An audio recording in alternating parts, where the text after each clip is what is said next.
Sorry about that. Let's make sure we're going in the restream. Looks like we are. Cool. Let's share screen. Guess that one. One of these screens shouldn't even be connected.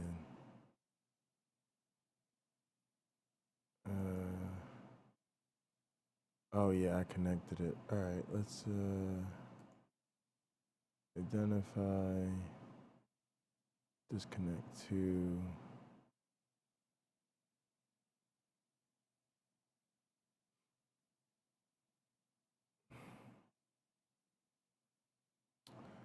Share one. Add it. Boom, there we go. All right. Actually, fuck that. Yeah, I'd rather do that.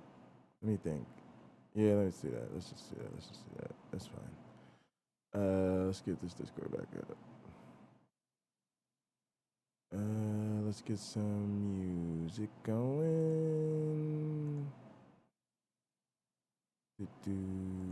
Two-step and cowboy.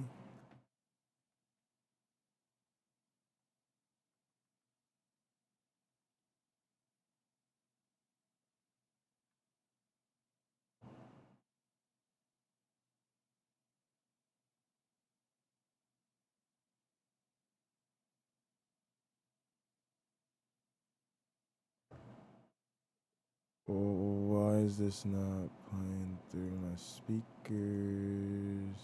I'll grab your love, partner. And if you're by yourself, no worries. Just follow after me. Gonna do the two-step, then cowboy boogie. Grab a sweetheart and spin out with him. Do the hold down and get into it. Take it to the left now and dip with it. Don't throw down, take a sip with it. Now lean back, put your hips in it. Let's have some fun. To the left now. Grab your loved one, and if you're by yourself, no worries. Do the hold hard, two-step, then cowboy step, then Right there. after me. Gonna do the two-step, then cowboy boogie. Grab a sweetheart. All right. But no, what should I actually put on? And spin out with 'em. We were listening to something. Don't really remember what it is here. So if we imagine sort of writing out in full detail a theistic theory of everything and a naturalistic theory of everything, and I mean everything, right? So every true proposition by the lights of naturalists, every true proposition by the lights of theism, or a particular theist and particular naturalist, and we've got best theories. When we're going to work out what which is the better theory. All right, I need to eat we some want to foods. compare them on evidence. What's the evidence going to be? I'm just going to take the evidence to be all the stuff they agree on, right? So all the things that they agree on will be the evidence, and in the light of that, we'll kind of work out who has the best explanation of the evidence, right? So in that way, evidence turns out to be kind of relative to the people that are arguing about who's got the better view, but it isn't context dependent in any sense beyond that. Now that's one sort of area where discussions of evidence come up. If we're thinking about we're not thinking about that sort of global theory choice, but we're thinking about, you know, some more everyday matter where we're thinking about evidence. It'll probably still turn out that in the end, the most productive thing will be for us to take the evidence to be the stuff that we agree on. So because the other stuff is controversial and related to our theories. All right. I see. It's like kind of changing the direction of the conversation. I guess Josh Rasmussen uses the term data points, right? You agree on the data points, and then you go from there and then work your way to a theory, rather than, I guess, I hope I'm understanding you correctly, but like rather than the reverse, where let's see the theory and then maybe infer what we should see or what the evidence is from that. I guess, is that kind of, am I understanding you correctly? So it's not so much that, it's just that sometimes when you talk to people, or people are in an argument, and one person will say, but you're just ignoring this evidence, you're just ignoring the data. And so, I mean, to use an example, someone might say, look, it's just data that Jesus rose from the dead on the third day, right? And someone else will say, well, hang on, that's not data. What's data is that there are these written records that say that that was what happened. We can agree on that. And then the prior question is, how should we evaluate those written records, right? And that's what the data is, right? So it's, and so I'm thinking about that kind of determination about what the data is that you have to make before you go on to argue about whatever. I mean, in this case, I'm assuming we're going to argue about the historicity of the resurrection, but you can argue about whatever you like. Alrighty, that makes sense. Here's our next question. Dr. Oppie, in one of your books, you use orthodoxal conceived monotheistic God so many times instead of stipulating it's God. I guess you can speak to that. So I can say that I regret doing that. At the time, I wanted to make a point that there wasn't just one conception of God with a capital G. There are lots and lots. But it was, I would say now, an ill-judged decision to keep using that very cumbersome expression. All right. Can Dr. Oppie discuss the idea of powers in metaphysics and how it relates to Ed Feiser's argument? Can he expand on what the notion means and implies?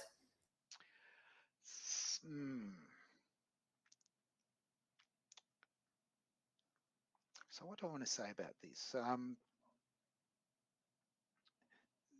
There are different metaphysical frameworks. So some people think that when you're giving a description of the natural world, what you do is you appeal to laws of nature and things just kind of obey the laws.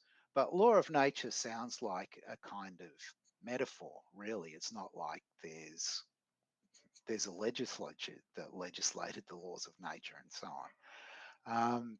Some people think that instead of talking about laws of nature, what we should really talk about is properties of objects, certain properties. All right, y'all. I had to get some food. I had to order some food real quick. Interact. Apparently, my dad needs me. Hang on a sec. Let me see what this fool wants. Because of its powers.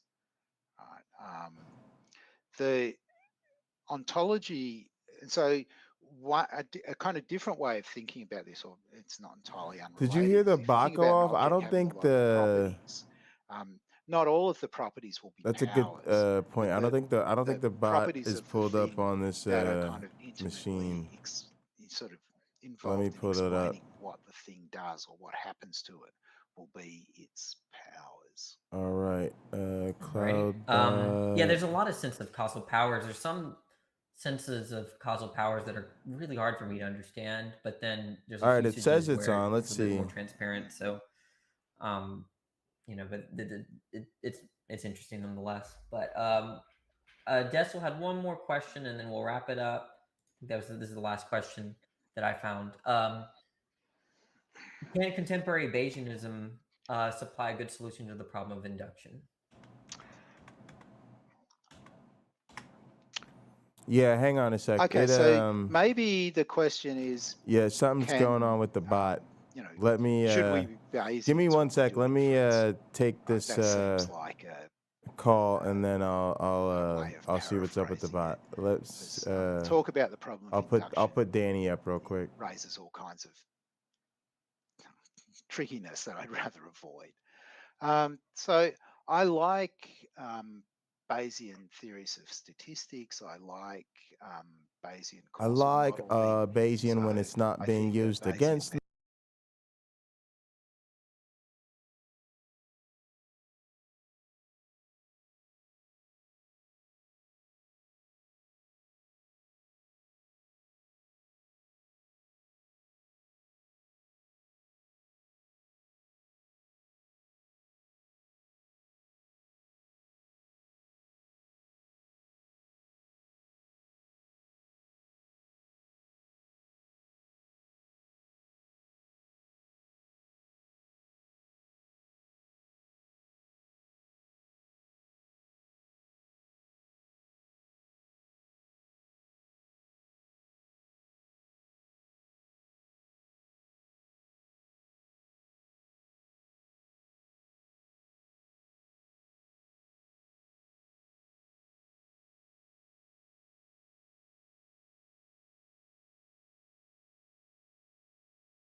weird in your choice of the prize, you'll end up converging on the right answers in the long run.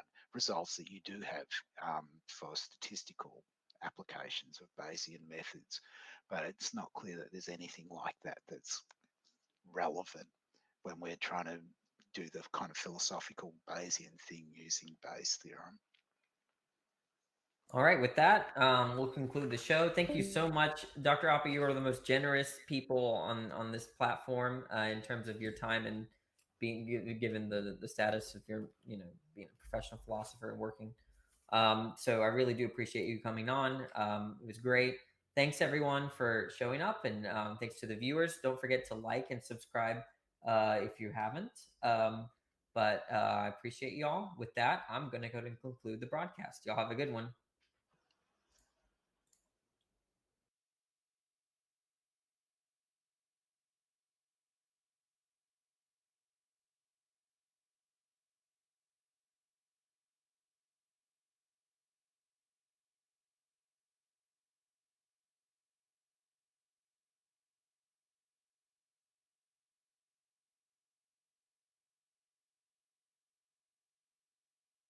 Some of the people, all right? We got to go live. I could be going live at the same time we going live over here. Yeah. So hit that link and get us in there so we can go live on them channels. Yeah, I'm gonna look all right. for you. Peace and black power, brother. What's going on? 764, man. What's happening? Peace to the brothers on the panel and to the audience. I just got two questions for either Are you Indian? No, I'm African, 81%. Okay. I just got two questions. Either Brother Rob Bourne or Jabari can answer. When they say the Indians always say they have this oral tradition and followed by their grandmothers or grandparents or whatever. So my question would be, why they don't speak none of the native languages? Also, they say they follow this oral tradition and what's not with names. So why their names is Sarah, Jacob? Why does not Wounded Knee or Little Run Indian? That's my question. I just had to talk to my dad real quick. I was trying to make sure it wasn't nothing urgent. I'm just saying. You know you're wrong. I accidentally pulled myself from the stream.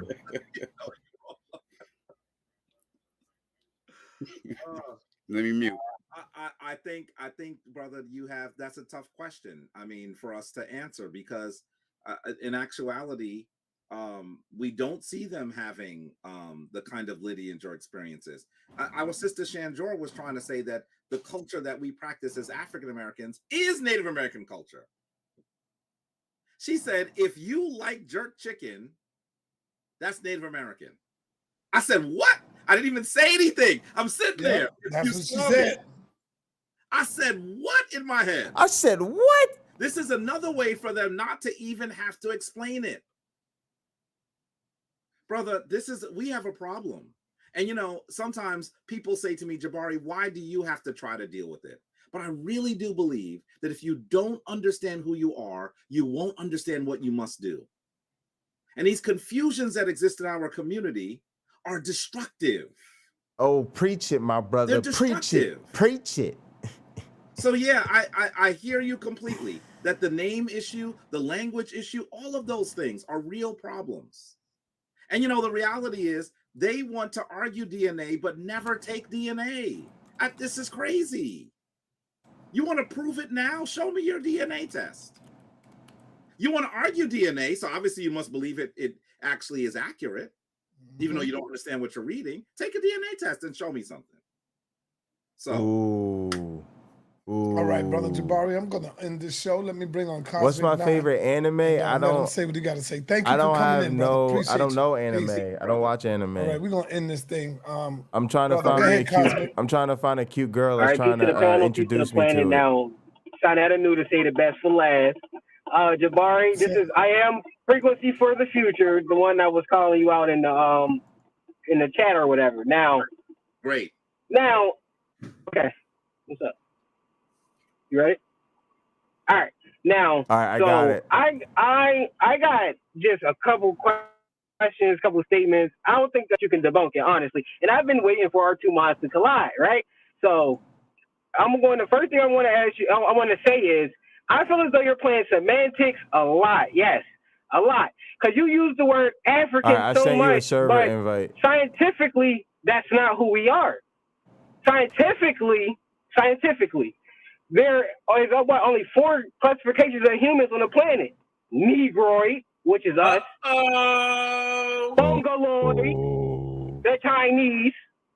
Dravidian, them Arabs. And then the Caucasoid, which is the white man. So with that, you're using the wrong term. You're We're out not like you're not Africans. home We're Thursday and Friday, you mean? Africa is the land. We're not the land. We're scientifically. that date night? That's just what. So I want to say, do you want to go back and forth on the point, or should I just run through my point? Because we can go back and forth. You're muted. You're muted. High priest. And I want to make sure I say respectfully. Shout out to Sinetta, shout out to Jabari. I respect both of them heavily.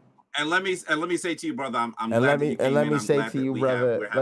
Let me say to you, a respectful conversation. But I want to say to you, the reason why you saw me make that face, yeah, I got you. You're saying that those terms are scientific terms. But I want you to understand that those terms were actually developed by Johann Friedrich Blumenbach. Johann Friedrich Blumenbach. Who the fuck talks like this? The first person to use it is probably Carl Linnaeus. Let me show you a quick slide. Let me show you my presentation, African Origins of Civilization. African Origins of Civilization. Wow. Wow. Take a look, and then I'll let you continue. Senator, if you can share. I want you to see that this is Carl Linnaeus, right? Right? All right, we got to check out our bot. He develops a system of classification, genus and species. We still use that today. And that bot is called... Look at the time that he lived, by the way, 1707 to 1778. He also develops these racial classifications, where he has the European albus, the American Americanus rubensensis, the Asiaticus fuscus, and the Africanus niger. This is where this comes from. This is where it comes from. This is not scientific. You could barely even call it social scientific. And then the person that comes after him, that begins to further the work on the classifications of race, is clearly Johann Friedrich Blumenbach. This is what he says in his National Varieties of Humankind. I've allotted the first place to the Caucasian, which makes me esteem it the primeval one. This diverges in both directions in two most remote and very different from each other. On one side, namely into the Ethiopian, and the other into the Mongolian. Look at the word you just used, right? The remaining two occupy intermediate positions between the primeval one and the two extreme varieties. That is the American between the Caucasian and the Mongolian, the Malay between the same Caucasian and the Ethiopian. And I want you to understand that in his book, he compares the African profile to, do you see this here? The orangutan. What you're citing is not science, brother. This is the racist trappings of both Carl Linnaeus and Johann Friedrich Blumenbach. I don't see the bot. So if you say there are 4 classifications, you have to tell me, you have to understand that's where you got it from. Okay. You may not have known that before, right? But I do want you to understand that. Okay. Where's the bot? You can continue. All right. Now, with that being said, thanks for the history lesson, but I'm not them. My name's Cosmic Chris. So what I want to know is you have to debunk what I'm saying, right? I understand what you're saying, and you gave me the history lesson on where it comes from. But is it not true, though? Is it not true that there is only that 4 classification, four people, types of people on the planet? Sauce it up. Is there only that 4 type of people on the planet? Is there only Is there only Negroids, Dravidians, Mongoloids, and Caucasoids? Yes or no? No. Sauce up. All right. Wow. Okay. Wow. And let me say something to you, brother. I want you to know that race is actually a social construct. To be very clear with you, it's a social construct. Okay. There are differences based on people that exist in certain places, but you can't simply, human beings are human beings. That's on a scientific level, right? There are some variations based on where people are, but the concept of race is something that has been created through interactions of people. And it's relatively new. We see it developed primarily by these two, and I'm not gonna even say scholars, these 2 European theorists. That's where it comes from. That's where it comes. I'm telling you. Yeah, I don't know. It's not acting up. It's acting up. Let's get a different Discord bot. Study. Okay. The origin is cool. It's just if it's right or wrong, true or false. That's what I'm trying to get to. Is it? Yeah, is that right or is it wrong? Is there more? Is there less? Brother, is there less? It's wrong. Or is there more types of people on the planet? Brother, so can you tell us if there's more or less? Brother, human beings are one race. First of all, you should understand. No, I don't agree with that. Well, you don't have. I don't agree with that. And I can prove why that's false and why I don't, and I can support why I don't agree with that. On a previous video, I shouted out that because I was going to ask you later on. So I guess I'm going to have to merge my two arguments. Are you an Indian, brother? We come from native? Yes. I'm American Indian. I'm American Indian, but I want to say you're American Indian, right? What is the root word of American? Where did that word come from? Thank you, because that was another one of my arguments. That's why I wanted to go back and forth. Answer the question, brother. Where did it come from? I will. Shout out to Brother D. Brother D that you had on this channel. He broke that down for you. And I'll gladly enlighten you. So it comes from the Spaniards. The Spaniards that were here before the 13 colonies white people got here. Who won? Who made America? You know what I mean? It came from the Spaniards who were here first, right? What was his name? In Spanish, I'm telling you, in Spanish, it means. What was his name? Who created? What was his name? No. It's the language. I'm telling you, this comes from the Spanish language. I asked you the origin of America. Where did America come from? Who was America named after, brother? It was not named after America Vespucci. That's what I'm trying to tell you. So Jabari already said he never came here. Sources. So that should be thrown out the window. Show some sources. Show some sources. Because a brother says some stuff that you want to agree with, but you ain't even do the research on it yourself. Show some sources.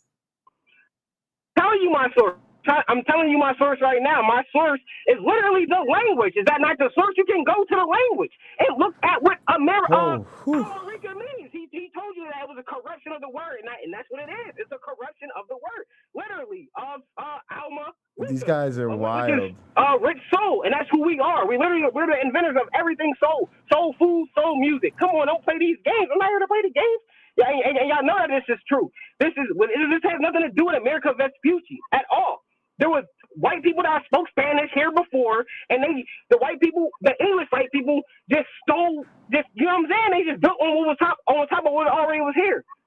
There were cities that was already here when they got here and all that. They just built on top of what was here. My source is the Spanish language. The language itself. That's my source. Is that not a source? Can you not go to the Spanish language and look up America and see that I'm saying this brings those people? And that's what. Is that not a source? Wait. You can't just say the source is the language. He's asking you to show, because how do you know that? So whose standard? Hold on a second. Hold on, brother. You got to be quiet for a minute. Give you a logical argument. And I'm not saying it's true. I'm saying a logical argument. Isn't it possible that word began to be used in that manner in the Spanish language after it was used in the naming of this landmass? All right, now. No, because I would say that they still to this day they name the landmass usually after the people, or after something that was there. They don't name it. They don't name the people after the landmass. They usually name it the landmass after the people. I don't know if you understand what I'm saying. It's like city names are named after people. Hold on a second. Calm down. Let's have a conversation. What I want you to recognize is that simply saying that something means something in another language, you have to show us a source that supports your argument. And maybe you weren't prepared to do it tonight. That's fine. You can come back. I'm sure Sonetta will allow you to come back and show that source. But I would love to. I would love to, because I'm on the cell phone right now. To make the rest of your argument as well. Server settings. Because you were saying. All right. Oh yeah. So we can move on, because I would love to come back and make a PowerPoint and everything. Okay. So we touched on Almerica means soul people. Do you have any African blood in you? All right. You have African blood, brother? Please let him make his arguments on that. Hold up. I want to see where he at. These bots should be over. Sonetta, Godfather, that is a trick question, because like I said, I believe I have Negro blood in me. I have the original blood in me from the Creator. I have Negroid blood in me. I don't have African blood in. I mean, because technically, we all got the same blood. So I want to say yes, but African's the wrong word for it. Is what I'm trying to tell you. African, do you have any blood from the continent of what is known today, Africa? He said yes. I would say yes because we all share the same blood because we all come from the same place. Please let him make his argument. I want to be able to hear his argument. All right. So now I heard this before. I talked to Rob Bourne about it. I talked to Unc about it. They called me crazy. That's what I'm here for. So let's get it. We come from the sun. It's that simple. Come from your ancestors, the Egyptians, called us the children of the sun. So I dare you to say that's not our God, and that's not our original person. That's not our mother. Wow. I dare you to say that we do not go against your own ancestors and say now that the sun did not fertilize this earth and made people everywhere, just like flowers everywhere, plants everywhere, animals everywhere. People were everywhere. We were the original people. Africans are over there. We're over here. The Black Chinaman is over there. The Eskimos over there. It is what it is. Wait. Debunk it. Let me see if I understand what you're saying, because I'm not sure if I understand your argument. I think what you're trying to say is human beings came from the sun, and so we actually can come from different places. We had our origin on different places on the globe because the sun created us. And I want you, and you said that I would go against my ancestors. First of all, I want you to understand I'm an African, and my family most recently came from West Africa. Simply because my spiritual tradition comes from East Africa does not mean that I'm saying I'm going against my ancestors. And I want you to say, I want to be really clear with you that what you're describing is a philosophical designation. They didn't say that somehow the actual rays of the sun fertilize the earth. You'll see several creation stories in ancient Kemet. We're also the tears of Ptah. Are you saying that we came from tears as well? I can read. No, I'm not. I told you. I said we come from the sun. What is the sun? Well, what do you mean when you say come from? That just means we will have to get into the next question. The very next question would be, well, what is the sun? What is the science of the sun? Hold on.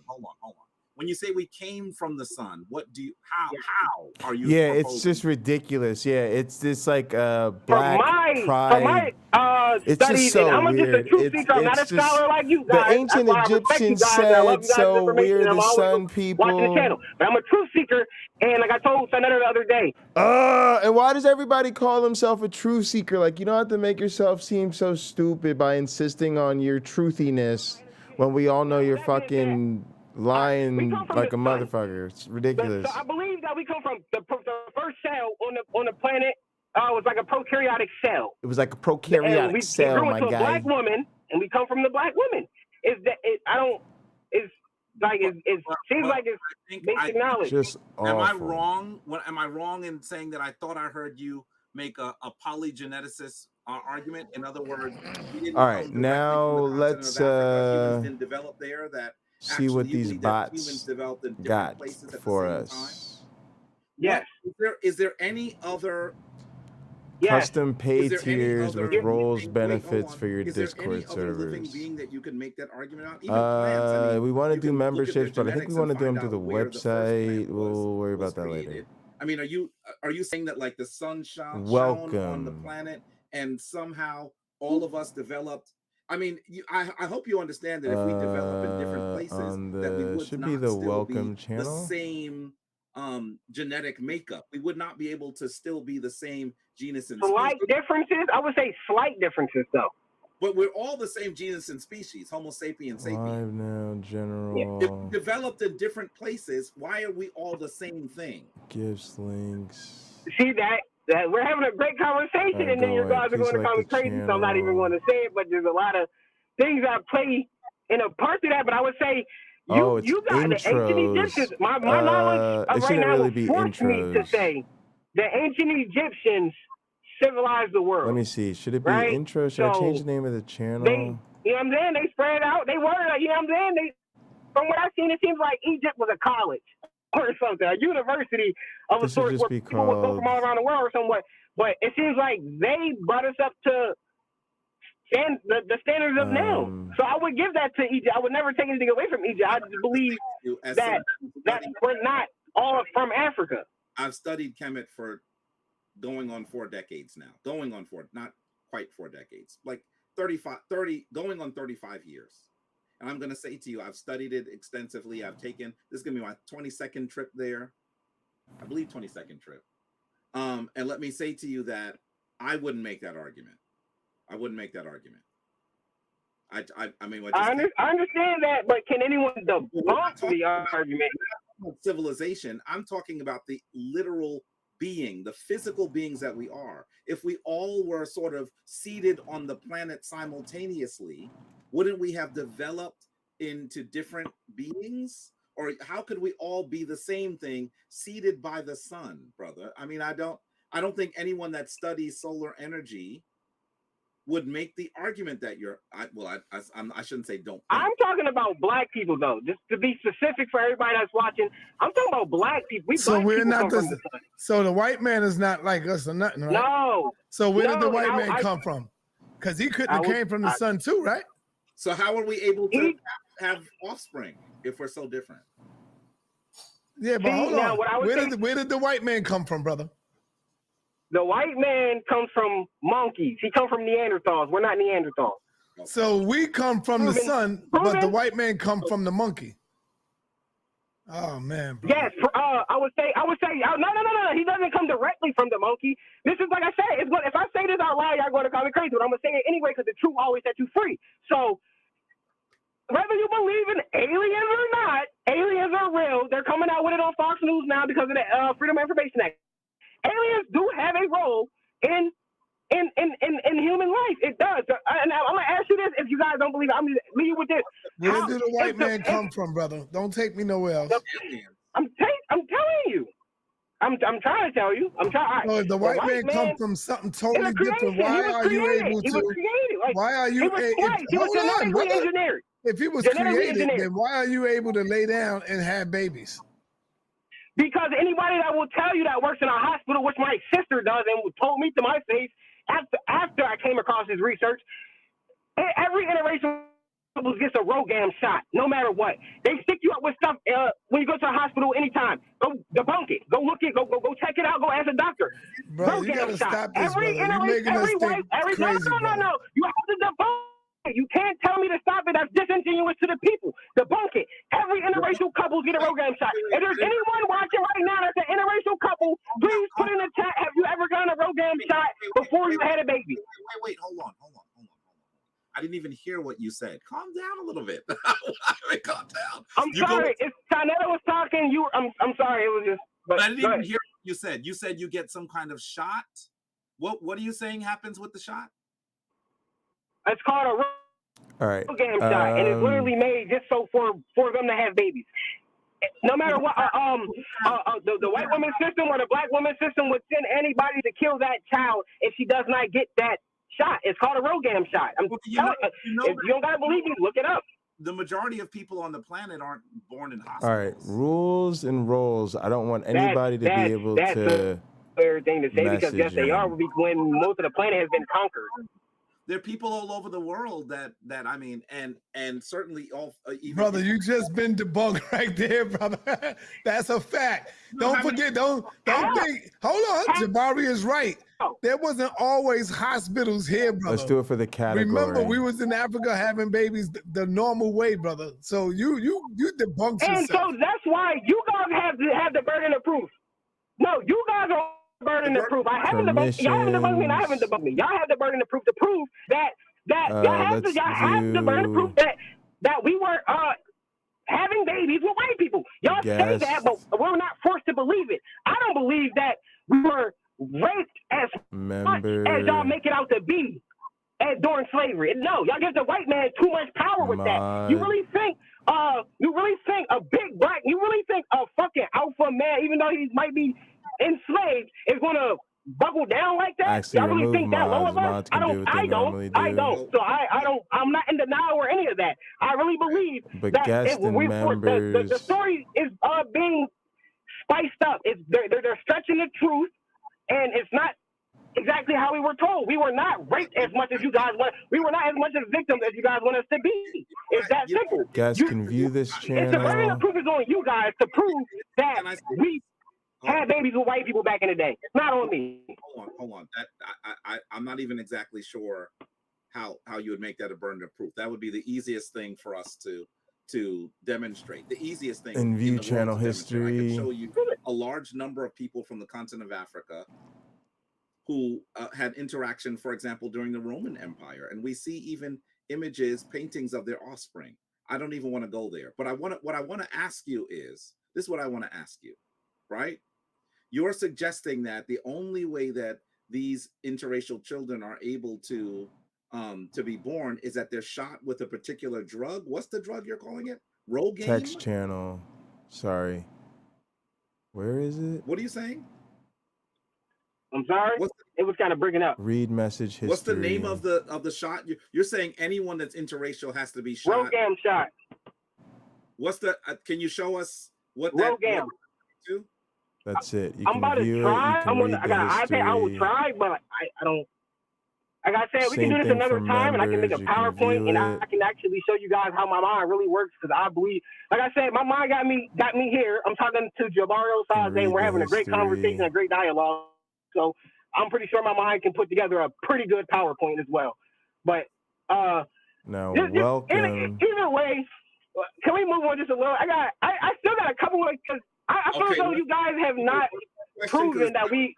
Listen, wait. We can continue to talk. You can actually. But I want to do just one more. Now it's after 12. Send messages. So I agree. I not have work in the morning. I am a regular taxpaying man. I gotta end it now though. I'm sorry. Yeah, gotta end. Because I gotta take care of something, brother. Catch us another time, brother. But you can't read. Thank you. I appreciate you for coming through. Listen, okay. I'm always watching. Shout out to you guys for even giving me the opportunity. Yeah. Shout out to the ancestors. Shout out to Jabario Sade for that great mind he had. Shout out to Sanetta for always looking out for the people and raising our frequency and raising my frequency as well. And I just want to say thank you guys. Frequency. Thank you, brother. Thank you. Can't read the message history. All right, close us out, Jabari, man. Let's take it back to the origin of the conversation and close us out. We out of here.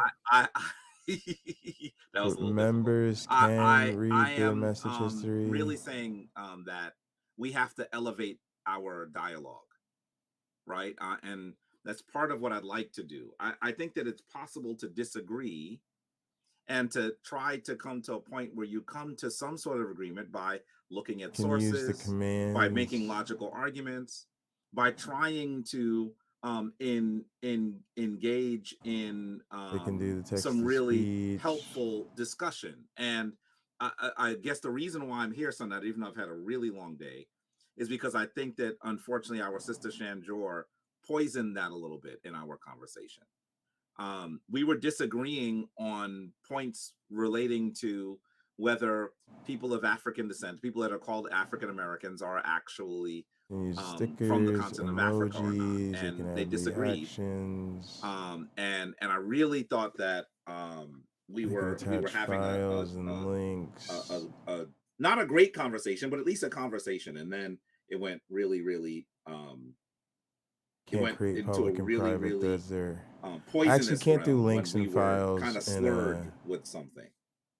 I do want to say, however, regardless of the slur, the things that our sister said don't fit with our understanding of any of the sources that she described. And I hope that tonight, okay, so maybe you'll recognize that what she said was inappropriate, but I do want you to look at her information. I want you to recognize that she claims that she taught something, but she has no idea what she read. That she says that we can't prove that Albert Perry no was external stickers and emojis in the welcome channel. She argues that he died in the 2000s when he was born around 1818 to 1827. What I want to the welcome channel she says to that be his is just DNA is a so person gets welcomed. That the people that are in a small and if they're guests, they can say hi. Children. How did that happen? I want you to recognize that sometimes you have to be able to evaluate sources try to understand logical arguments, and after doing that, recognize that sometimes what you're hearing people say just doesn't make sense. And I'm hoping that we'll get stronger and we'll be able to do that so we can have a stronger conversation. Family, I am always willing to talk to folks in the Aboriginal community. I think that they are problematic. I've said that very clearly. I would love to be able to debate some of the folks that make sense. Make sense. That make a little bit more sense, at least try to use sources. I haven't seen that. I mean, and unfortunately, they're willing to stoop into some really ugly territory. I would hope that folks in her community can say, why are you doing or the channel's permission? Why the vile language she used, we didn't use that about create her. Invites. The things that she said about her, we didn't say about her. We were actually trying to be very respectful. And so I really hope that we can have conversations that are worth the people who are watching. You can create an invite directly to the welcome because channel. Me and Top Cat had a pretty cool relationship, respectful. So I'm surprised he allowed her without stopping her. And I might allow members to create to her, a direct link to that channel. Sis, where you get this from? Are you exaggerating? Are you overreacting? But you can send messages. Don't. He didn't do that. No. In fact, what he did was edged her on and added on no to public it. or private threads. So I feel that was a bad look on both. Yeah, no it's links really welcome, unfortunate no that's where it files went. welcome. And I wish that we were in a different place, but here we are now. No at the very external least, let's emojis or recognize stickers that and what welcome, they are no saying mentioning everyone at and every welcome. step of the way gets debunked. They can manage the message. They can, and they just pretend that it doesn't. Shouldn't but be I any think that the threats to majority of people who are manage. watching should be clear about what They can read the actually happened. history. So with that, let me say peace to you all. They can send text to speech. I'm looking just forward to because. continued dialogue. Actually, no. 'cause they Sonetta, get I'm on the annoying. runway. I'm going to be in a minute. I'm going to be in Kemet and in Ghana, August 1st to the 20th. It's going to be amazing. I'm hoping that we'll be able to go live. Damn, man, you should have had me with you, man, on the flight, man. Did you hear what he just said, family? Did you hear what he just said? I guess they can. The mods can do text to speech. Have I not been trying to get this and maybe brother to the go members with me for several years? Application You've been trying to get me to go with you. Yeah, you would have been like, Sonetta, I got your ticket. Commands. Brother, why am I paying? No, why am I paying for your ticket? Stop. You are paying for my ticket because I am going to be the man wherever you go. I'm documenting wherever you go. Whenever you open your mouth, I'm going to be right there with the ticket so we can give the people a real inside look on Brother Jabari and how this thing works. I want you to say, Sonetta, you're the one that has the platform. If you told these folks that are watching you that you wanted to go and they were going to donate for your trip, you would go. You would go. I got to learn how to use threads. You're asking someone who's trying to live to pay for your ticket so that you could have content for your platform that's going to pay you? Come on, brother. What kind of game is that? Come on now. A member can create an invite directly to Not this only channel. is it going to pay me, but it's also going to show you in a total different light as well. Even though you record sometime, but nobody do it like Sonetta. And let me show you this comment right here. What this brother said? This brother said something stupid. No mentioning Where you at? Let me get it. He says something stupid. Can't manage message or threads. Here you go. Read the message history. Saw love a free trip. Text to speech application. Family, everybody. Not only do Saw gets a free trip, but if you're Minister Farrakhan, when it comes to the welcome Brother channel, Jabari, when he goes and do lectures outside of here. Do you think these people pay for their own trip?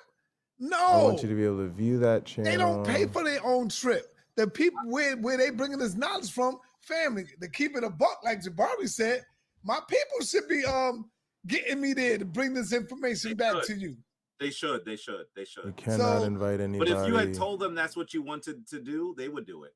You know that. Instead of trying to get your brother to pay your trip, you know that all you have to do is tell them, hey, and you can send messages to say, hey, that you have to put forward, and they would do it. Top Cat is not picking up. Top Cat is ducking. We're not calling Top Cat now. It's 11. Yeah, I'm not calling him now. I even left a message for him. It's 12. He is not calling back. Let's be clear that he could easily have put it on so that we're able to do it. You know, we're live. Trust me, they know that we're live.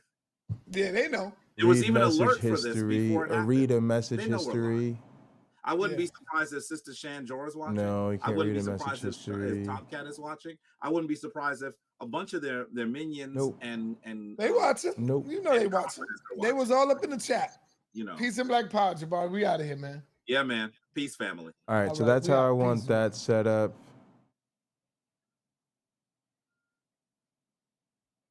Oh, hell no. Oh, hell no.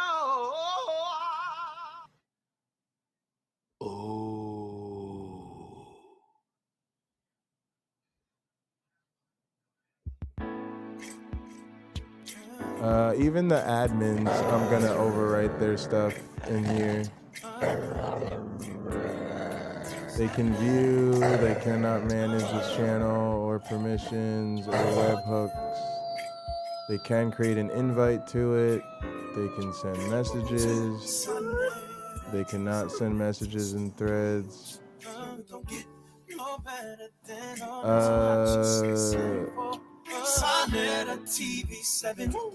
I'm gonna say they can create a private thread in the welcome. Nope, not in the welcome. I hate you, nigga. Keep it really clean. I won't never work for none of you, nigga. No links, no files. They can add a reaction. Oh my no gosh, external did you emojis hear or that? stickers. No mentioning everyone.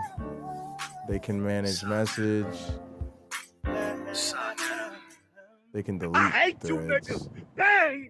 I won't never work for none of you, nigga. They can read the message history. Hassan going They can crazy. send text to speech. They can use application commands. Yeah, I heard the news today, man. Oh my God. That's I pretty almost good. Feel bad for the brother Because R. now we Kelly, have 30 start years, here man. set up. People can't spawn. They can't put man. messages here. R. Kelly, They 30 can't put years? messages here. Damn, I almost feel bad for the brother, man. One of the best talents that was out. I mean, woo, we missed one of the best talents, but he had some. I mean, if that would have been a white person, I think they would have sent him and gave him a program, of course. All right.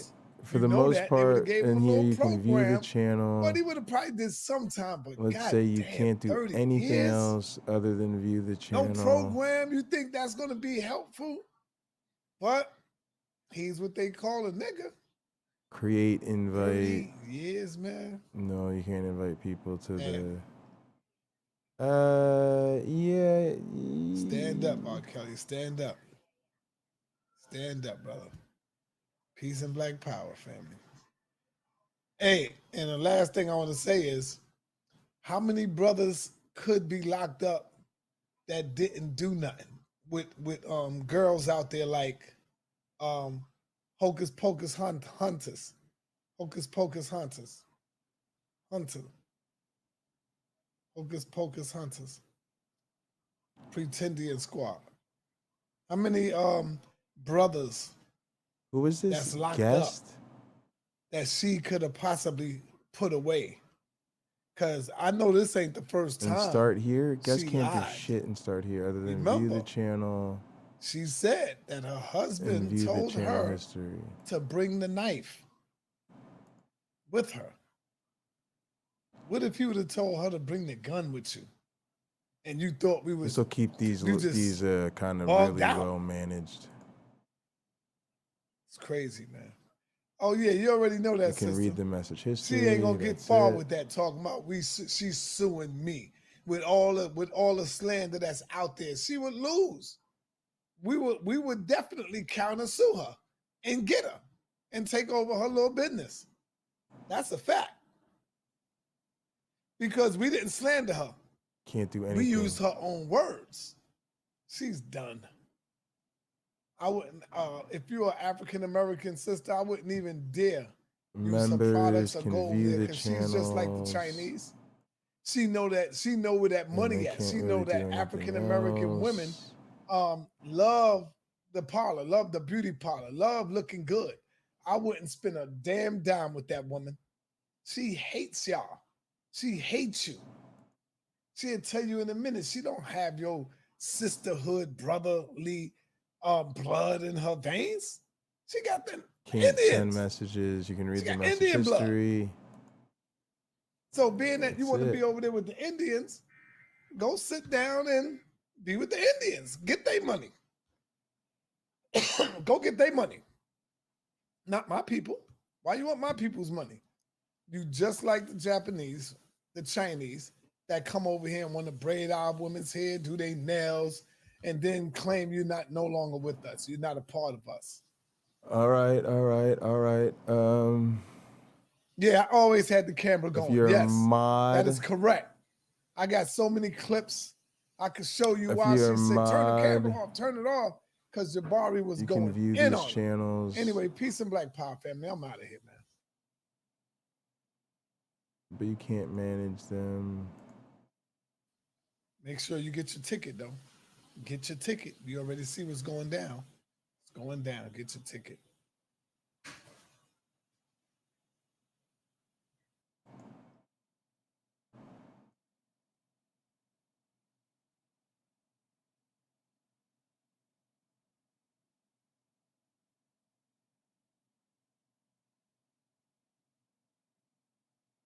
Should just be able to view the message history. That should be pretty much it. Read message history there.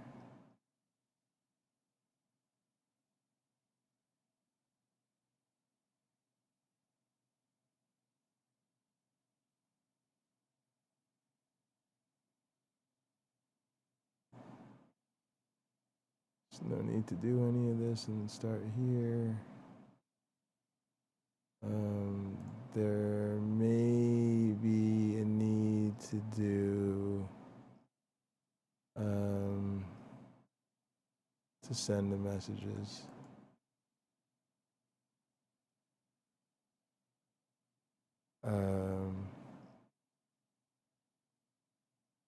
For mods. Same thing with admins. All right, let's see why there's nothing playing real quick.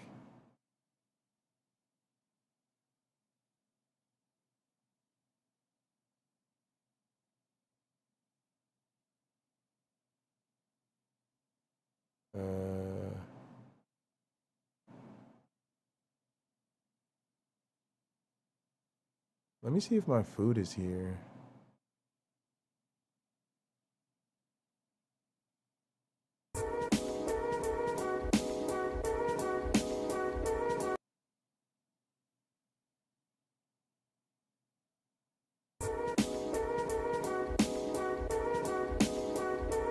I want to eat.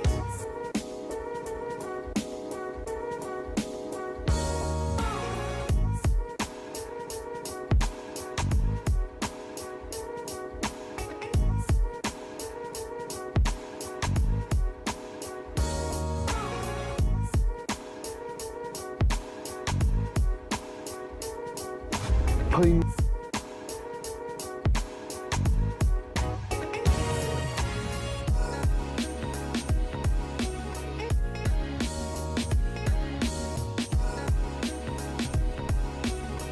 All right, let me go see if my food's here. Oh, a new winner, Eric. Let me double check. Yep, the people in the front office say Eric Lescano. 1,000 Pine Points.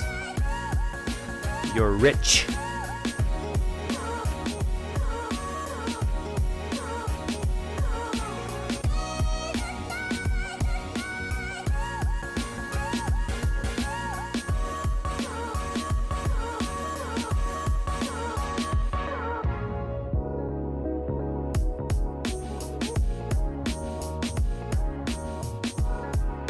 YouTube Punk, I'm gonna pull it up now before I go look. Hang on.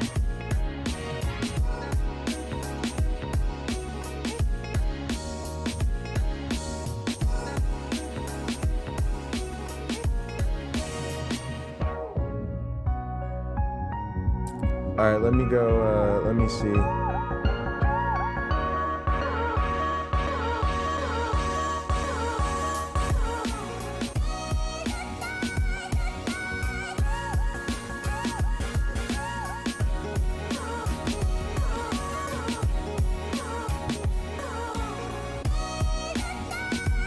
Thanks, Derek.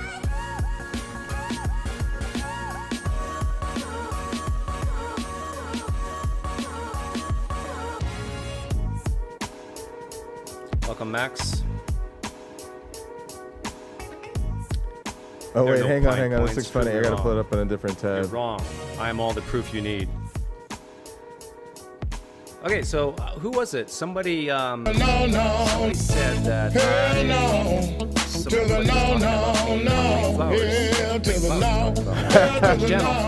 With the I had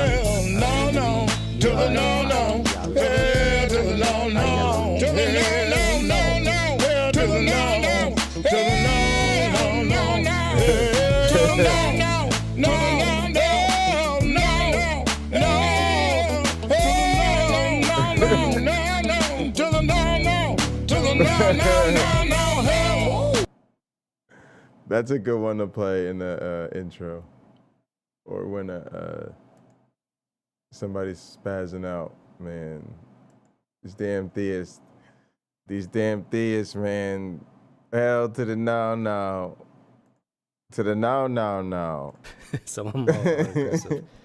Go straight to Jesus. Like go straight to the gospel. Whenever they want to talk about, I gotta figure out. I don't think I can put it as a GIF, but I can put it up as a video. For intelligibility. Go straight to the gospel. Go straight to Jesus. Because ironically, a lot of them don't want to talk about that. They don't want to talk about Jesus. What's the most important thing about Christianity? For 1,000 pine points, what is the most important thing about Christianity? If you're investigating Christianity, or if you just became a Christian, no. If you're investigating Christianity for the first time, what do you think is the most important thing about Christianity? I gave you a little hint there. The answer is... All right, YouTube punk, I'll see you later. I'm going to go see if my food is here real quick. That's what Christianity is all about. Christianity, when you think Christ, you think Savior of sins. Savior, salvation, saving from what? Sin, death. And so the question I asked Eli was, what must I do to be saved? Now, I didn't purposely ask Eli that question just to cause friction amongst Christians, but this is what ended up happening. Leighton Flowers and Eli had a little disagreement on Eli's answer to me. So I thought it was very interesting. I want to play some of it here. Where is it? Yeah, it starts at 10:56. So first Leighton plays what, and I think this is good, he plays Eli's answer to me when I asked him the question.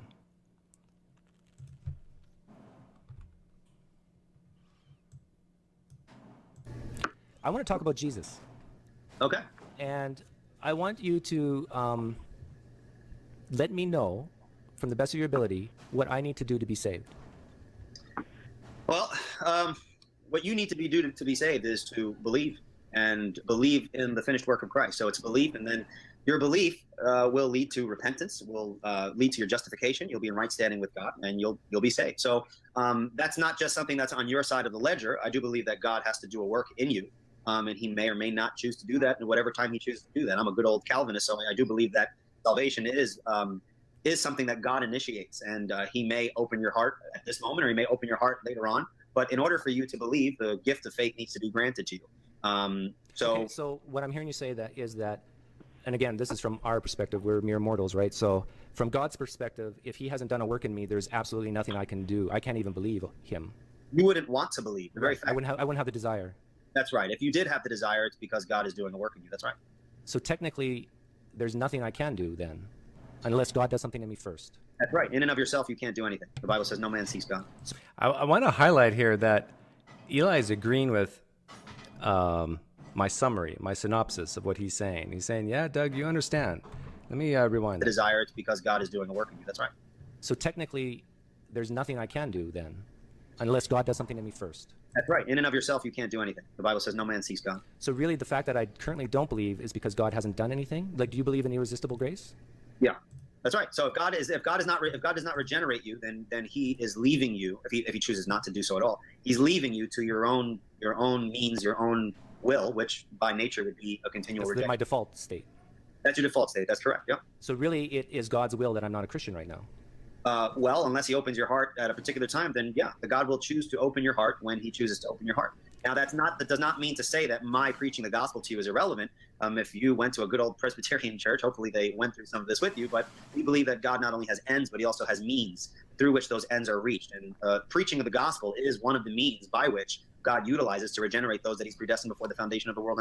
I wanted to let this play through, but I got to stop him here. But from God's perspective, ultimately, Eli can preach and show me the gospel, explain it to me all he wants for hours and hours, weeks, months, years. It's going to make absolutely no difference if it's true that this God exists and he has predestined me for destruction.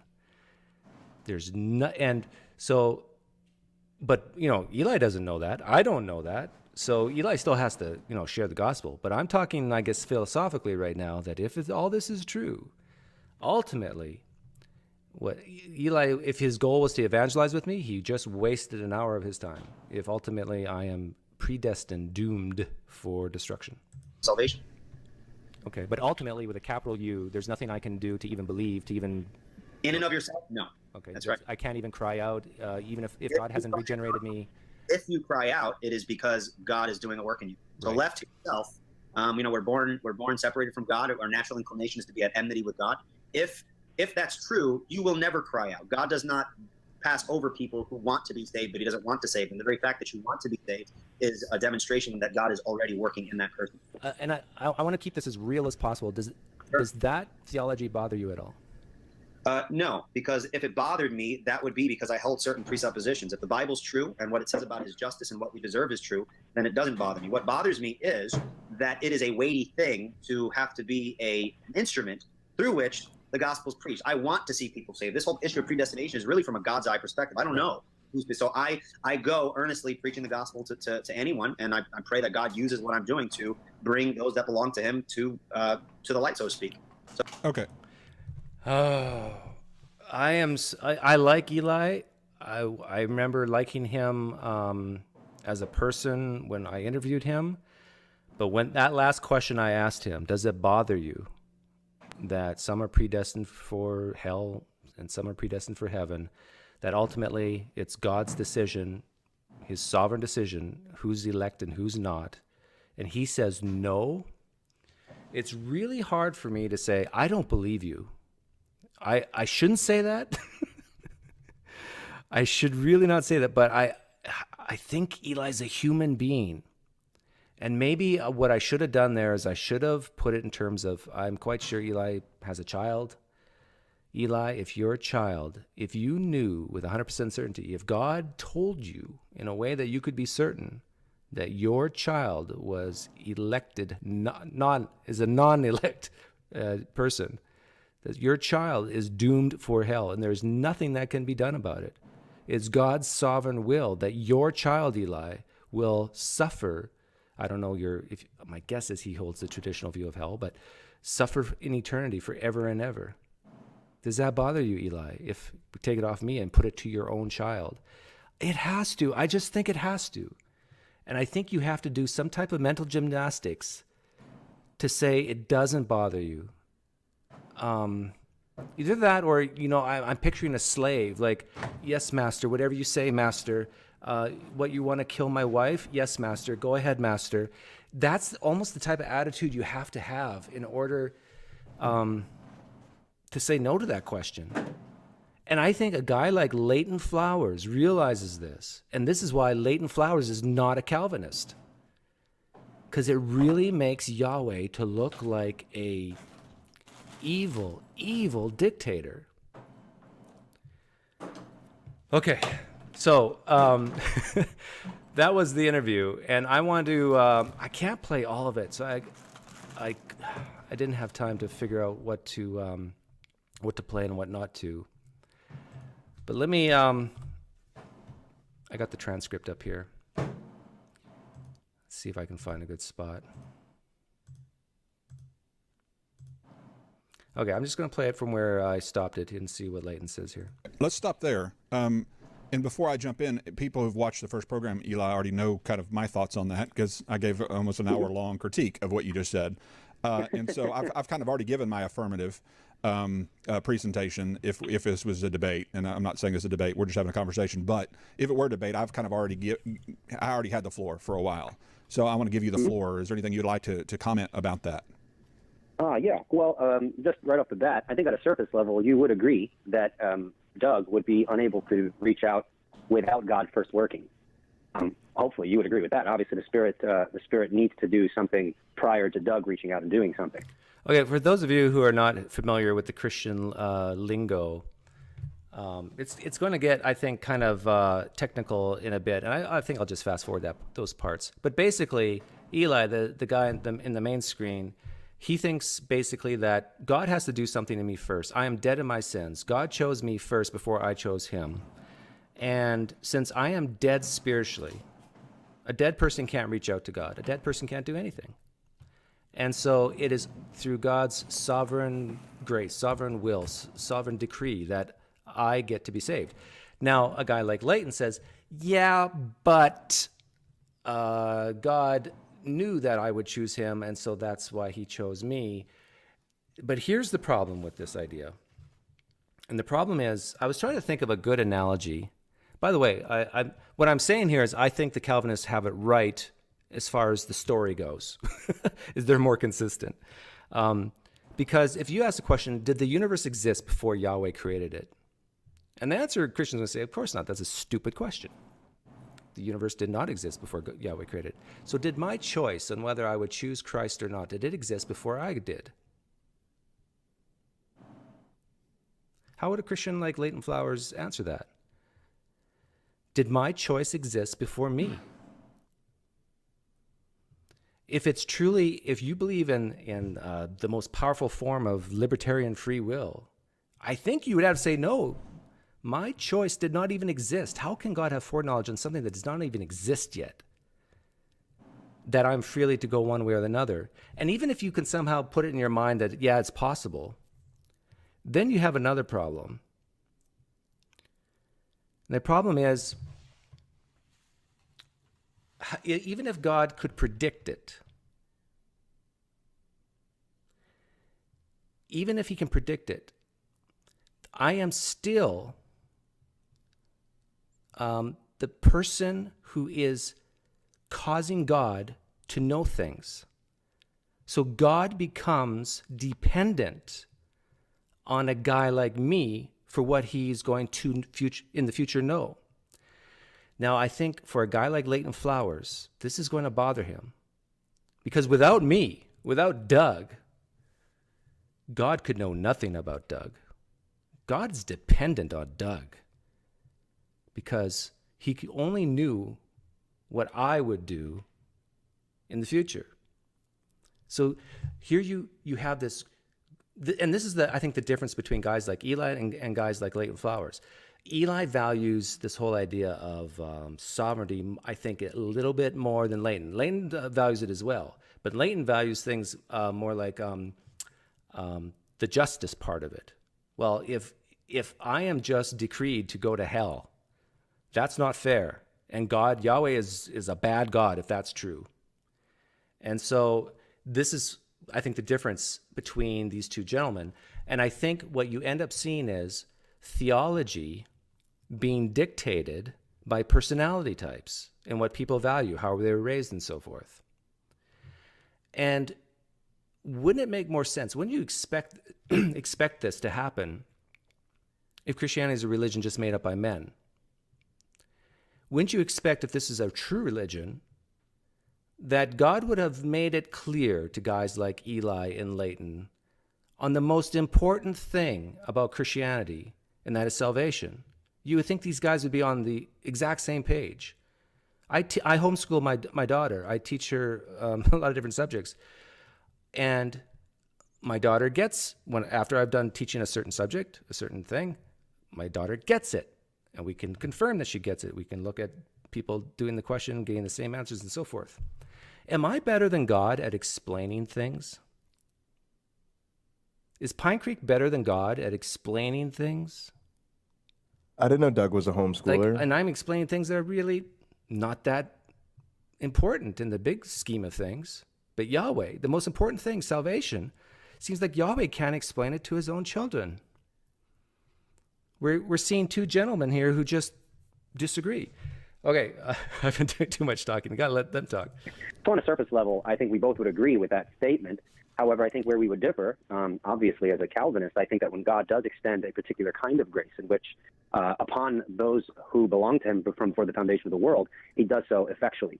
And so that would be the distinction between irresistible grace and which I think your position is that grace, when extended, is resistible. And so that would be a key difference. But I think at the surface level, there's agreement between you and I that the Spirit first has to work. Also, when I say left to yourself, I did listen a little bit to your critique of my statements of that. And I just want to point out that when I say left to yourself, and you suggested that I shouldn't use that since he's heard the gospel, what I meant there was left to himself, not that he hasn't heard the gospel, but that the proclamation of the gospel has not been joined with an effectual work of the Spirit. That's what I meant. Okay, I'm going to fast forward it a bit here, and because I can't play all of it. So if the gospel appeal is made to Doug, the atheist, in my worldview, he has everything that he needs. Atonement has been provided for him. The gospel has been presented to him. The gospel itself is gracious. God didn't have to send the gospel. God didn't have to send Jesus. All of that's graciously provided. So and it's supernaturally inspired. I mean, the reason we have the Bible today is. But Leighton, how in the world can I accept the gospel if I'm spiritually dead? God has to do something to me first. Is a supernatural work of God. Nobody, I think, would deny that the inspiration of Scripture is supernatural. And so the very fact that we have the gospel, that it was persevered, that it has been preserved all these years, and that we are compelled as Holy Spirit indwelled the bride of Christ to disperse it, that's even a work of the Holy Spirit. So I'm not denying the work of the Holy Spirit. What I'm saying is that the Holy Spirit works through means, and he works through the means of the proclamation of the gospel.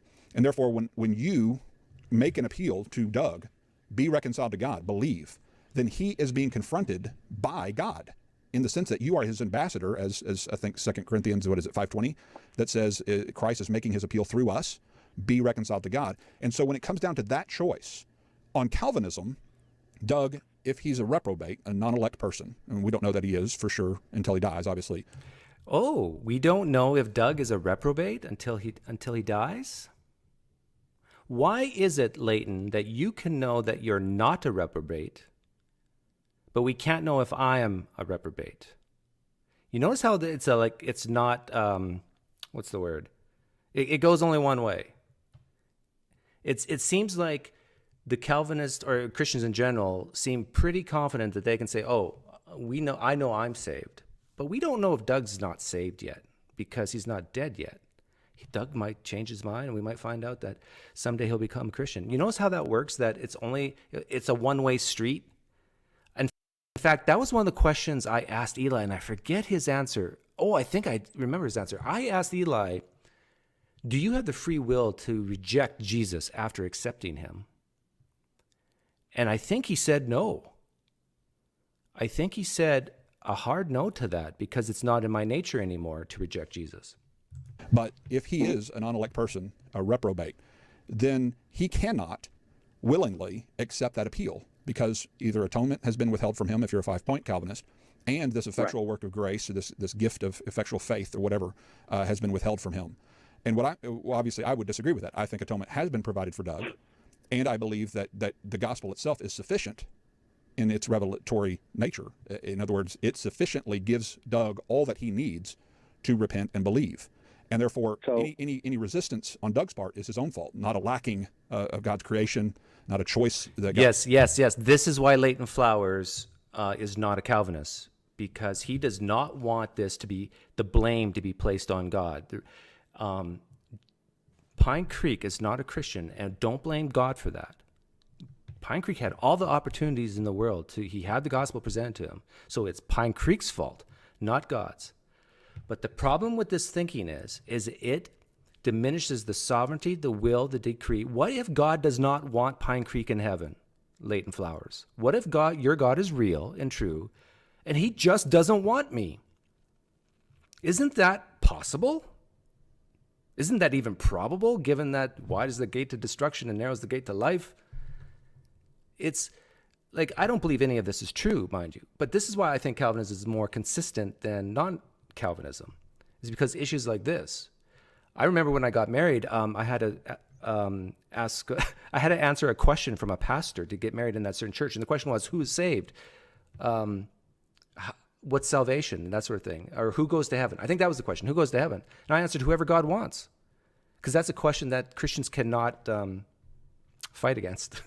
God's withheld some grace from him, or withheld faith from him, or withheld atonement from him. In other words, I put the full blame onto Doug for his resistance of the appeal of the gospel. Whereas, yes, because Leighton feels that if he doesn't, then he has to blame God. You seem to put that back onto God's decree, and I think that's where the error is. So when you say that he doesn't lack anything, that he's even had atonement provided for him, so you're saying, on your view, that God has provided atonement, that his sins have been atoned for, Doug's sins are atoned for? Yes. Okay, and if someone's sins are atoned for, God has, does that imply forgiveness of sins? Does that imply, in what way is his sins atoned for? I'm kind of confused. Sure. In that, are you saying that there are those who are lost? Are there, on your view, do you have a reprobate concept of reprobation in your system? No, like I mean, people who never are saved? Not in the way that Calvinists would say reprobate, obviously. What we would say is they're unbelievers. There are those who perish because they refuse to believe so as to be saved. As secular. Yeah, what Eli is getting at here is brilliant, in my opinion, because, by the way, I think Calvinists love me. I think Calvinists, Reformed Calvinists, applaud a lot of the work I do, because they're saying, in fact, Side 10 Brunket has told me this, that that basically I cause the evidentialists to basically tremble and just look like they're silly, and on a lot of things. And so they're saying, see, this is why you need to join our team, the presuppositional team, and then you won't have these problems. Now, don't get me wrong, the presuppositionists think that I'm still, going to hell in a handbasket and wrong about all these things and so forth. But they do like the fact that I'm showing guys like Leighton Flowers the errors of their ways.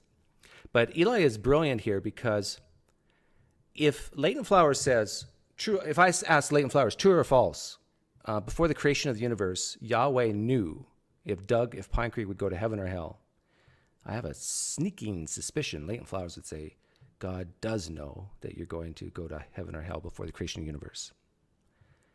Now, if that is true, Leighton, that you would say that God would know that if Doug would choose Yahweh.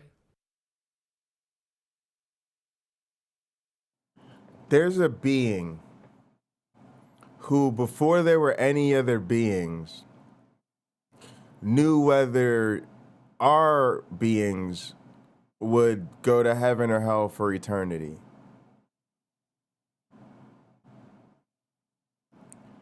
Do you hear how religious you have to be for any of that to even make any fucking sense to you? Do we really still have to pretend that, like, you're smart if you believe this to be true? Because I'm kind of getting to a point where I don't want to pretend that if you believe that as a grown-ass adult that I have to pretend you're smart. Because you're a stupid-ass motherfucker if you think that that's true. Then I would end up in heaven or hell. Maybe Leighton doesn't even believe God knows that. But if he does, then by not creating, he saves me from going to hell. And by creating, if I'm not saved, he is basically dooming me to hell. If God knew that I would go to hell, if he would create me, if God foreknew that, because he knew I would reject him, all God would have to do to prevent Doug Pine Creek from going to hell is not create anything at all. Not create anything. No one, including Pine Creek. But Doug, then all those people wouldn't go to heaven. Well, so who cares? Nobody would be in hell. There's way more people going to hell than heaven. Let's just call it a push. Wipe the slate clean. Nobody goes to heaven. Nobody goes to hell. Isn't that way better than some going to heaven and most going to hell? No, Doug, because I really love Jesus and I want to live with him forever. I want to have that love. Well, you had all the love, not you, but there was all the love that could be had before Yahweh created anything.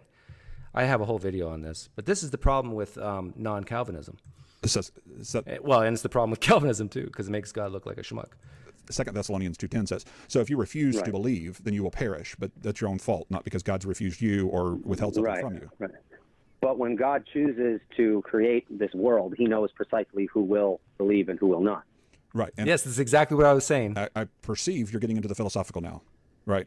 I mean, Well, asking that question. I think the specific points in Scripture should be discussed, and there are logical deductions from certain propositions in Scripture that I think are relevant to the discussion. And I think we all would engage in some form of philosophical analysis on these issues, because I don't. Yeah, claims Mike Winger agrees more with Leighton Flowers than Eli. Think it's possible to escape them. I'm just trying to think in terms of, and again, you would push me for consistency, rightfully so. And so what I'm trying to do is just to see, is there a consistent connection with God actualizing a particular world, which he knows precisely who will be saved and who will not?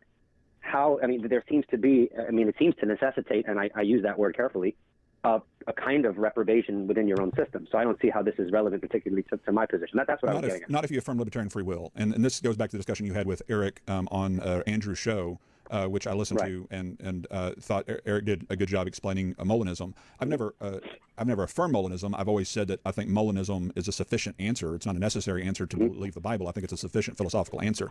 Just like I think the eternal view that C.S. Lewis and Boethius introduced, that God can't do that. That God ultimately has to be the causal determiner of choices because he is omniscient. In other words, his omniscience limits his abilities with regard to his sovereignty. And his ability to rule how he wants to. Does that make sense? I mean, in other words, it seems that I understand what you're saying. And with my discussion with Eric was very helpful. But it really, I still walked away, partially satisfied. It was a great discussion, but partially unsatisfied because I really it's difficult for me to see. Okay, I'm going to fast forward a bit because they talk about a different debate here. He has no more control over the color of his skin than he does over his desires. I wouldn't agree with that. Yeah. No. Well, let's talk about that. That's why I wanted to. Yeah, that's kind of in my original broadcast. I brought that up I used blue eyes, I think, just to avoid the racial thing. Right. Okay, so, so if let's say, and I don't think Doug would mind us using him as our foil here, but okay, so Doug, if let's assume Doug is a reprobate, okay, a non-elect person, and his eyes are blue. I don't know what color his eyes were. I wasn't paying bluish green. Close enough attention. No, I want to interrupt, and I do apologize. And I understand what you're saying, and I kind of see how you're thinking there. I guess my issue is just getting back. You said that everyone holds to mystery in their position, and I think that's true. But what I'm saying is that I'm having difficulty seeing how this is a mystery, namely that God creates with full knowledge of how everything will most certainly come to pass, and that you don't have, in a sense, a reprobate within your own system. I don't think that that's mysterious. Well, if we understand the concept of Go ahead. Can I finish my thought? Sorry, go ahead. No, I'm just saying, if we understand what omniscience is, and God creates with full omniscience in regards to the result of how everything falls out, I'm having difficulty seeing how that's a mystery, saying that doesn't warrant that you have reprobation within your own system. Okay, in case people are lost what Eli is talking about, he's saying, look, Leighton, if you think God knows everything, that he knows how things are going to pan out, the book of life, in other words, if you believe that, even if God doesn't know exactly, but if he can predict it to a high probability, then really this idea of reprobate, someone who just denies God, God knew that. He knew there would be some people who deny God. He knew that some people would probably deny God himself. But guess what, Leighton? God decreed for it to happen anyway, by creating in the first place. So if Leighton Flowers' problem with Calvinism is that it puts blame on God, I have a newsflash for you, Leighton. You should already be blaming God just for the fact that he created anything at all. Just the fact that we exist. If your God is real, the Bible's somewhat true, if all those things, you should be blaming God already for just mere existence. Because God knew that people would reject him, probably. And yet he created anyhow. That's what I'm saying. I understand that people call things mystery. I don't see how that's mysterious given what we know about omniscience. Well, reprobate on the Calvinistic worldview, the people are reprobate for reasons beyond their control. On our view, if you're trying to say that we have a form of reprobation, that these are the people who God knows will reject him before he creates, then those are not reasons beyond their control. In other words, how can God know my choice before I even exist? You know, I'm thinking about this for the first time, but is this even logically possible to know the exact details of something before its existence? Because if I truly don't exist, then my choice doesn't exist. How could God know what Pine Creek might choose, or probably would choose, or knows what I will choose, if that choice does not even exist? Words, Doug had control over whether or not he accepts or rejects the gospel on our view. On your view, atonement was withheld from him, and this effectual work of grace was withheld from him. So it's factors beyond his control. He doesn't have libertarian freedom. And so you can philosophically speculate all day long as to how... like, doesn't this sound like a man-made religion? Just the fact that these two guys are debating this, disagreeing on this. Wouldn't you expect if Yahweh was real, if Jesus was real, that these guys would actually probably agree on how I become saved? What does Pine Creek do to be saved? And Eli's bottom line is, technically, if God doesn't do anything in me first, nothing. Like, from God's perspective, I don't think I'm straw manning Eli here. You would agree. I just played a clip, if you came in late, where Eli agreed with almost everything I said on this topic. God knows these things in the future, or whether he determines this, that, or that. I mean, we can get into the whole Molinistic conversation again, / eternal view / determinism / compatibilism. I don't think any of those are necessary discussions theologically as to what was the original intent of the author when writing these words. And I think it's pretty clear. I think they are related. When we say disagree. philosophical speculation, it almost seems like you're suggesting, well, these are just speculations over here. I think they are related in the sense that what we know about omniscience and God as creator, they seem to be logical deductions that one can try to make to see the connection there. When you say that he has control, I grant he has control. Doug has control, put him in scare quotes, in one sense. But ultimately, God chose to create a world in which Doug exists. And Doug didn't have control over that. And God created a world in which Adam would sin and he would represent mankind. And Yeah, this is brilliant by Eli, because Leighton's saying, well, it's all about Doug's choices. Doug could have chose to accept Jesus Christ as Lord, or Doug could have chose not to. And Eli's saying, well, wait a minute. Doug didn't even ask to exist. If we're getting back to, the core of Doug, you have to even start with his existence before you can even choose things. And Doug had no control of that. So you should not. So you should be a Calvinist, Leighton, like me. You just need to suck it up. You need to learn to have a backbone.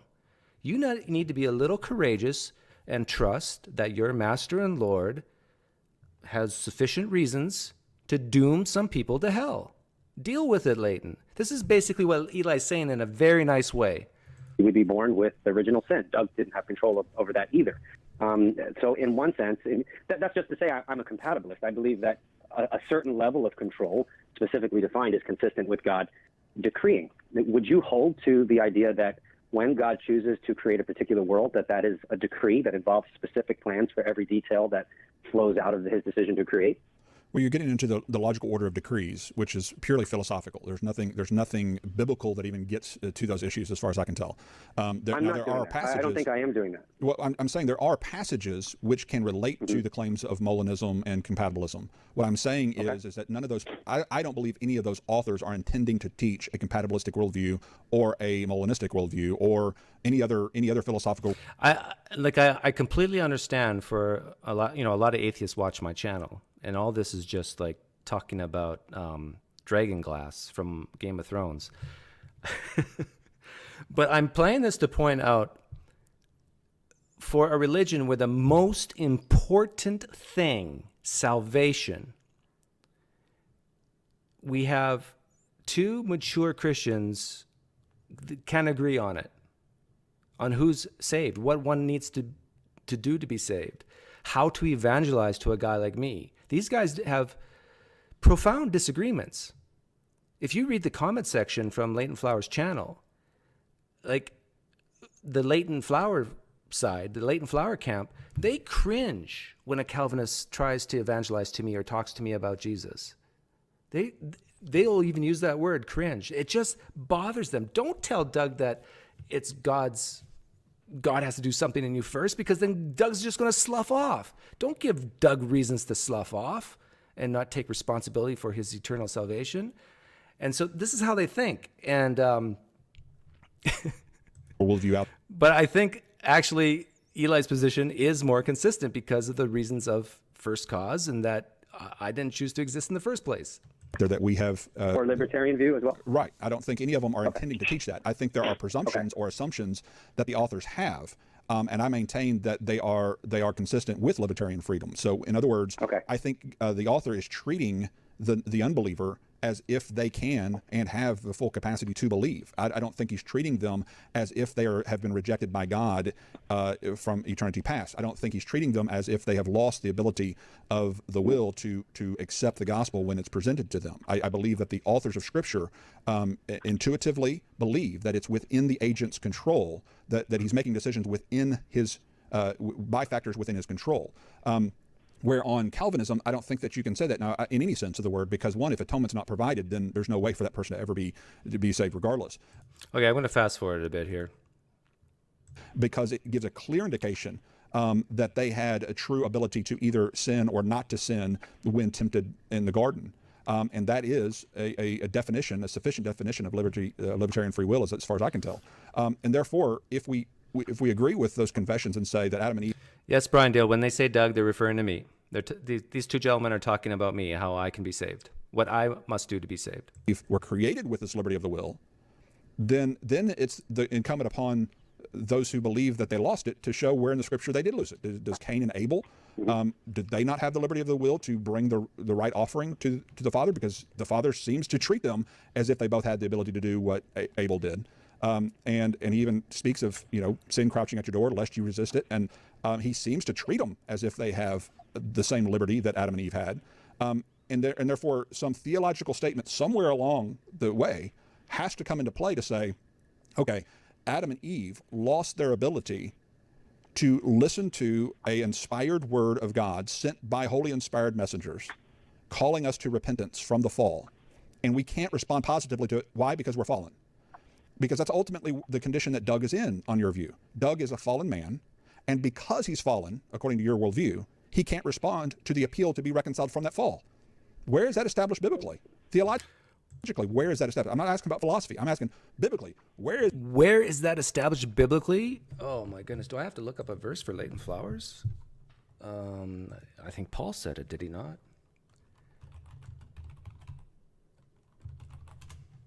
Leighton Flowers asks, where did God say that? Where does it say that in the Bible, that God chooses a person here? Maybe someone can find it before me. Ephesians 1?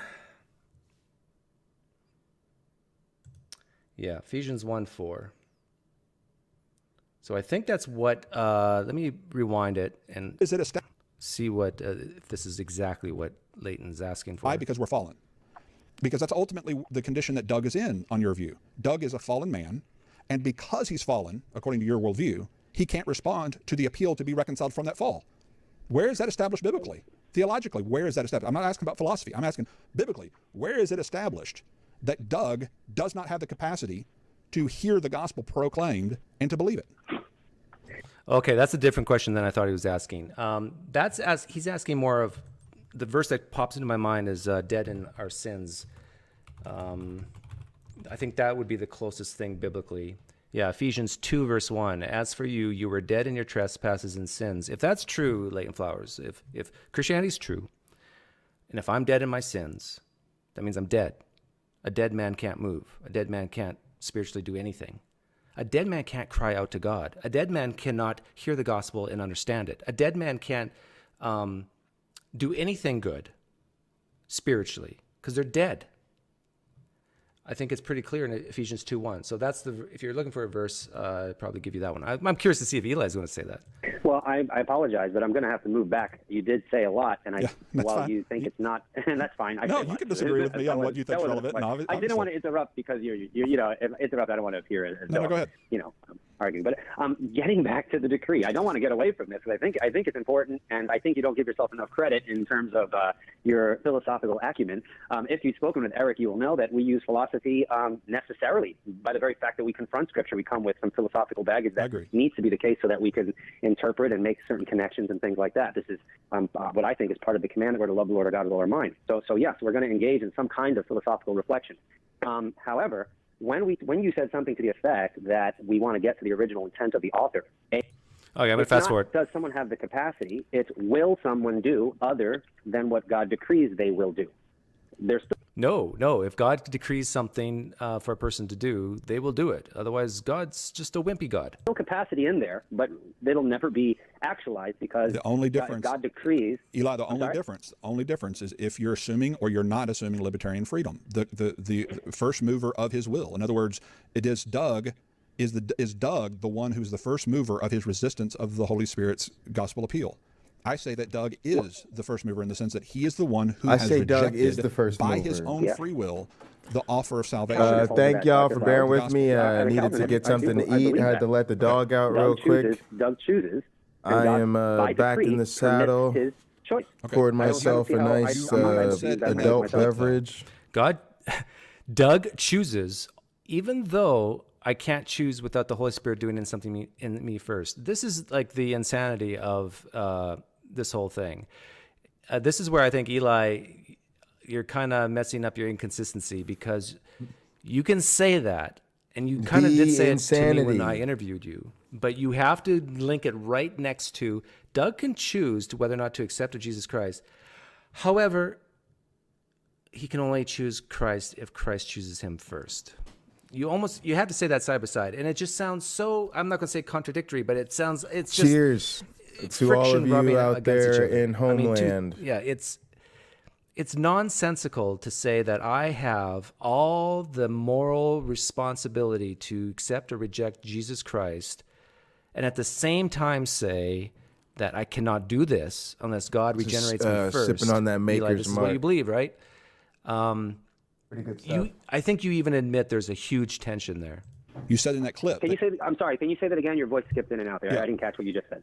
In that clip, you said that he needs an effectual work of grace. Yes. That would cause him to believe. In other words, God has, for whatever reason, withheld giving him this effectual faith of Calvinism, this regeneration. Okay.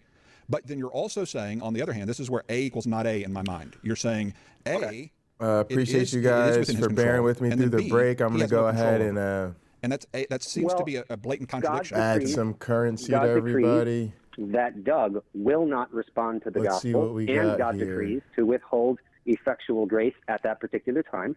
And if God has ultimately decreed that he would be a Christian, then part of that decree includes that Doug will respond to God's grace.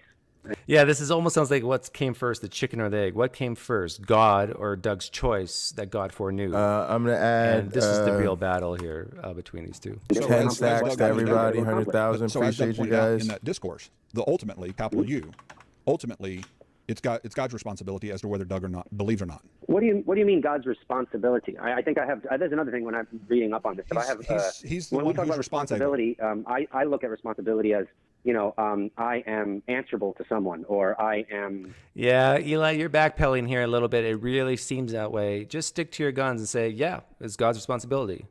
Accountable to someone. Right. God's not responsible in that sense. I would say that ultimately, God is the one who decrees. And so in that sense, yes, God... No, Eli, it's okay to say that God, Yahweh, decrees Doug Pine Creek to go to hell. We got all kinds of bots. Deal with it, Leighton. And because that could be true, right? From God's perspective, that he wants me to go to hell, that he created me to not choose him freely. It's God's decision who is going to be saved and who's not going to be saved. All right, let's talk about these, culpability, responsibility. I've always been known to say that responsibility is connoted in the very word, your ability to respond.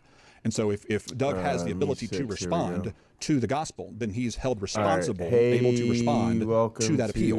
On Calvinism, without effectual grace, he's not able to respond to that appeal. But on Calvinism, he is culpable because of Adam's sin. In other words, he's not culpable because he's refrained from accepting the gospel. Okay, this is becoming too much like listening to two Star Trekkies debate a certain issue. How do I wrap this up? I'll wrap it up with what I said at the very beginning that most of you probably didn't hear because you came First late. Church of the Flying Man.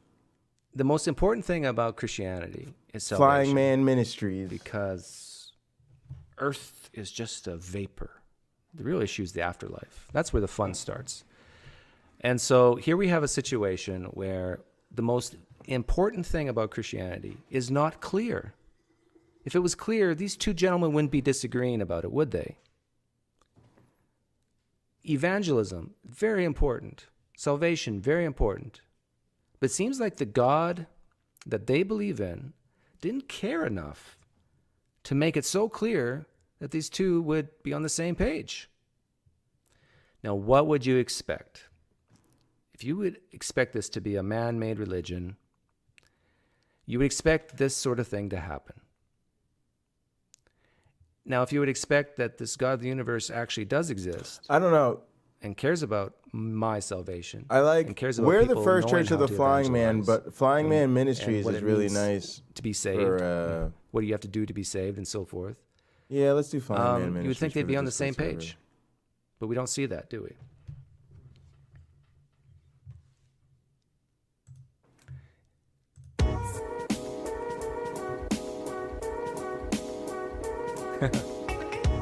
They disagree because of sin, Doug. Yeah, that's always the excuse, right? That was Alvin Plantinga's What does it biggest say excuse. now?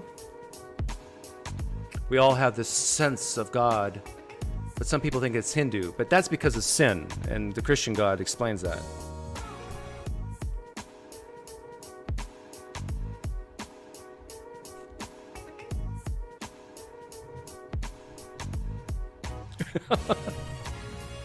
Mark. Okay, thanks a lot, guys. Thanks for the donations if I missed any. Eli and Layton, I know you need Christianity badly, but thanks, DB Cisco. Thanks, Adam, for the donations. At some point, you know, Eli and Layton, you can be deists. You can believe in a God, get your whatever you need from it. But at some point, don't you realize that odds are this is just man-made stuff? It's okay to doubt it, guys.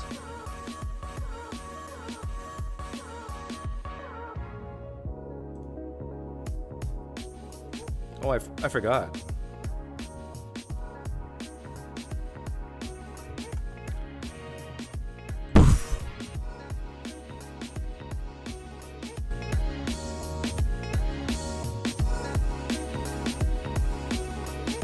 My apologies to Eli and Layton. They were scheduled to come on here today, but we ran out of time. Got to go pick up my son from school. Take care, guys.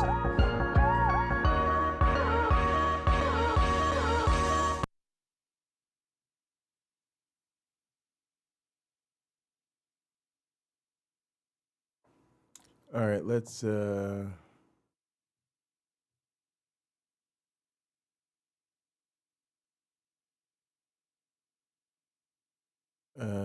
yeah, let's just save this for now.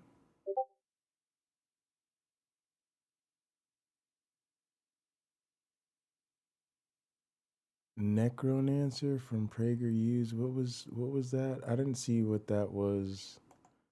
Was that a Discord notification? I don't even know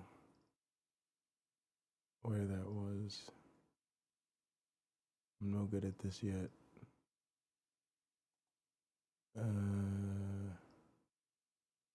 It's either probably here.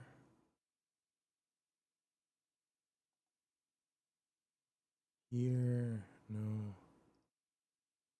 What about general?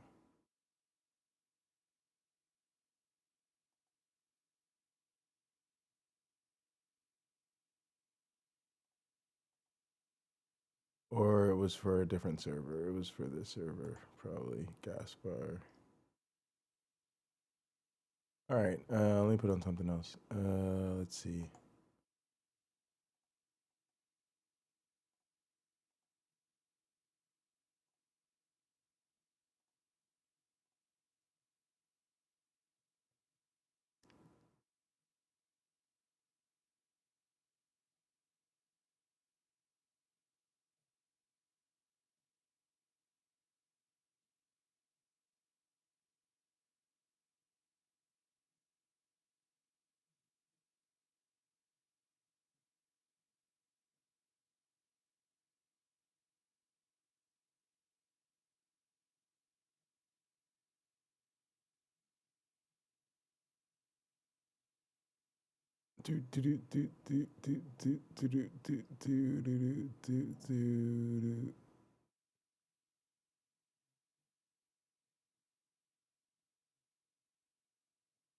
Let's watch Marlon Brown, yo.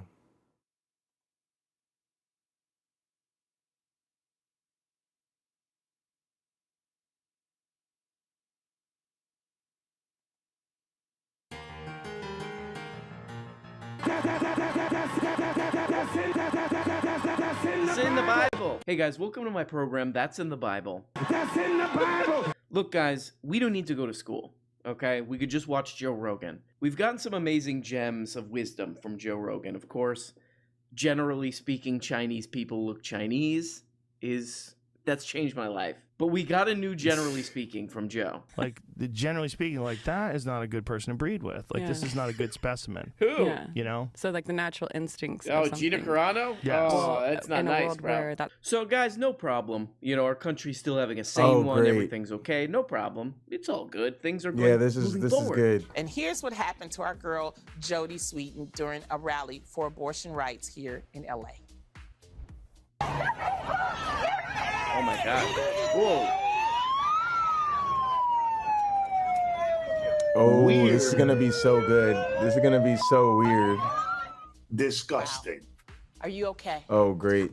Some Yeah, PragerU I'm stuff, y'all. See, we're and getting I out into the think community. above That's what all, we I like want to to see. continue to not make this about me, and to continue to bring the focus back to women's rights and also police brutality. You know, if people are disturbed by what they saw, let me tell you, I've spent a lot of time protesting out in the streets, and that is a very minor incident of police brutality. I work A with some very great minor organizations incident here. of police brutality. Okay, based Stephanie. No. That's in the Bible. So if you're a fetus, and now you have a lot more rights, and you don't know who this is, she's Stephanie from Full House. I'm in junior high. Well, pin a rose on your nose. Mine. You know, Stephanie was always my favorite from Full House, and clearly I had to get the good choice. The police were really taking brave Yeah, she used to be a action catch to back in defend the the day. community by shoving Before she Jodie became a Sweetin right-wing into the, fucking street. idiot. Where were those two little turds, Mary Kate Such and a Ashley turnoff. Olsen, on this one? When they become right-wingers. Wearing our big sweaters. We were holding 20 things. Whenever you see a picture of Mary Kate and Ashley Olsen, they're always holding like 20 things. They're in a paparazzi picture. They're like, but damn, hell yeah, Jodie Sweetin, cool as hell. You know, it might make sense to do a little police report card, you know, after all the good kind of crap that's been going on. So we've kind of noticed the police not too interested in saving young kids from getting shot. Okay, so that's would be on the minus side. Not too interested in the MAGA Capitol stuff. People protesting for some kind of progress or whatever, all over it.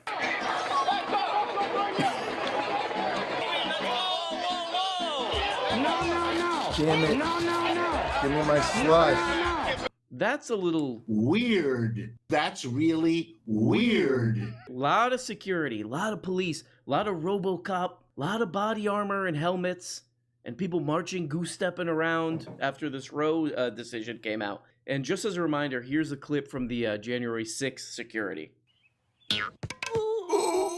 This strikes me as a little bit un-American. These patriots go out there to fight the tyranny of the state. Oh, no, we didn't mean that. We didn't mean that. Oh, doing things to make progress? No. Oh, no. When we say fight for freedom, what we mean is collecting a bunch of guns like they're anime figurines. When I say freedom, I'm talking about throwing a fit at a Tex-Mex restaurant because the service is too slow. That's... Oh, you thought it was about things that matter.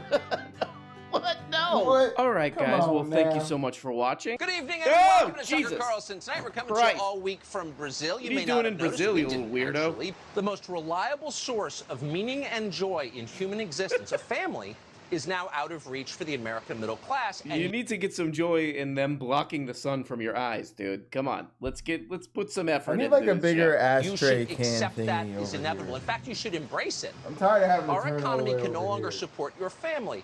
Sorry. According to the Institute for Women's Policy Research, at the national level, state-level abortion restrictions cost $105 billion per year because basically it reduces the labor force participation rate, how many people are in the workforce, and drives down earning power. This segment is honestly Anti-cha-ching. so like self-satirizing that I gotta get back on my board, yo. I gotta start dreaming. using the I'm board probably more. dreaming this.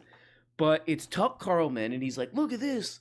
Look what MSNBC Look how good is that saying. sound is. How Then good is that? Who's got that? MSNBC, Who's and they got probably that? cut Who's this got that in some money weird counter way, who sound knows? effect going? But they are basically saying, MSNBC is saying here, the reason that banning abortion is bad is because we need to get these women's asses back to work. Get back to work, hoes.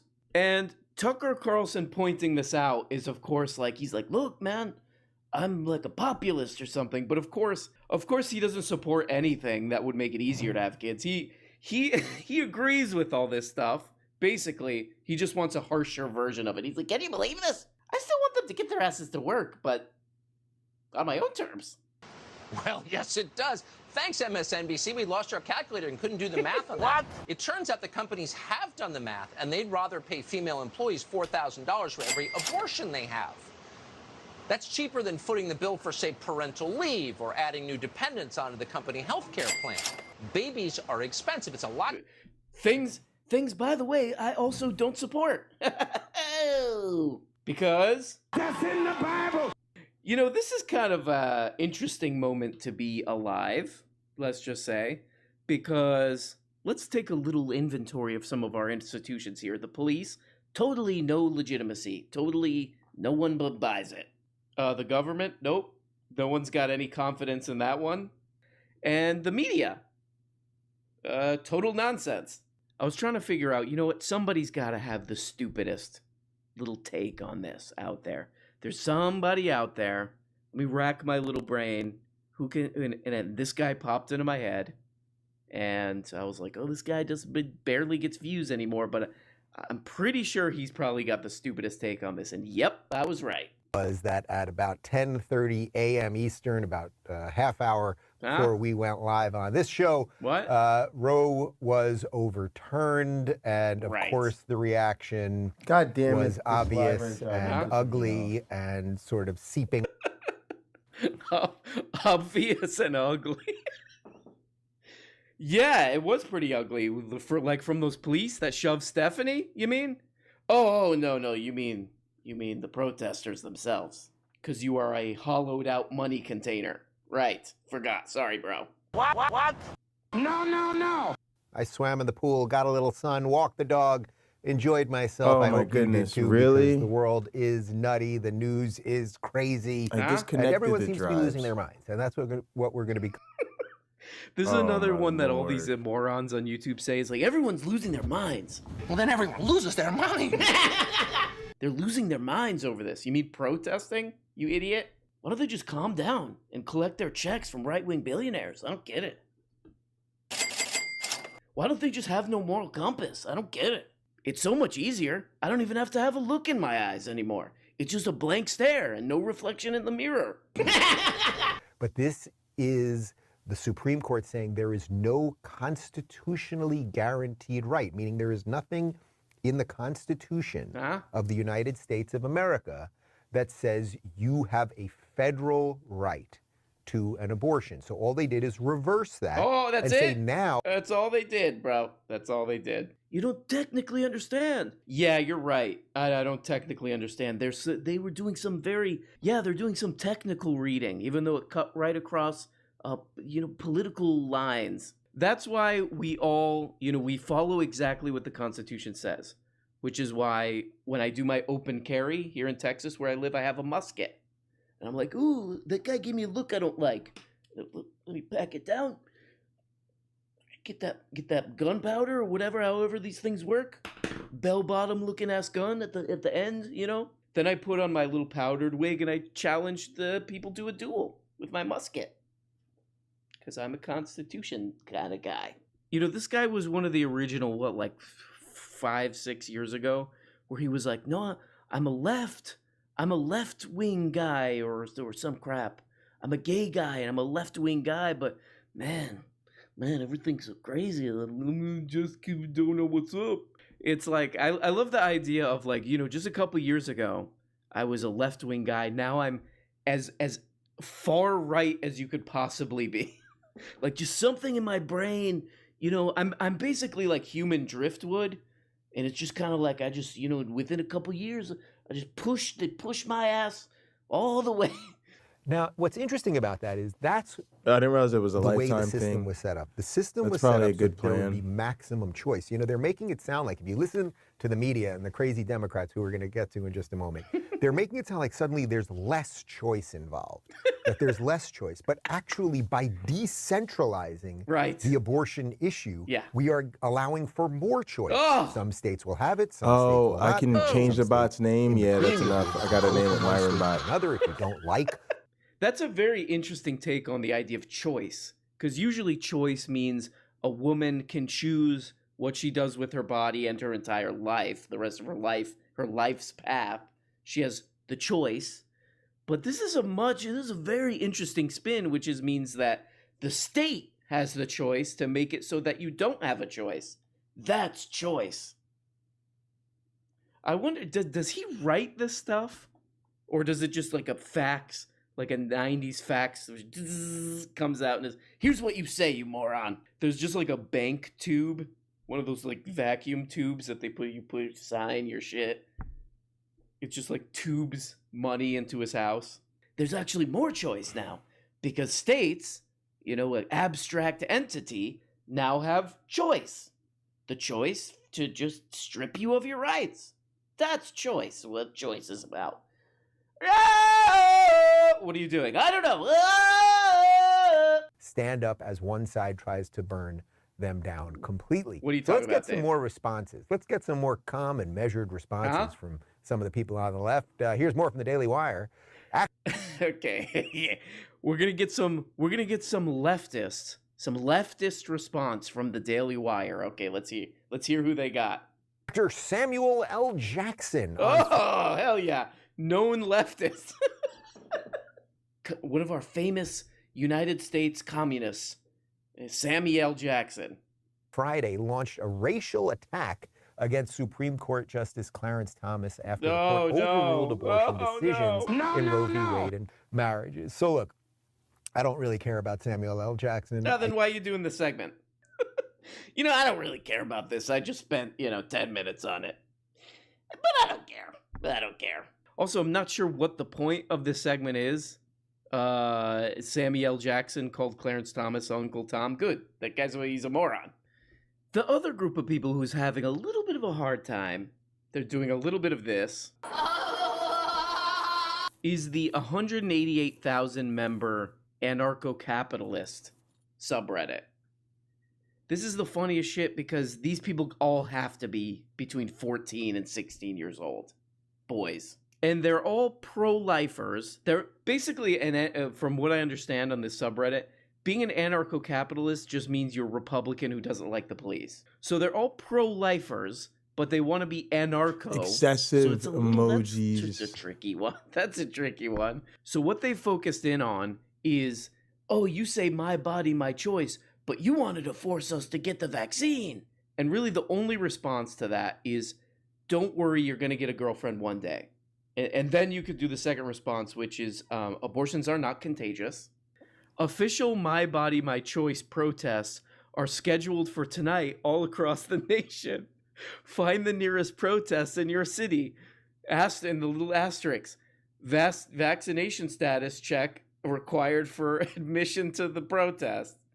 Oh, wow. And somebody immediately points out, this is satire. This is a satire thing. This is a fake post. Please, America, let's just kind of take a break, put down close the laptop, and just kind of sit and be like, let me think this through.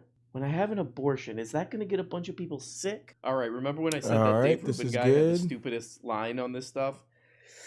I think you might have a little competition here. I think you might have a little competition there. It was not too long ago that even people who are very far left or were very far left would even admit that it was a terrible decision for a woman to have to make if she had to make the decision to have an abortion. Right. And that it affects the woman, it affects the child, obviously in irreversible ways. But now it seems to be championed in a way. We can make these social connectors so that we can as opposed, Nicole, go on. to All right, giving you I'm the gonna choice check to for choose this, whatever and you this want. is this would be really useful because we could put YouTube notification for channels in the stream. To have an abortion, as opposed, Nicole, to giving you the choice to choose whatever you want. Yeah, I didn't know let's this see if person the existed until bot. pretty recently. Why isn't the bot? Laura Trump, and she's called Laura Trump because she married doing the the guy things. that every girl wants to get her hands on, Eric Trump. He actually looks like this. And people are advocating for you to have an abortion, as opposed, Nicole, to giving you the choice to choose whatever you want. It's hard to tell. Is like, is she trying to make a pro-choice argument? She just get a little mixed up? And I would say to Laura Trump, not everybody's meant to do things. Not everybody's supposed to do things. Some people just Yeah, I don't some know things are why just the too alert hard bot for isn't some people. on. Like repeating Oh, you know what? very I think simple talking I. points on a cable channel that's Oh yeah, I have to 100% turn friendly on to the. I have to It has now turn been a on couple the. of I have to days open it. since I have to Roe v. open the Wade and widget Casey were overturned by the because I'm Supreme not Court. using Chicken OBS. City. You know, he's out eating. People say, "Hey, Chicken City, what's up, Chicken City?" And the left is losing its collective mind. Well, then everyone loses their mind. And All right, they hang don't on, I can know fix this. what I they're got this. actually losing their mind about. Right. That's not smug at all. They don't get it. They don't get it. I'm just so smart, you know? Or, you know, maybe you're the moron. That might be an interesting angle to look at it from. You know, maybe it's a bit too. I'm generalizing too much when I say that. Certainly, Yes, there you are are. people on the left who understand Right. what the You're ruling an idiot. means on 'Cause Roe you're an v. idiot. Wade. But you look at these people protesting; they don't get it. They're losing their minds. Which is it, buddy? Billy Joe Armstrong tells Whoa. British crowd he's renouncing U.S. citizenship after Roe repeal. He's Hell lying. yeah. Hell yeah. I do not believe him. No, you This don't. man, I am willing to bet, is a liar. Now, he said he's going to move to the UK. Damn, this is a hard. This is Sorry, I had to tackling a remember what to hard-hitting do issue. there. Is Billy Joe Armstrong really gonna move? Is this Billy Joe a guy who has limitless money? Is he gonna move if he wants to? He's lying. Okay. In other news, the guy from Sum 41 said, "Kiss my ass." What else I got here? The guy from Operation Ivy said, "Suck my dick." What? He's being mean. Oh, what's this? The guy from The Offspring said, "Kiss my ass." Also, A liar. Now, he said he's going to move to the UK. Right. There's a good possibility he's not lying. Okay. I'll say that, but I just believe you having a stroke or what's okay? the greater probabilities. He's not going to do anything. He goes on stage and he goes, virtue signal, screams his mind. Screams it. Screams his mind. He goes on stage, screams his mind. We have a saying in Chicken City: we scream our minds. All the chickens screaming their minds. All right, now in we should be able unison. to redeem stuff. And I'm the leader, and they scream their mind to me. Tim Murray, what are you talking about? Well, I was saying that out loud. Do you have the time to listen to me scream my mind? Yeah.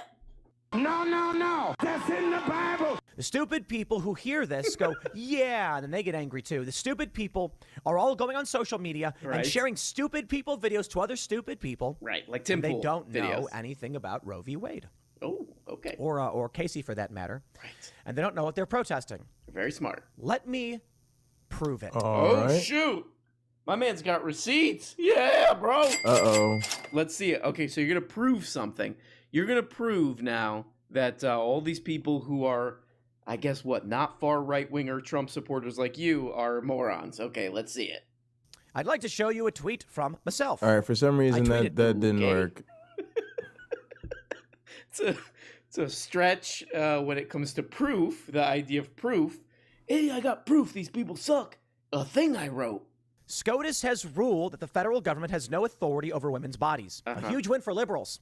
Okay. Ah, yeah, look at that. 5,000. Everybody's there losing we their go. minds. In honor of Tim Pool just reading his own tweet here, I'll read the top reply to his tweet. And remember what he wrote. He's, I don't know why, but he's pretty proud of this.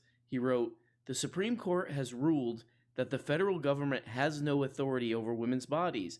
A huge win for liberals." Get what he's saying there. He's like, look, it's just going back to the states. It's saying they don't have authority. And this is the top reply. "It's hard to overstate how stupid Tim Pool is." Hey, come on, man.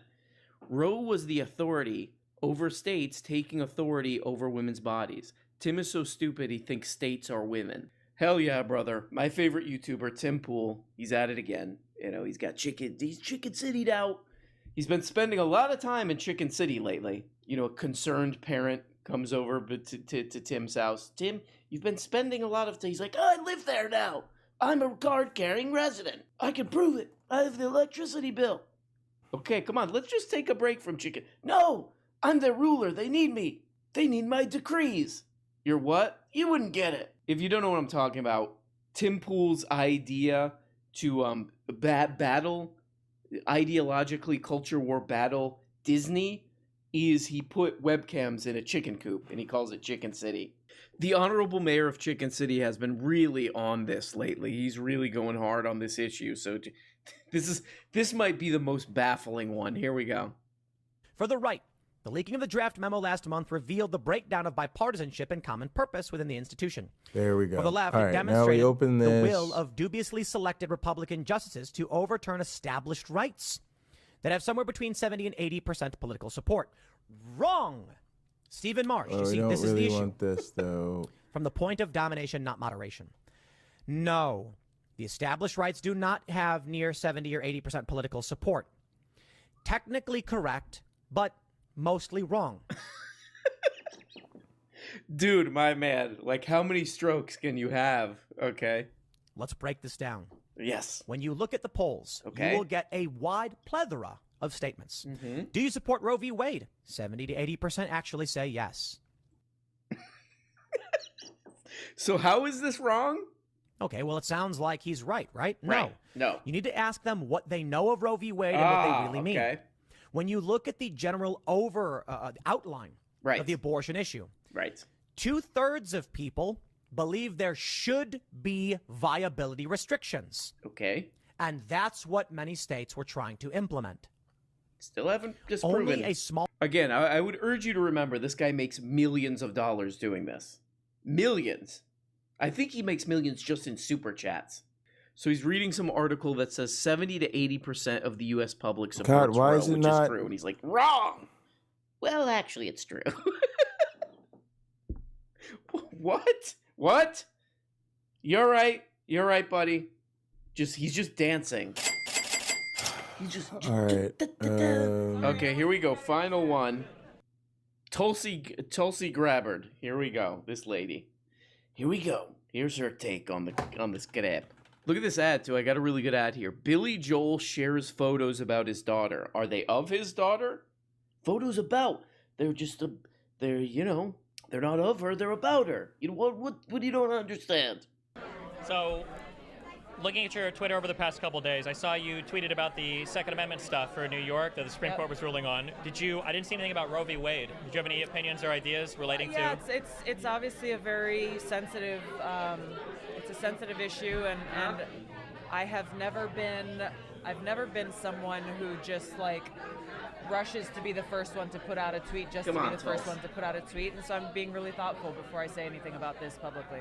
Gotcha. Really? The fuck out of here. So I don't know everybody's positions over time, but I've heard some people say that you're supportive, the Second Amendment stuff is a little bit surprising. Were you traditionally kind of I've always been supportive of the Second Amendment. So she's a politician, All right, she's a politician, so she's gonna be a scammer a lot of the time. But oh boy, man, that's a rough one. That's a rough one. I'm Tulsi. You know, when it comes to trans women in sports, you know, 0.0 whatever, a tiny fraction of the population that's a trans elite athlete. Oh, I got a lot of opinions on that. It is being undermined by changing rules that allow biological males who identify as women to compete against biological women in sports. But then basic right being stripped away from, you know, half of women in the country? I don't know. It's like that famous actor, the Joker, said. Everyone's good, just going crazy. So there we go, guys. Looking at some stupid crap in our stupid country. I forgot to put the link last time, but I'll put a link this time if you want to donate to, you know, one of these places that'll help women, you know, all this crap. Thank you so much. Love you guys. Hope you're having a good week. All right, there we go. Oh, yeah, that's, you know. It's an okay one. You wake up on Wednesday and you say, Here we go. Here we go. you know, then somebody's like, oh, you got 2 more days in the week. And you say, No. all right, that's enough. No more. Talk to you guys soon. And as always, bye-bye. Hey, guys. You're only getting a fraction of the weekly show.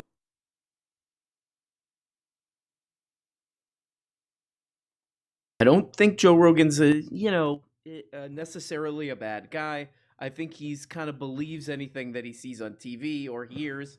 You know, I feel like you could just tell Joe Rogan, hey, Joe Rogan, I invented the keyboard. And he'd be like, oh, wow, let's go do karate. We're going to be telling him. Take a doo-doo pie.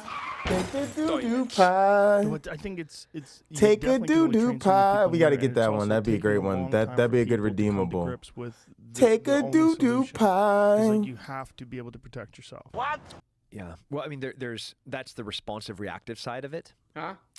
Which is really important. You know, we have to make our schools hard targets. We have to get We got to make our schools hard targets. And be able to protect themselves. Like our Dude, basic is it just me or like for right-wing dudes teachers, just inherently funny? Everyone is called protector. They're just inherently caricatures of white dudes. Yeah. How to keep blood in the body. They're like, you know, like how to This is keep one of the blood in the dumber body, bro. Like episodes of an right-wingers are already literally kind of parodies of garbage dump themselves. Misinformation program. Sorry. Like Joe. you want to make You fun know, of them, sorry, not but then you're sorry. like, nah, I could just play footage get of into them the actually being Uvalde themselves, shooting. and And his it'll kind of solution, just do the job for me. Weird coincidence is courses that he sells for $274.99 on his website.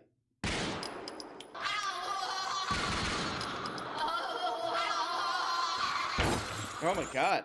Oh, jeez, Yoko. I mean, what makes this even stupider is that they tried. We got to this in really Uvalde, promote doors, Texas. guys. I mean, look, I think it's fine to go if you have an extra 300 bones and you want to do this. I don't have any, but you want to run around and shoot targets and stuff. That's totally fine. It's summer camp. It's summer camp for like bored suburban dads who are like, I saw a strong guy in a movie and I want to be like him. We have to do all these things with our schools. Right. You know, I've been writing nonstop since This kind of stuff. These last shootings have been happening. He definitely strikes me as the type of guy who's been 4Ds writing about how to make a nonstop. school a hard target. How to make the schools a hard target. Yeah. By writing, I 4Ds. bet he means like Twitter posts. What a pervert. You have detection, denial entry, you have deterrence, and then you actually have defend. I've been So, writing of those nonstop things, on Instagram. identifying what yep, problem solved. Hey, remember the 4Ds, okay? We're gonna have to add a new D, which is dead. Sorry, guys. Sorry. I need some bullets. This God, guy really God, has I need to to know step what my he's saying game is up. insane. Like him and Joe both have to know what they're saying is stupid, right? These are grade school teachers, and you're gonna teach them to be the Expendables. Hey, barrel roll. They're gonna do the head, you know, in movies where the guy dies from that. You're gonna teach them to do that. I think maybe people are talking about red flag laws. I think we need red flag laws for action movies. Hey, my husband's been watching Under Siege and Under Siege on a loop over and over again. I think he's gonna start suggesting things that make no sense for schools. What's that? Yes, he is surrounded by tree wrappers. Yes. Let me look. Yep. Yeah, Charleston Chews. Charleston Chews. Empty Red Bulls. And now a clip from my new course, Jean-Claude Van Damme crap for kindergarten teachers. Okay, you mother Welcome to my $250 program. Now, this is one of what we call your main resource tactics. You're I a love teacher, you have this. a book, right? You got the head tilted. You got the head tilted this way. You got the book. You get. Now, the book is gonna go like. As the book is spinning, it's going to do a flare out formation. So the perpetrator is going to see some of those words. Maybe it's a Spanish book. He's like, oh, what's that say? Como te amas? You know, while he's looking at como te amas, it's going to incapacitate. Definitely. I definitely think the solution to It's just some high-level special effects, video production right there. The type of thing we appreciate around here. Lower these percentages. Not necessary. The key here, okay, guys, the key, okay, it's the key. What I think is way cooler is training a bunch of grade school kids to do Chow Yun Fat. All right, I gotta pull back up this Me 6. All right, leaderboard. Those kind of I want to make this clear too. Those kind of ideas come from reality. Yeah, y'all. Here's the leaderboard. Not movies. One of the sheep dip Allow classes you can take users is to called join your situational server through your Situational leaderboard. awareness, Oh, which in I a hope vanity is URL. like, you know, all right, we're somebody gonna comes in to wait kill you, you're like, hey, till. I'm aware of what you're doing, you piece of shit. Yeah, I'm gonna order the premium. Ah, you're killing me, but I'm aware. I'm aware though, so dead. And funny ending to that story. That guy got into heaven because he was aware that he was about to get shot and be killed, so he could quick. Yes, I accept you. You know, the defend is obviously the last course of action where teachers or law enforcement are going to be protecting their kids. There's lots of different Additional solutions to that. bot They have masters. cameras that can have pepper balls in them, you know, lasers that can blind people. Who else should be a bot ultimately master? it's the individual Administrators? that has to be trained. Now I'm kind of listening. You know, you start your first day as a kindergarten teacher. Oh, I and gotta. comes up to you and he's like, Mr. Yeah, I gotta Bond, be a premium this features. looks All right, like I'm an gonna get the ordinary premium key. version. I know you'll be spending most of your time. I actually telling think the kids not to premium eat their features own are worth, boogers, especially for $90. I just want to wait till my next paycheck, which I should have got today, but I want to check. You'll I don't notice want to do it these right now. cameras. They look like normal cameras, but Send they a shoot message when the beanbags user out and joins that the explode. server. I thought we did this already. I'm not crazy. Hell yeah, bro. This is like, you The gotta drink some serious welcome- Black Rifle coffee What? to get those Didn't neurons we do this shit up in already? here. Every teacher gets an Aston Martin that the machine guns come out. Hey, I tell kindergartners not to eat things off the All right, floor do all this, day. do this, just save it for now. You know, speaking of 90s action movies, I think I know the exact guy Oh, we maybe can talk because I to didn't to pick get the some of this channel. stuff to protect these schools. Should Okay, be what do you think called this is? Welcome. It looks like a keychain, but it's so much more. This is called a stunner. It is designed by an ex-Navy SEAL, okay, very serious individual. I never see him smile. Also, I never see him in a pair of pants that fit. All right, I'm aware that there's a lot of younger viewers maybe who watch this. That's from a movie from, that's a movie from the caveman era. That's a movie from the hunter-gatherer period called Beverly Hills Cop. It's about a guy who does this. And frankly, a little bit of this. Oh, actually, that gives me an idea. These people come in, they're like, they want to shoot a school. We put banana in their tailpipe. Dip, dip, dip, dip, dip, dip, dip, yeah, yeah.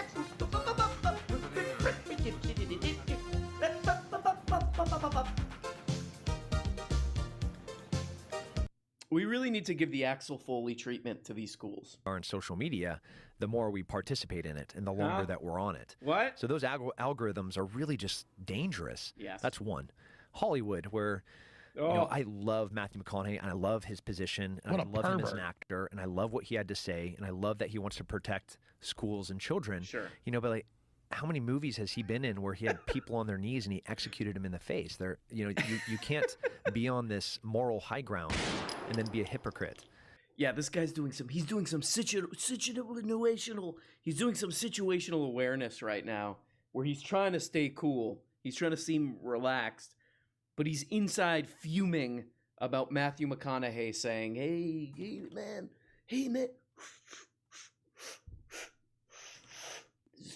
guns, they're bad. Shooting kids is bad. These regulations are not a step back. They're a step forward for a civil society and the Second Amendment. So this guy's giving off, he's like, whatever. This guy's giving off a laid back vibe, but he's really like, he's so pissed off that he has to do the bonehead comparison of, oh, this guy wants maybe for, you have to wait till you're like 6 years old to buy a gun. That pisses this guy off so bad that he has to do the like, well, he shoots people in movies. He shoots all those people in movies, that hypocrite. Those are documentaries. Those are documentaries shot in real time, man.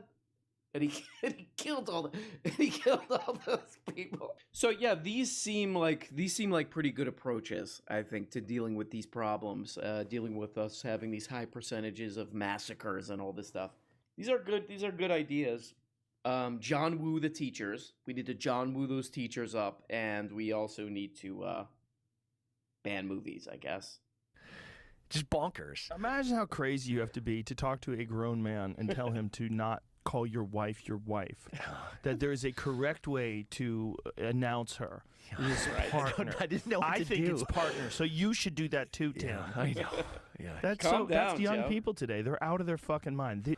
That's the young people today. They're out of their fucking mind. That's what I'm worried about. These poor fucks that are stuck in the fog of woke, that are just trapped in these universities. And did you write that down, Joe?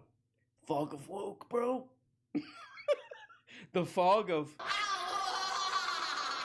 And they get out and they exist in these weird bubbles, like L.A. or New York in particular. Oh, boy. And dangerous. They're just nuts. They think that's. This is such a great example of Joe, of why Joe's so funny, such a funny character. Is because, yeah, this guy tells a story about which, okay, we'll believe the story. The people are woke everywhere. Like, none of this stuff has ever happened to me. I live a fairly normal life. I interact with people, and I've never had somebody say, you got my pronouns wrong.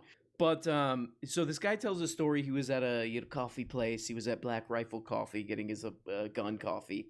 Why don't they call that coffee like gun oil or something? Or like gun lubricant? No, yeah, I'll have a large espresso, and then they correct you. No, it's lubricant. You mean a Vente lubricant. I totally forgot what I was talking about. Oh, yeah. He tells a story about how he went to get coffee and some decrepit SJW was like, don't call your wife, call her your partner. Okay, I believe it. That's stupid. That's stupid. If that really did happen, that barista or whatever, calm down. Calm down. You're doing this.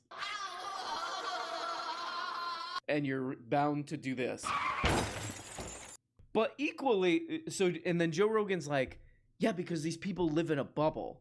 Right, but the problem is, Joe Rogan is looking at them in their bubble right through his bubble. Like, it's too, that's the only way you come up with things like, let's John Wick out the kids to prevent school shootings.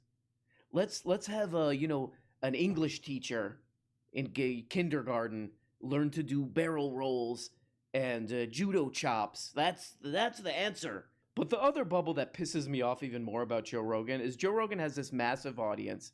He moves to a town that already has a very active comedy scene. Austin, Texas, right?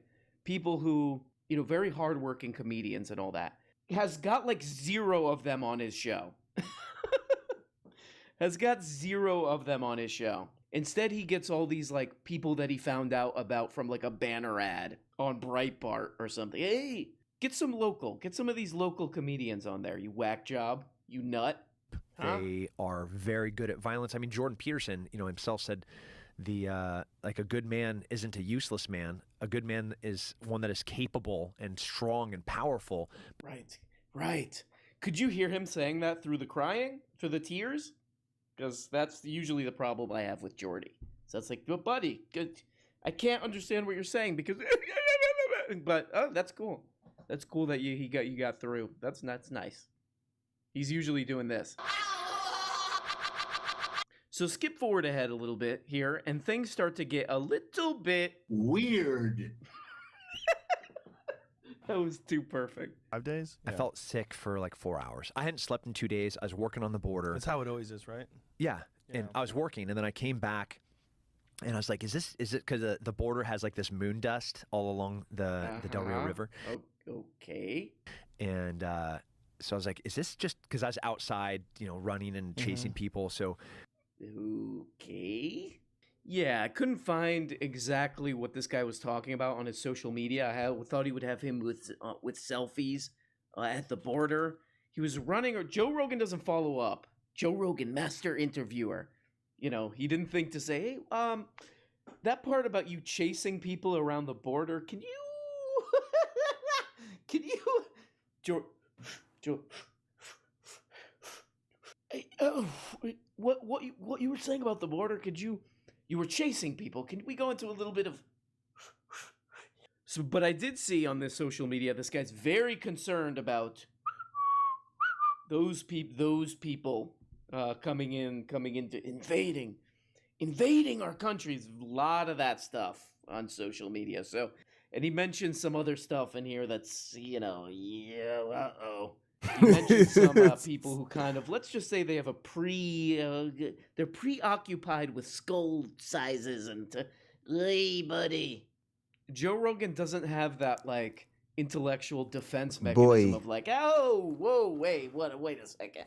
What are you talking about now? Where on Fox News did you hear that? You kook, you idiot, you lunatic. And then you're like, I need to get to the bottom of this list. It's a great plan but for it Russia kind to of be able won't to let take me land that leads up to NATO countries. Huh? Loving NATO or like Ukraine, don't like Ukraine, think they're corrupt. Any of it, like everybody is gonna be like, yeah, I don't want communism at my door. And then you go, well, who? Is he talking about? Well, I mean, again, this I is listened to awkward. 2 and change hours of this, so I might just be, this is a sort of a medical term, but this is Jordan Peterson this is probably knows about required. this. This All is right, a here, clinical memes. therapist term. Save it. I listened to 2.5 hours of this, so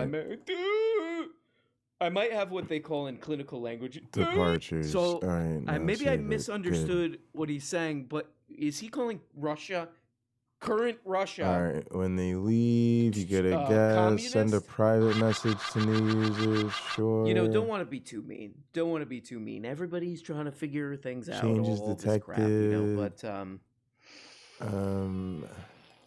but poor old Joe Rogan. He's just like an army man. I got an army man on my show. He probably knows what he's talking about. Also, the other Joe-ism that I've noticed from watching these videos to make fun of old Joe Rogan is he's very... I think one thing that he does say, which I think is totally fair, is like, people should exercise. That's totally fine. I don't think that there's anything wrong with saying that. But he'll he'll go beyond that every once in a while. He'll slip up. And him and this guy get into this long thing about how, where this guy was in some other country, and he was like, people were more fit there, and then I came back, and I had to look at all these fat people. Joe Rogan's like, ah. And as much as Joe Rogan wants to be like, I left L.A., L.A. sucks, he's still just like an L.A. mean girl. He's just a mean... At his heart, Joe Rogan is a mean high school girl. I think he's just like, he's like chewing gum like, oh, look at that fatso. Gross. I'm 99% sure I could fucking skate through this. Take it easy. In a healthy way if I use the right medication and take care of myself. Calm down, Joe. Why am I being locked out of the restaurants? Why why am I being locked out of the gym? Can't go to the gym. Yeah, you can. Remember, Joe Rogan is a guy who part of his, like, everybody is in a bubble. Everybody's too sensitive. They're weak. A lot of these men, they're weak. Restaurants closed for 2 months. Oh, sorry, Joe Rogan. The Panera Bread is going to be closed for, a month and a half. I'm dying. Hey, Joe Rogan, I'm sorry. The Planet Fitness is going to be closed, for a while because there's a disease outbreak that's, killing... 1 million people. So you're going to have to work out at your home gym, in your mansion for a while. I can't breathe. I can't breathe. I can't breathe for this. I can't breathe. Men are weak. Men are weak nowadays. That's the problem. I'm sorry, Joe Rogan, but you can't actually physically come into the smoothie place. We're gonna have to bring it out to you in your car. He's like, I can't.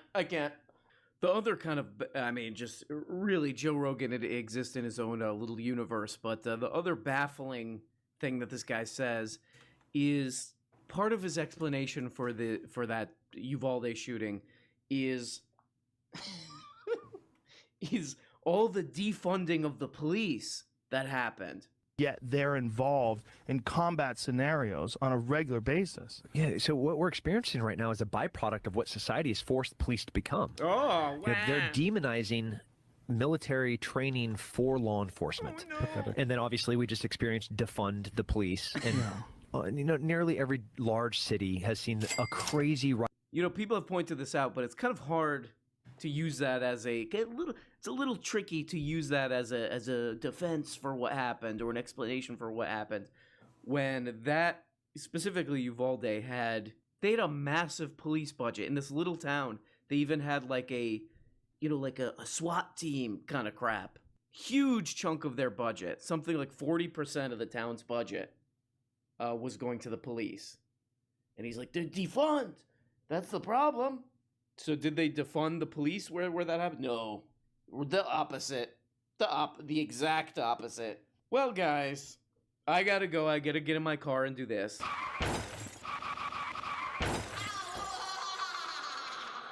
Thank you for watching. Arun Brown. Have a happy left nut day, which is what I call Wednesday. And thank you so much for watching, guys. Love ya. Love ya. And bye-bye. Hey guys, you're only getting a fraction of the weekly shows. If you want a new motherfucking episode every day, subscribe on Patreon for as little as 2 bones. You get the patron-only Tuesday and Thursday shows, the Bookablega show where we look at important books, and the goddamn weekly behind-the-scenes show. And for only 25 bones, you could become a producer and get your name up here. Look at these people. These people make this show possible. If it wasn't for them, nothing. We don't have a show. We got nothing, and it's garbage. And we have to just leave. We have to just basically walk away, and we don't even really know where we're walking. That's the truly troubling part about all this. But please, become a patron today for as little as 2 bones, or 5 bones is another level, or 10, or you go the full 25 and you get up here. Big special thanks to these people. Love you guys. Love you guys so much.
All right.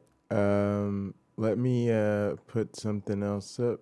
I want to do more R.M. Brown. Yep. This is good though. I'm getting a feel for what I want to do here. Jeez. Jesus William H. Macy Christ, guys. Welcome back to the show. We look at some real stupid crap and we go... So that's right. Today we're going to be looking at one of my favorite YouTubers. His name's Beanie Babyro. And he does this show, this other show, for members on his website called Deranged. Sorry, I read that wrong. It's called Debunked. Debunked. You're about to watch an episode from the new season of one of my coolest shows. Debunked. We have 2 full seasons available right now. Plus, for some reason, someone isn't provided a role. Click that link in the description below. There'll be a view channels. Off. Enjoy this sneak peek. I'll think about it. A lot of folks on the left say that the rich don't pay their fair share. It's time for corporate America. And the read wealthiest 1% message of Americans history. just begin to pay their fair share. Pay a fair share. Nah, not even read message history. Only guests can do that. They're not guests. But this requires us to answer a few questions. First, what does the rich even mean? And they can connect to voice channels and listen. So this is pretty exciting right here. He starts out by saying, well, we don't even know. What do you mean rich? I don't even know what that means. How do we even define who's rich? And the little stat that I'm about to show you, he never brings up, which is sort of weird. What I'm about to show you, it's sort of weird that you're talking about like taxes and macroeconomics in a country and all this stuff. And you never bring up like a very, very basic fact. And I'll just read this. Then when you it's become from a communist guest, website you called can CNBC. view channels. The C probably stands for. And The stock portfolios of the top 1% are now worth $23 trillion, and they own a record 53. This is just the top 1% of people in the U.S. Or send they own messages over and half. You more or of the less have stocks. the same privileges Okay, so as that's just everybody. The top 1%. Except That's I'll just give the it to top them in 1% certain moves. Owns half. You can read the message what about the history. Top 10%? The top 10% owned a record 89%. You can connect. Just the top 10. Wow. The top 10 owned a record 89% of individually held corporate equities and mutual fund shares at the end of 2021. So they own all the wealth. But to answer his question, who's even rich? Yeah, it would be the top 10% that owns 90% of the wealth. That's a pretty easy one, actually, Ben Shapiro. That's really weird. Jesus. Soaring stock prices have created a feedback cycle for wealth and inequality, says Wolf, the NYU professor, because stock ownership is tilted toward the top of the wealth ranks. Rising stock prices shift more money to richer Americans.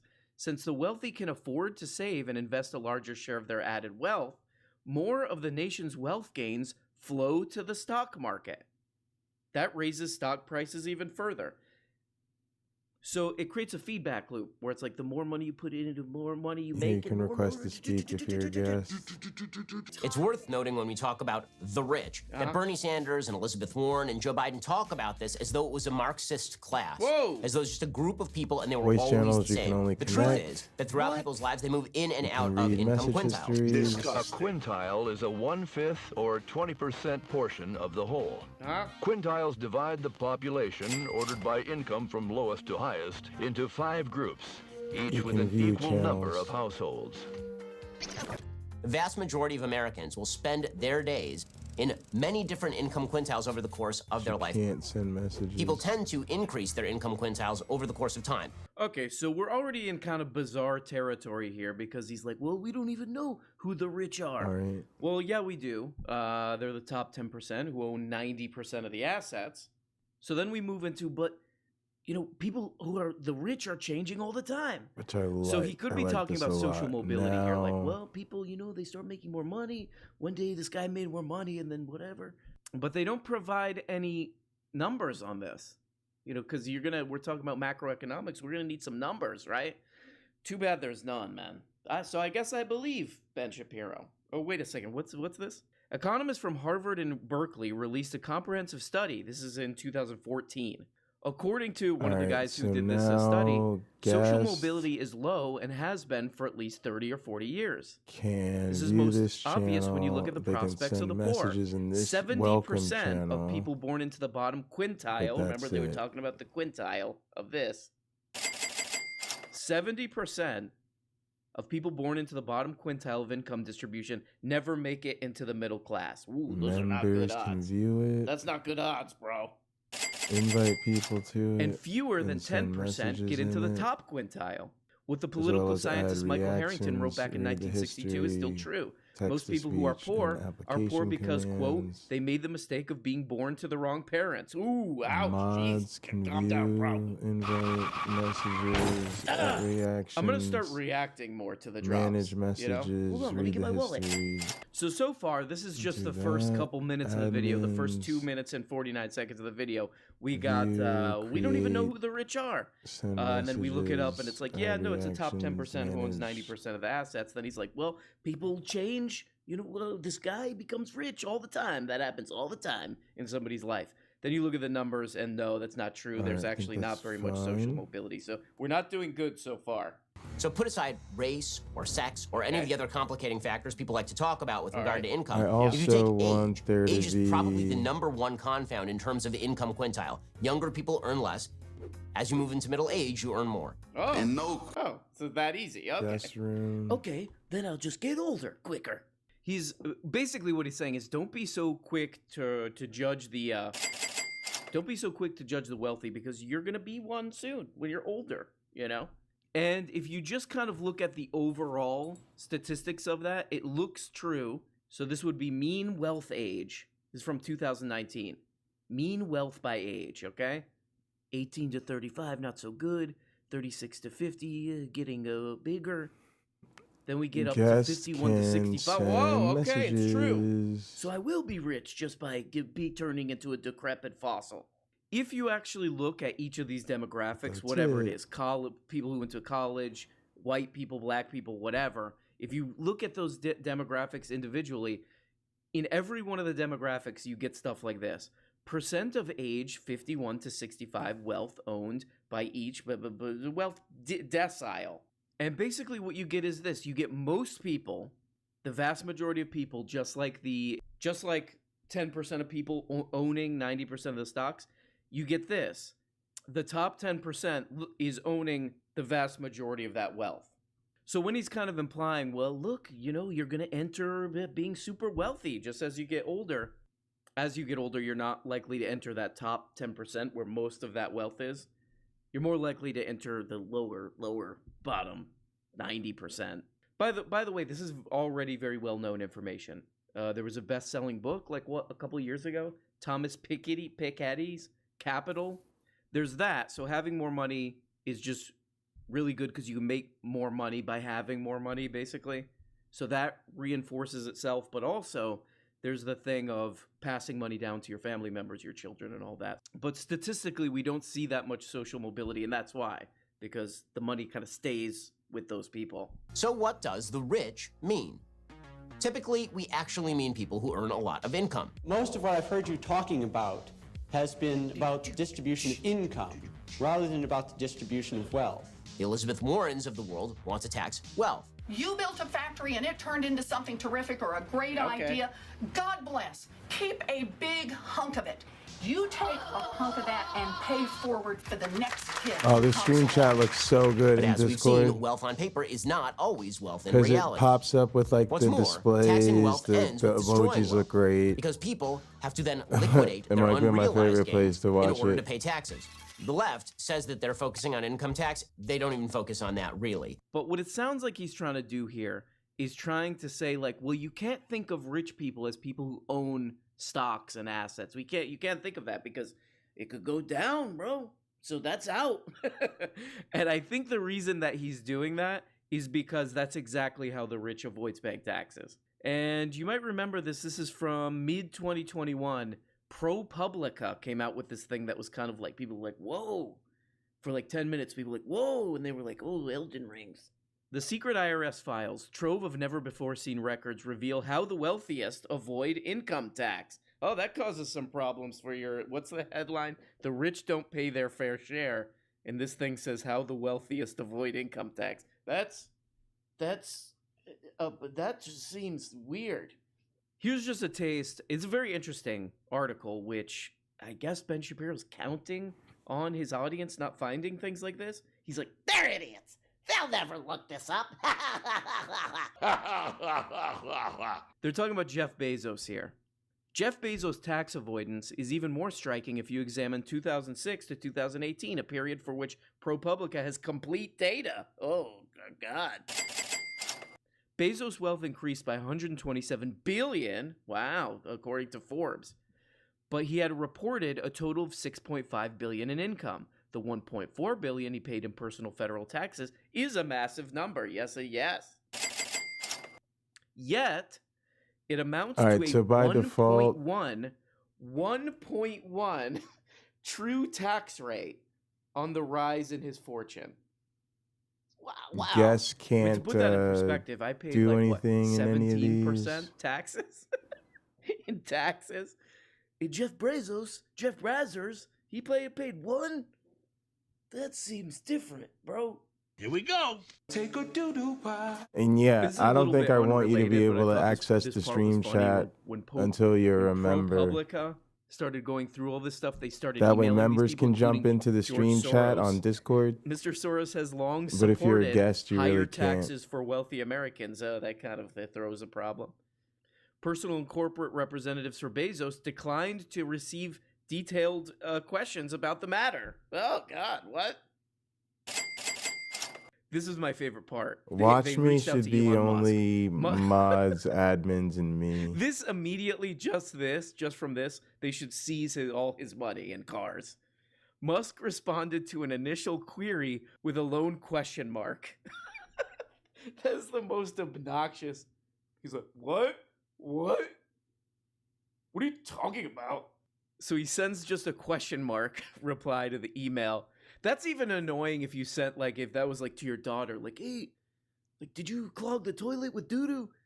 And you just get a question mark back. You're like, you know what I'm asking, you little turd. So here we go. After we sent detailed questions to him, he did not reply. I don't know what you're talking about. Okay, here's in detail what we're talking about. I'm not interested.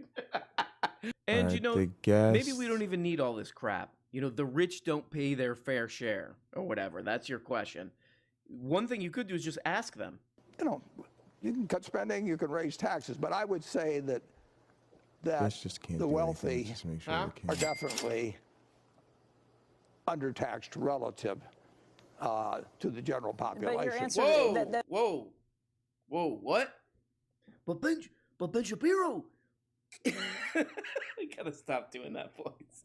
I find it a little bit weird that the guy I'm who wrote so excited to Margaritaville have this made that Discord much locked money down off of and that song, frankly. ready for people to join. What's this video called? Probably doing a joke that I don't believe. It's fake. Oh no, it's called The Wealthy Are Undertaxed Relative to the General Population. Jeez.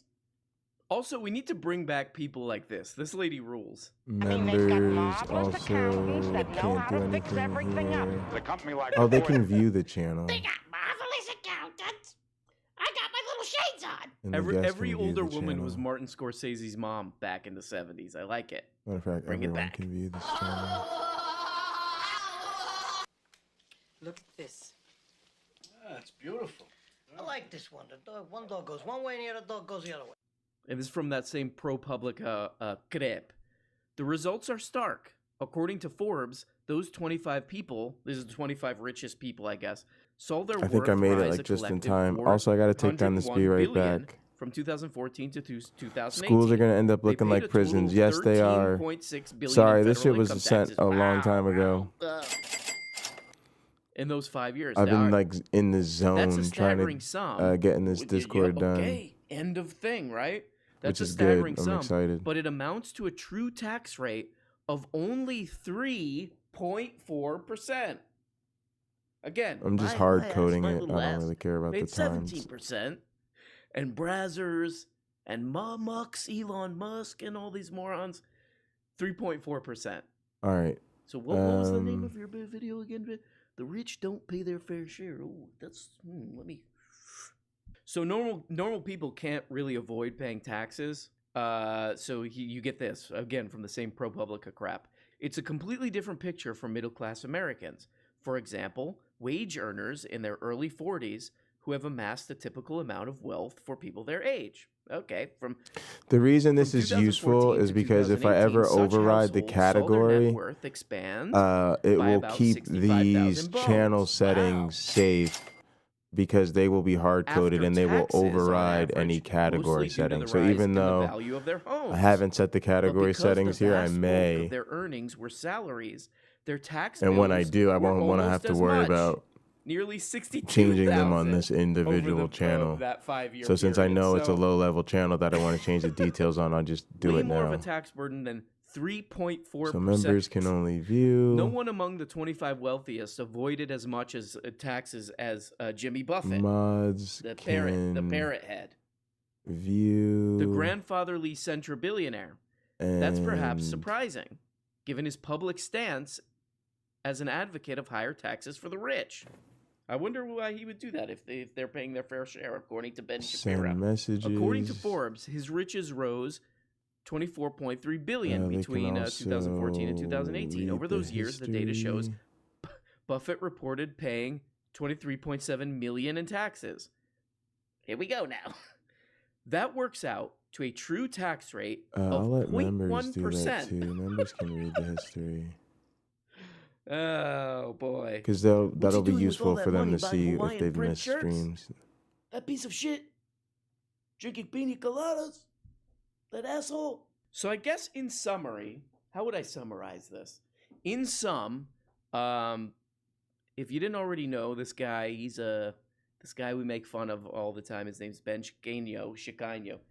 He's crazy. Well, guys, it's Friday. Yeah, kiss my ass to the real world, you know? Uber cars. Say it again. Uber cars. Ooh, say it again for the people in the back. Uber cars. That's right. Thank you. God bless you. That's All right, right, guys. It's the weekend where we same make deal. PP and Uber cars. There's another way I think of the weekend, and that is the beginning of the rise of the Antichrist. They can send messages. Because I want the admins or the mods to be able to update or put all that crap, stuff in there. I'll talk to you later. Bye-bye. And don't forget to make PP Uber cars. Can view the history. Make PP Uber cars. Uber cars. Read message history. There it is. Alright, everything else is next. Make PP Uber cars. Uber cars.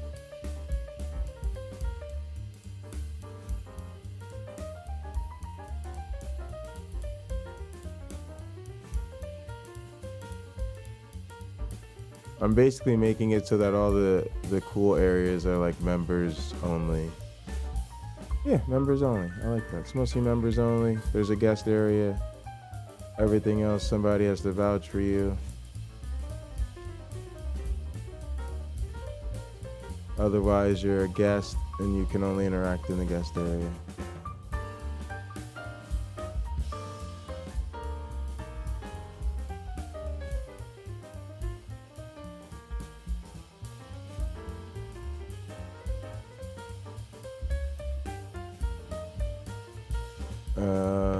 I'm the owner. I can do everything in this channel, no matter what I see anywhere else. Just totally unnecessary, but it's okay.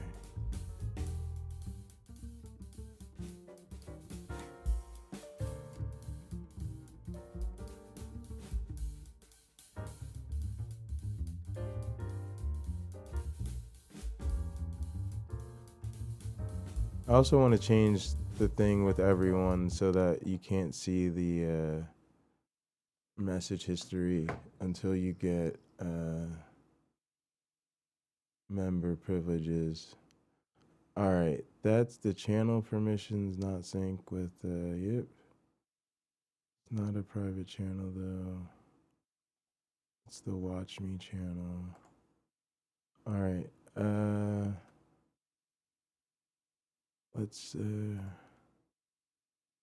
get to this. To get to some more stuff. Do you have playlists, bro?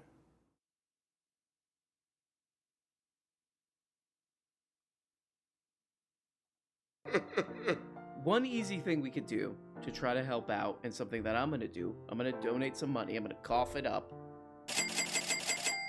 is donate to these abortion funds. I'm still learning and figuring out how this works, but I'll put a link below. You can look up it. But that's All an right, easy let's go thing to back help and out. watch old school And shit. guys, happy Monday. Love you so much. Hope you're doing good. Jesus Christ. Okay, guys, so there's a wacky dingus who we make fun of a lot on this channel. He's called Tim Pool. And I've done a lot of videos on this guy because he's what we call easy content. He says a lot of wacky, ridiculous things, but he's kind of pushing it to the absolute limit with his coverage of the Derek Chauvin trial. And just to get this started, I wanted to show you some of the thumbnails so you could get a taste on where he falls on this whole trial. Let's just take a look at some of the schnip right here. Here we go. Chauvin defense nails slam dunk as state witness says overdose possible. Chauvin defense scores major win as medical expert says Floyd death not homicide. George Floyd's friend now admits he fears being charged with Floyd's murder. Massive witness backfire. May have just got Chauvin acquitted. Literally every... It kind of strikes me kind of odd. Hits the ear and the eye kind of odd that every video he's made about this trial, he somehow has kind of just defaulted to the side of the defense. The defense being the Derek Chauvin side. Kind of odd. Kind of odd. Let's take a look at this. So this is the most recent video he's done on this case, which is Chauvin trial defense scores we don't want major just anybody to be able win to connect, as medical and probably not expert even to be says able George to view Floyd the death channels. was not a homicide. Yeah, so let's you hear what can't he's really got to do say about anything this. if you just join. The jury is going to watch riots.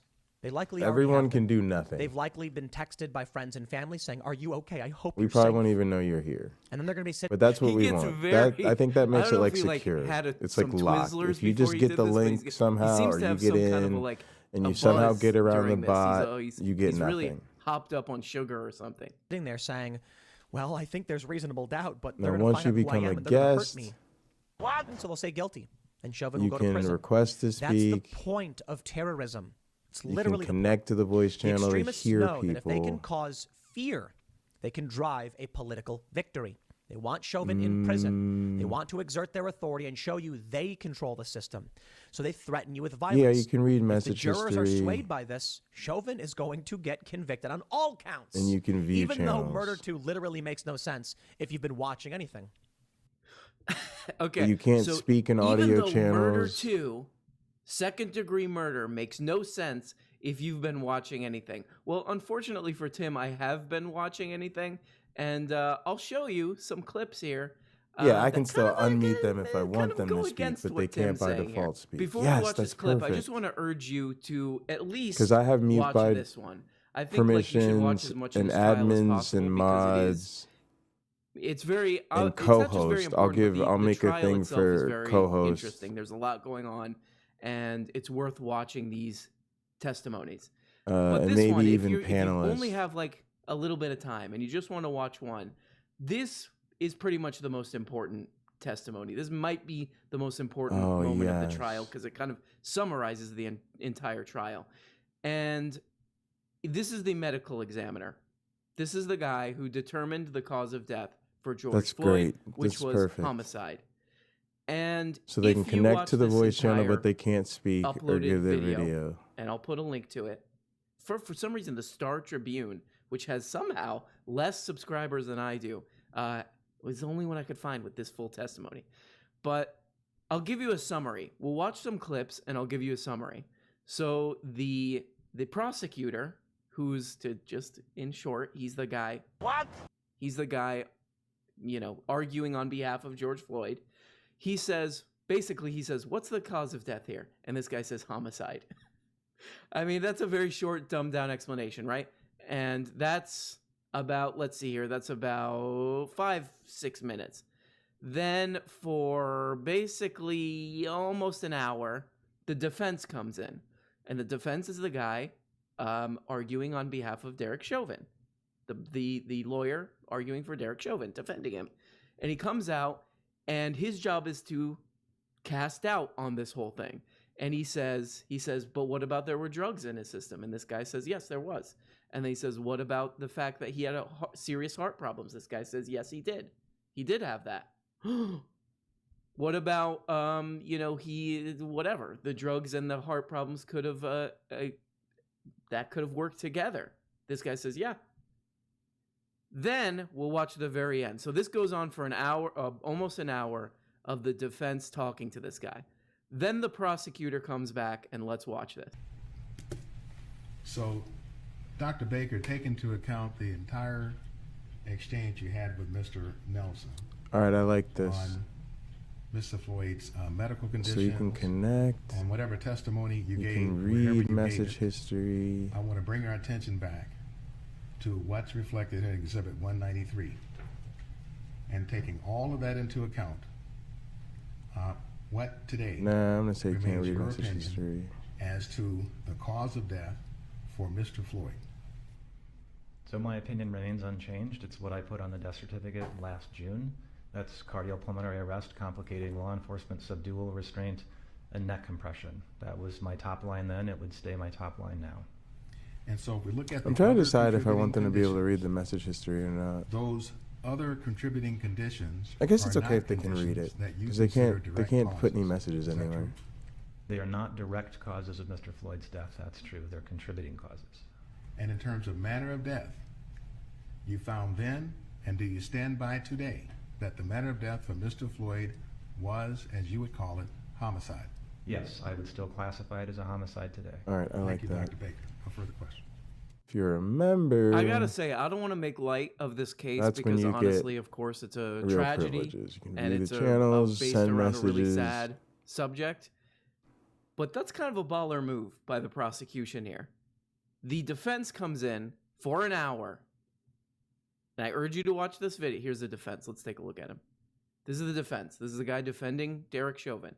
For basically an hour, he says this guy had drugs in his system. Yes, all this. Watch it. I urge you to watch it. Goes through all this. The prosecution comes in and uses this guy's entire examination or whatever, questioning no threat of privileges for members. of the I'll witness save that for against mods. him, basically. So this guy went on for an hour. He says and he says, okay, everything that guy says. Links, files, and reactions. Do you still are stand by that fine. this was a homicide? He said, yeah. So let's hear what Tim Pool said again. If the jurors are swayed by this, Chauvin is going to get convicted on all counts, even though Murder 2 literally makes no sense if you've been watching anything. Murder 2 makes no sense if you've been watching anything.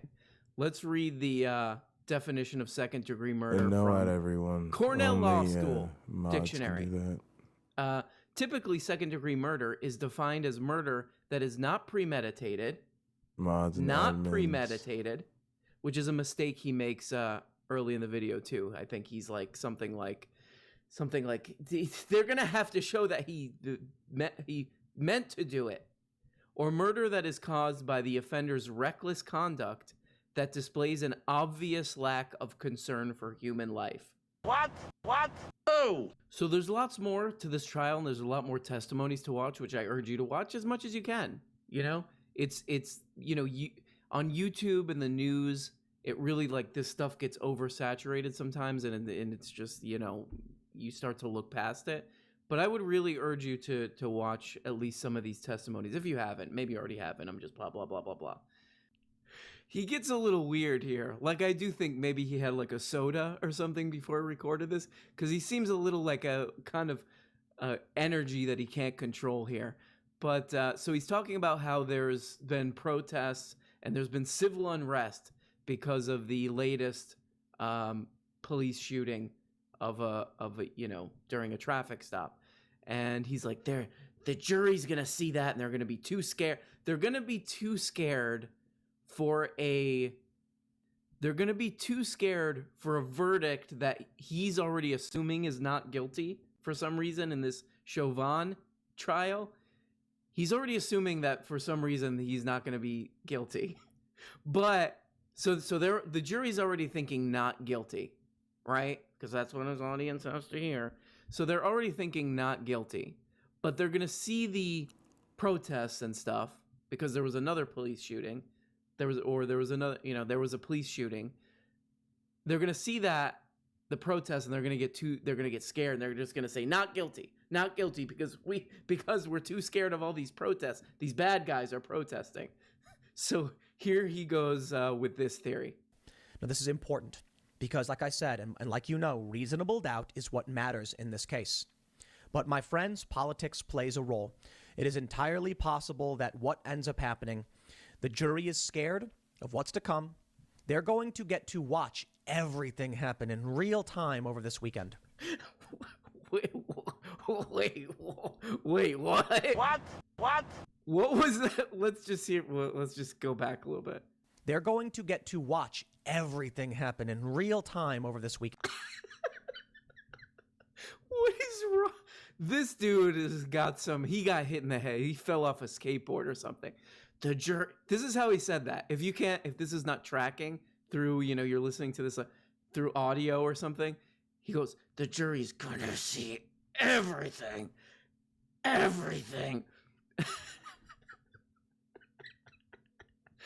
Getting really emotive about something that this dude seems to have not really looked into past, like, just the type of things that his audience wants to hear. They're gonna get to see everything. What is wrong with you? This honestly would be kind of funny if it weren't so stupid and horrible. But he's telling the exact story that his audience wants to hear, which is that the police did nothing wrong. The police are the good guys. They did nothing wrong. And so he's obviously innocent. And the jury knows he's innocent, but they're going to be forced to say he's guilty because of these protesters. These leftist protesters are going to force their will on the jury who know that this guy's innocent. They would have voted innocent, but these protesters tell everybody what to do. It's like the perfect just spoon feeding the babies. Like, here's exactly what you want to hear. And then he chews it up first. It's already baby food, but he puts it in his mouth, chews it up, baby birds it into their mouth, then like does the chewing motion with their mouth, then like does on their neck like this so they can swallow it. Or not only did George Floyd die due to the actions of Derek Chauvin, but that he intended for that to happen when you can't even convince people. Okay, let's go back. Typically, second-degree murder is defined as murder that is not premeditated or murder that is caused by the offender's reckless conduct. Google second-degree murder, Tim, before you get a dude doing all this emotion. How are you going to tell me? He killed him. How did he kill him? I don't know, but maybe one of these ways. Okay, if you don't know, I'm sorry. That's reasonable doubt right off the bat. Well, the judge denied it. We expected that to happen. And many... So just to summarize what the medical examiners have been saying, okay, just to understand this, they're like, yes, we did take into account that he has drugs in his system. Yes, we did take into account that his heart had problems. We know all that. It was a homicide. Still. We get all that. We also have, videotape of a guy, knee on the neck with a guy saying, I can't breathe. And Tim's like, no one knows what happened. No one knows what happened. No one knows what happened, right, audience? No one knows what happened, right? Wink, wink, right? Wink, wink, right, guys? Right? It's somehow the protesters are the bad guys too. It's a fascinating job that Tim Pool has. It really is. I mean, just to do this, just to throw this in here, we'll watch. This is the ER doctor. All right, I'll be right back. I need to George take a Floyd, and here's the restroom break. prosecutor asking him some questions. And hypoxia as an explanation for his cardiac arrest, meaning oxygen insufficiency. Correct. Okay, That doesn't look too good for Tim's case. I mean, they're like, nobody knows. Nobody knows. Nobody knows what happened. Really, nobody knows what happened. We just have a video of a guy saying he can't breathe with a guy on his neck. And then the ER doctor who treated him says, yeah, it's lack of oxygen. And then the medical examiner says that the cause was homicide, despite taking into account everything the defense says. Multiple other medical examiners saying the same thing. Tim's like, we don't know. Anything could happen. You know what I think? Actually, I think that this is Tim. I think he was actually having negative thoughts, and he should have used positive thinking, like from The Secret. If he did, it would. Okay, I'm taking this a little too lightly. I apologize. I'm going to try to do less jokes because this is actually kind of serious. The jury may trust the state's version of events. They may not. It's all about persuading the jury. But the defense only needs to persuade them as to doubt. So if the juror says, I don't like this. I mean, the law is kind of like intentionally ambiguous with this. It's reasonable doubt. That doesn't mean any doubt. And again, like a lot of stuff with law is kind of like this, where it's like, oh, that has infinite definitions. But reasonable doubt isn't any doubt, right? So, you know, like, let's say you see me, I shoot a guy, right? Oh, he just shot a guy, and you watch me do it. And then I'm like, yeah, but you have bad eyes, though, right? That would not be reasonable. That's that. There's some doubt there. It's not very reasonable, though. It's not reasonable. Okay? Okay. All right. Bye-bye. Have a good day. Oh! This really is the dumbest channel on YouTube. Not mine. No, not mine. No. Not mine. Is very, I mean, 250,000 views in one day. Dumbest YouTube channel on the platform. Okay, so just to remind you, again, the title of this video, Chauvin trial defense scores major win as medical expert says George Floyd death was not a homicide. Today, the defense scored a major victory in the criminal trial of Derek Chauvin, the former police officer charged with murder in the death of George Floyd. An expert medical witness testified that the official ruling as to how George Floyd died should not be labeled homicide and should in fact be labeled undetermined due to the multiple factors involved in his death, even citing the medical examiner's report. Now, this expert witness sounded very smart, very reasonable. He didn't say that George Floyd did die because of the drugs in his system or his heart. He just said there are too many factors to tell us exactly what happened. And in his opinion, it should be undetermined. Now, so remember, this is the defense. The guy defending Derek Chauvin brought this guy. He's a guy from Maryland. He's like a medical expert. He's not the guy who actually examined George Floyd. Let's also keep note of that. I think that's kind of important. But he's like, this is a major victory. And I just want to show you, I talked about this a second ago about the prosecution asking about the, because one of his things was like, look, this could be so many things, including exhaust from the car. Let's watch the prosecution question that a little bit. Because you spent quite a bit of time talking about carbon monoxide. You remember that discussion, don't you? I do indeed. Now, just going right to the punchline of carbon monoxide that you talked about at some length, you haven't seen any data or test results that showed Mr. Floyd had a single injury from carbon monoxide. Is that true? That is correct, because it was never sent to the laboratory for that test. I asked you whether it was true, sir. Yes or no? It is true. No. So just to summarize what happened here, this is actually a really interesting moment here. Just like the moment with the medical examiner who determined it was a homicide. Another very interesting moment here in this case. This guy, David Fowler, the defense called this guy, this witness here. This is from the defense, this guy. And he came up and he was like, look, there's just too many factors. This is the guy Tim's talking about. There's too many factors that could have caused his death. Despite the video that we've all seen, and despite what the medical examiner determined, and there's just too many factors. We just don't know. We just don't know. And so one of the things that he goes on and on about during his, during the defense bringing him as a witness, is that it could have been the carbon monoxide coming from the car. Then the prosecutor says, "Hey, do you have any evidence for that?" And he says, "No." No. Nah. And Tim's like, "Slam dunk! Slam dunk! It's over! Close it up, right, guys?" Wink, wink, wink to his audience. Right, wink, wink, wink. Nah. Yeah, guys. Slam dunk. Let him go home. He'll be home watching Black Mirror before the day is through. That's Tim Pool. There you go. An absolute ding-dong being a dingus. Typical dum-dum. This is something I have a lot of problems with. Let's have a drink of Coke. Toilet. An absolute toilet. This is my message to Tim Pool, as it is usual. You're hurting the kids. And also this. You're kind of like a snotty-faced bitch. So there you go. Just a quick fun. Well, no, it's not fun, but just a quick look at a dimwit, with a dumb audience, and there you go. One last note: I'm not gonna play like the end credits today because it was made aware to me that that might be messing up the algorithm.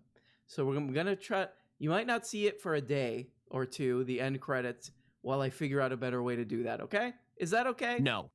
You gonna unsubscribe? You're hurting the kids. Are you gonna stay subscribed? No. Oh, come on. You're kind of like a snotty-faced bitch. Oh, man, that's really mean, too. All right, well, bye. You're kind of like a snotty-faced bitch. Okay, guys, so there's a guy who we like to make fun of on this Chanel. He goes by the name of... Everyone's scared. Adam Carolla. And part of why he's funny is because he's got this sort of like fake working man thing going on. I'm a tough guy. I wear a hard hat when I do a podcast. That's all his thing. So we've been making fun, giving him a little bit of a razz over the past couple months. If you thought Adam Carolla was bad, no. Wait until you hear about this Mike Rowe story. And if you don't know do you know who Mike Rowe is? So let me explain something to you. No.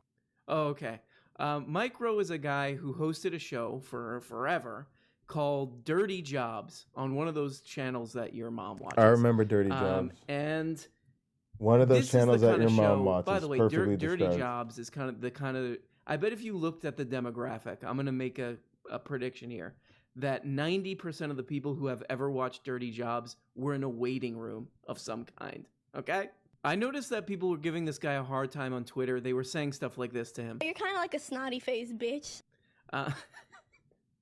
They were saying that to him because he was quoted as saying that basically saying stuff against raising the minimum wage to $15 an hour. And people are like, on Twitter, they're like saying the obvious thing of like, yeah, right. Oh, look at this guy. He puts all these people on camera who don't make a lot of money, and he profits off of them, and then he turns around and he does this on them. He used his show Dirty Work. What is it called? Dirty Jobs. He used his show to get rich and famous. And what does he do to thank working people? You don't even deserve a $15 minimum wage. But that's just like the starting point with this story. That's like the tiny. That's not even the tip of the iceberg. It's a little penguin up there. That's where that is. Get it? No. I kind of went down a rabbit hole with this guy because boy, oh boy. So let's just start here. He's very against the $15 minimum wage. And weirdly, this is on this guy's. No. This guy's a website. Ben Pepino's Daily Wire. So here's a quote. I want everybody who works hard and plays fair to prosper, Rowe told the network. I want everybody to be able to support themselves. But if you just pull the money out of midair, you're going to create other problems. What? Like there's a ladder of success that people climb, and some of those jobs that are out there for $7, $8, $9 an hour, in my view, they're simply not intended to be careers. They're not intended to be full-time jobs. They're rungs on a ladder, Rowe added. So the first kind of obvious thing is here that I've looked at this a couple times on this channel, but the minimum wage has not kept up with productivity, how much these companies are making. So if it did, we would be looking at around a little over a $20 an hour minimum wage. It's right now it's $7.25. So right off the bat, if we even bought the rungs, you got to work your way up the rungs, those rungs. Toilets. You got to work your way out of the Toilets.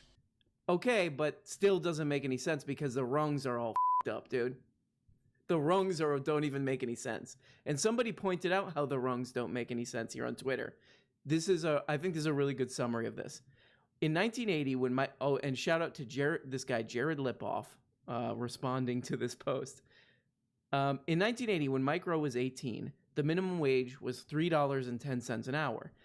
However, the average home price was $47,000.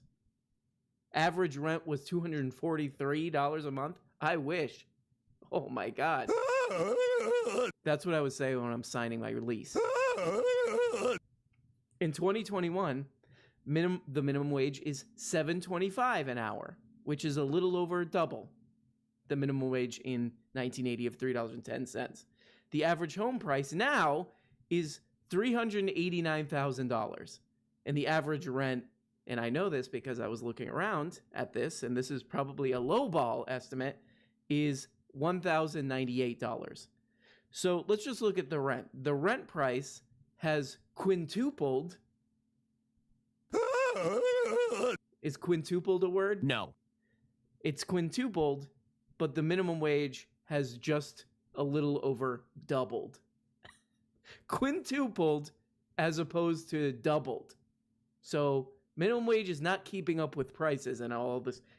Not keeping up with prices of things, also not keeping up with productivity of these companies, how much people at the top are making. That's really the decision that's being made here with the minimum wage. That's what this guy's really standing for, is instead of having, people have enough money to live and maybe millionaires and billionaires have like a little bit less money, to do whatever millionaires and billionaires do. I don't know, pee on it or eat it. Do they eat the money? I don't know what's going on, but they do this to it. And then we can't have the minimum wage make sense according to prices and productivity because hi, let me read this part again. But if you just pull the money out of midair, midair, by the way, like McDonald's or something raises the minimum. Well, now we have no money. McDonald's and Subway and all these places now have no money because they paid people enough to live. Oh no, the CEO literally died because he couldn't eat. But if you just pull the money out of midair, you're going to create other problems. Like there is a ladder of success. That what is he doing saying like there's a ladder of success? Ever heard of it? Like there's a ladder of success that people climb, and some of those jobs are out there for $7, $8, $9 an hour. In my view, they're simply not intended to be careers. Those jobs aren't supposed to be careers. So what are you saying exactly? Those jobs shouldn't exist? What exactly are you saying? I know speak English, and then he walks away. The other thing that's kind of weird to say this now is we kind of learned, this was kind of a thing of like, okay, we need to check ourselves a little bit during the pandemic when we realized that society can't function without the people doing the jobs that he's moaning and complaining at. Those aren't real careers. Those aren't real careers. Those are toilets. Those aren't real careers, so those people don't deserve to have really $15 an hour is really nowadays. We'll set up a bunch of this stuff like reaction rolls later. Things is the bare minimum. And the social connectors after I hook it in. And he's like, music. no, because those aren't real careers. Okay. We want to do the server currency system though. And it gets worse. This guy's got the worst case of Adam Carolla-itis, which is pretending to be like I'm a working class guy, but like doing absolutely everything, taking every possible position against people who actually do the jobs that you're pretending to care about. You're kind of like a snotty faced bitch. So part one of my trip down the rabbit hole of looking at this guy after seeing this post is he has never worked a dirty job. He's never actually worked a dirty job. He graduated with a communications degree. That's fine. This is all fine, what I'm about to describe. Went right into being a TV host. Right into being a TV host since the 80s. My goodness, $4.35 an hour. A real job. That's fine. That's fine. That's no good, my friend. That's very lucky. That's but yeah, when you were young and just desperate for work, very nice, very good. But then just to shut up with the tough guy stuff, just to put like a little funny, hilarious cherry on the top of not at all being even the vibe of like a working person. He's like an opera singer too. He's an opera singer. I mean, it just goes on and on. Like, so he's an anti-union guy. He's an the only thing that gives the people who he's like he used to become famous, people who do hard manual labor jobs, you know what I mean? The one thing that gives them some like power to get more money and to have more safety and he's against. The role, I'll just read this. This is from, he's got like an old-timey blog, which I kind of like. I think we need to go fully back to that aesthetic, back to like, whatever, early 2000s internet. The role of unions and their relevance has changed over the years. Personally, I'm of the mind that certain industries still justify their existence, while others do not. But one thing is certain. Once a union is formed, it will not go gently into that good night. Like any other group, they are loath to disband ever. I have mixed feelings. As a believer in the individual, I will always support a person's right. And people need to raise families off that so money. Let's get to the actual meat here. We are now competing in a world market, and the standards most unions attempt to uphold are making it difficult to compete globally. The guy who's used working I need a people currency to get name famous generator. doesn't want them to have any kind of bargaining power in their work. Unbelievable. What? This is something I have a lot of problems with. He's also like every position that you could take that's like would make the life of the kind of workers that he profiled on his show and used to get famous. He's against anything that would help them. It's like it's a rule. It's like, would that help work? FM real Mana. working people? Yeah, that would help them. Oh, Micro doesn't like it. So he's anti-OSHA, which is like workplace safety stuff. He's also, he's just anti-workplace safety. What it really is he's anti-regulation. And you'll see why in a second. But he has this thing called Safety Third, which seems like satire. Hope maybe it is. Maybe he's doing a little Andy Kaufman thing or something. It seems like satire. Safety Third. He uploaded I don't know about voluntarily, but he uploaded a video about it. You know what that guy knows? Well, actually, he knows a great deal, but what he really knows is the importance of safety. You look around a place like this, you see it everywhere. Look at the sign up there. As if there could be any doubt. Safety first. Flying Mana. Always. Yeah, I like that. I like that. Ooh, I like that. I don't know where that came from. I don't know where that came from, but I like it. I got it. Check it out. Check it out. Check it out. Check it out. Is third. It's corny, but it works. First, second, It actually third, works. Fourth, all the way down the list. I never took my eye off it. Flying It's not that we don't Mana. think safety is the most important thing. It's just that when you keep saying it's first, you got to wonder where everything else falls into place. Don't be that guy. It's perfect. When you Flying put safety Mana. first, Boom. you gotta wonder where everything else falls into place. This is kind of a convoluted story because he also says it's first, second, third, but you got to remember where it all else falls into place. And he said this in the I'm not gonna play it because it's a really long and fake story about how he was on a crabbing boat and the captain of the ship was like, it's not my job to bring you back alive. It's my job to bring you back rich. So he says in that context, he says there are other things that where do the other things fall into place, which is making money. So safety is not first. If you kind of tried to make what he's saying coherent, safety is third. Before that is making money. I guess. Let's go daily I guess. from But somehow safety is third. And we're gonna. I think we're gonna see why. So he's not into a higher minimum wage for the type of people For the who late he's, night crowd. profited off of, low wage. The late night bonus will working start at people. 10 p.m. He's not for that. Doesn't think they should be paid more. Doesn't think they should be paid fairly. Let's be honest. Doesn't really believe in thinks this pesky regulation or workplace safety. He's not really into that. And then we get to now it's just too much. It's being laid on too thick at this point.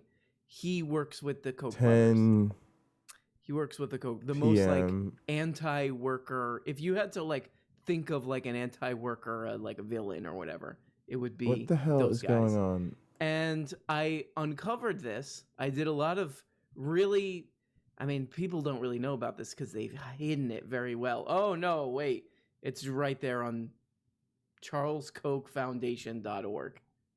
Finding Fulfillment in Work, the Charles Koch Foundation and Micro Works Foundation. Oh my goodness. And there's even a video of them together. Why can't you? It's a level of sort of fraudulent It's shamelessness 4 a.m. that I don't think I'm capable of. I don't think I could ever come out on this channel and be like, I'm a working class guy. I'm a working class guy. And then in the background, I'm like, how can we make workers' lives as hard as possible? And who can I team up with to do this? What the hell? The muscular class. We do this joke on this channel. The muscular class. Which we took from some weirdo on YouTube, Chuck Kirk, who 10 says p.m. that. There it He was is, trying to get 10:01 an p.m. Urban Perfect. Dictionary style slang going, and it never Oh my really goodness, that was caught so hard. fire. This guy might be the enemy of the muscular class. This is the most kind of pernicious, vicious, 4 a.m. delicious, surreptitious shit I ever heard. I don't know who I just channeled there. You have a mental health problem. Well, there we go. One of the new 4 a.m. villains of the 3:55 a.m. There we one go. of the new villain. This is one of those people who And the I've probably value devoted is literally, let's be honest, zero thought in my life to. I don't know who would sit down. Oh, Dirty Jobs is on. 500%. Dirty Jobs is on. Got to go watch Dirty Jobs. 5-time run to the bonus TV. for late night crew. And watch Dirty Jobs. I Make love it Dirty rain. Jobs so much that I eat a Blue Chew. Well, there he is. Enemy of the muscular All class. right, and then we'll have to make a store. Micro. Just a guy. Just a phony baloney. Fix it, Mike. Get out of there, Mike. Do the right thing. That's what we say. Do the right thing. To quote the great Spike There's Lee, dice and games. do the right thing, you turd. Mike Lee. Mike Lee. Guess items. Do Rock, the right paper, thing, you scissors, turd, Mike Rowe. roulette, shop. He's always, Oh, there's a lot of he games and goes on his stuff. That's show, good, so we can somebody's do this in fixing a Discord. toilet on his show. They should I'll have dunk to his head in add the toilet for the attitude that I've been seeing from him. redeemables and stuff. Oh, and if you're watching this on Monday or Wednesday, please, please show up to the live stream, which is at 8 p.m. Central Standard Time, year of our Lord. All right, we'll get every that Monday and going. Wednesday. And I will see you later. Bye Good bye. Shit. Oh, you know what? I forgot one last thing I want to say. You're kind of like a snotty faced bitch. Bye-bye. Hey everybody, and thanks so much for watching this video. Like all the other YouTube and podcast perverts, I now have a Patreon. Here you can get daily access to the audio-only feed. And every week on this Patreon, I'm uploading 2 exclusive Patreon-exclusive shows. They're like real shows, more produced, more edited. One of them is a behind-the-scenes show. You know what? I where got to I make reveal the all the bonus secrets apply to of YouTube losses. scams that I'm doing. And the other one, I just Oh reveal yeah. my innermost Oh dark, yeah. You cringe could lose a secrets, lot. as well as deep dive. You video can gain a essays lot, and but you more. can lose a And lot. at the top level, You can even become a producer of the show and get your name handwritten, hand drawn at the end of every episode. So if that's something that you are interested in, check it out. That's a good question. I'll put a link in the, what is the thing called, in the description, I guess. So thank you so much, even if you don't. Thanks for watching this video. I know it's the cursing pastor we This did. show would be absolute garbage without the producers. For Oh, Han, something serious? Teaching my cowards. I don't want kids teaching my cowards. I don't want cowards teaching my kids. Aziz, Socratic Bear, J.S. Trost, also known as the Bolt Cutter. 007X. Yeah. People been mentioning Bill Craig a lot lately. Rue Kazoo. Kazoo. Shannon Bad Barbie Williams. Anna Ben Koski. Ass McBlast. E. Or like a Roe v. Wade thing would be pretty timely.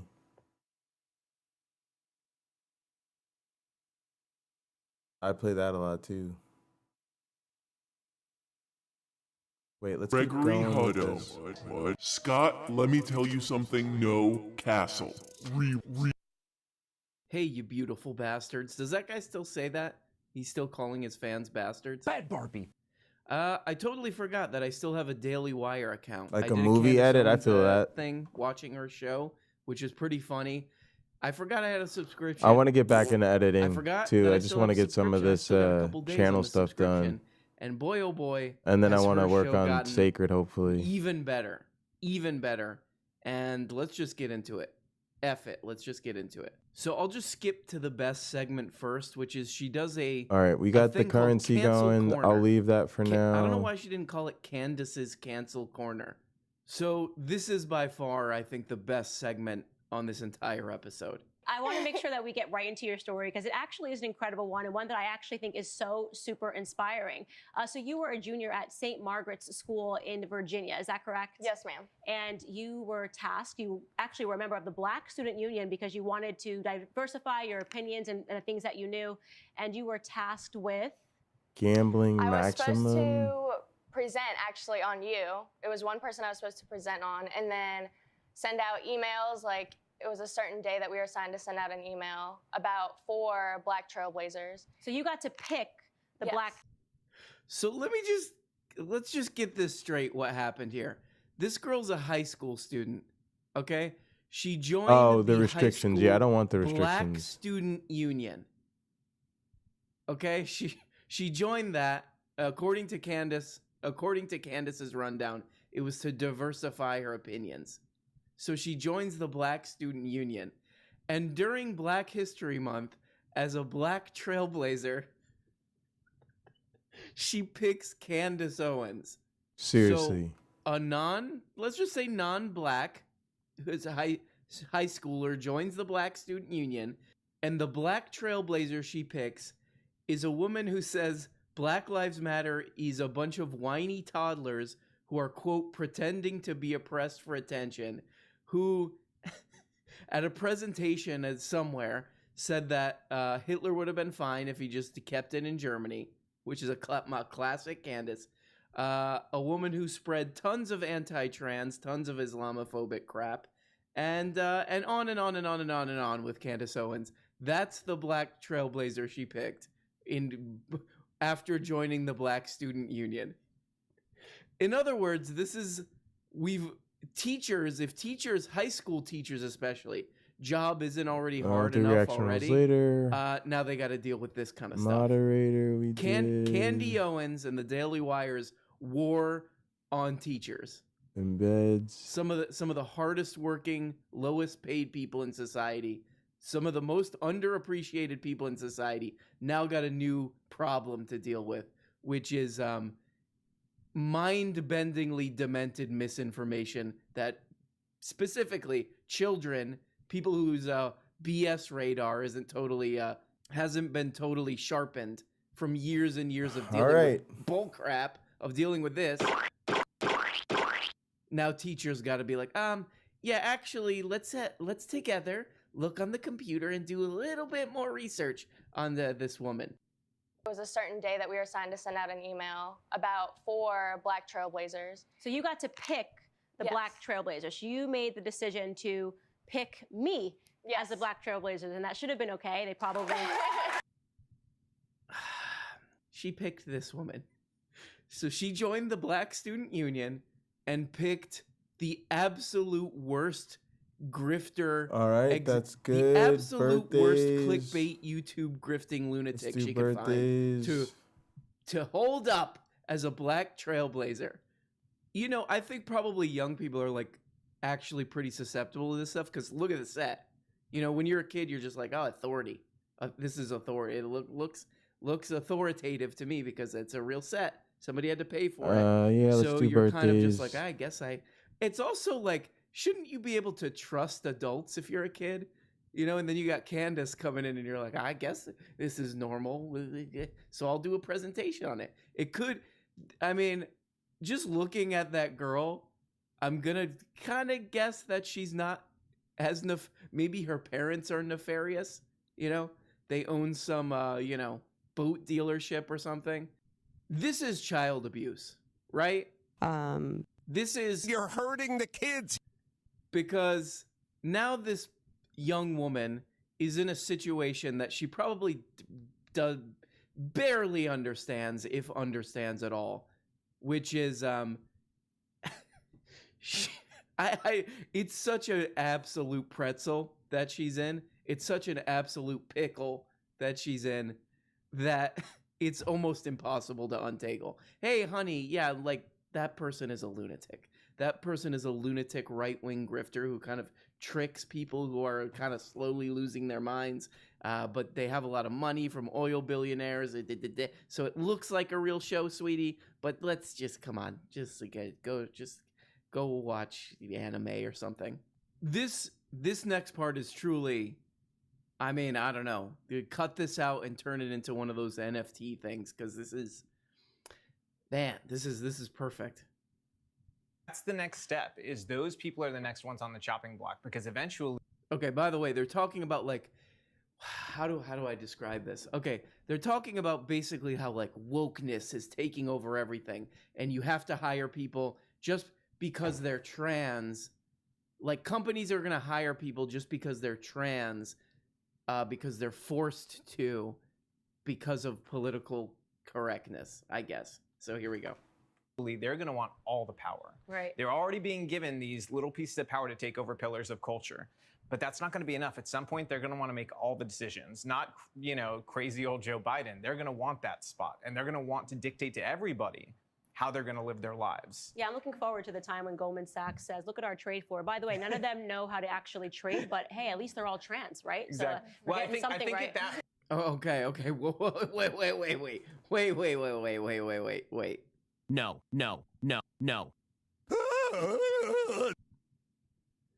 So this is bizarre for so many reasons. First of all, Candy Owens' audience is, again, it's somebody who owns some like little, probably a bunch of them are like the kind of Trump crowd, and they own like some little stupid business, and you know, they think that they're like a little feudal lord or whatever, and they hate like fat cats, like college professors or somebody who went to college.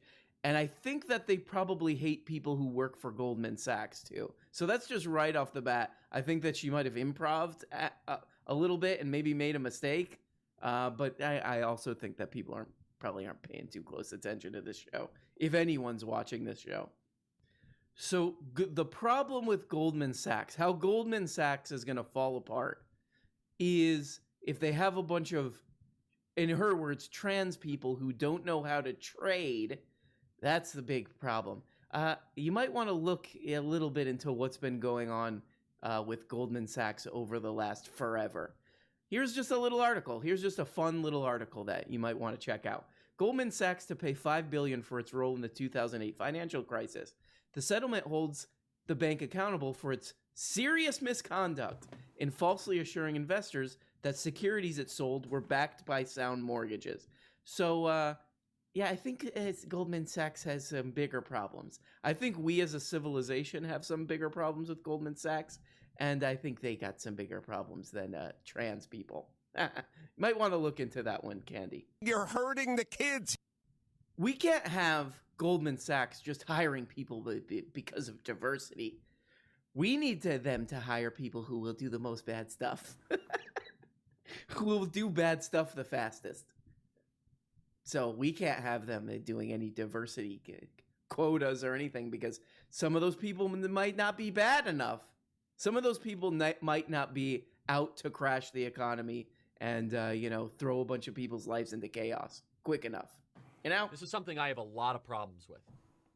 At that point, No, I haven't seen Mandy. Sorry. They're going to want that spot, and they're going to want to dictate to everybody how they're going to live their lives. Yeah, I'm looking forward to the time when Goldman Sachs says, look at our trade floor. By the way, Learn none of them better know how to face actually tracking trade, to do but like hey, the at least they're all Avengers. trans, Yeah, that'd right? be So- funny with the apologetics. That'd be great. At that point, it'll probably be called like the Chinese And have them Communist each have like a Party's Goldman special Sachs power, which division, is their argument or because we've been whatever. taken over at that point. I mean, if China hasn't taken us over at that point, then they're stupider than I thought. Because I thought they were pretty smart, but that would prove to me that they're not. All right, let's make a birthday roll. That makes a lot of sense to me. What they just said, actually, that makes a lot of sense. We need to keep Goldman Sachs running strong, doing the valuable things that they do. And by the way, that article that I read is like the tip of the iceberg for stuff with Goldman Sachs. We need to keep them strong so they can't just be hiring trans people, because if they do hire trans people and they don't do whatever it takes to, then China, who manufactures everything, is gonna get in there and do Goldman Sachs. It's my party and I do what I want Those are naughty to. thoughts.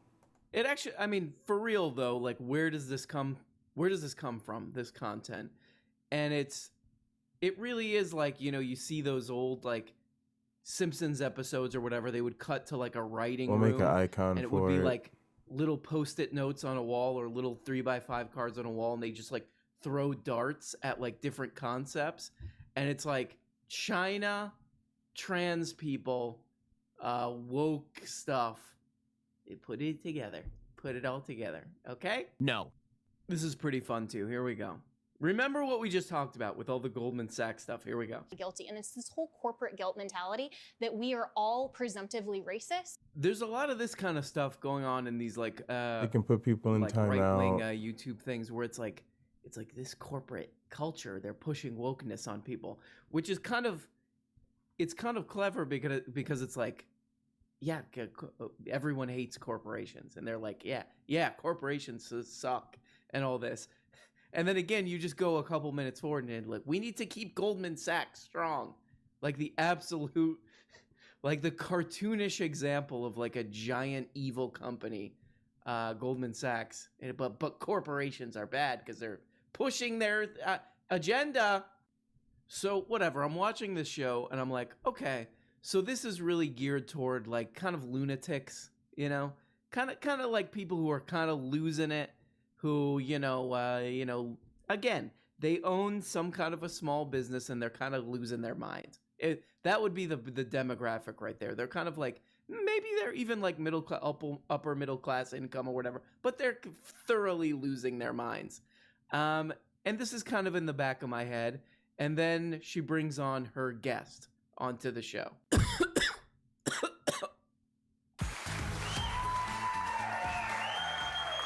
My next guest is a journalist and filmmaker who was responsible for breaking the Jeffrey Epstein case, among many others. Welcome, Mike Cernovich. Thank you.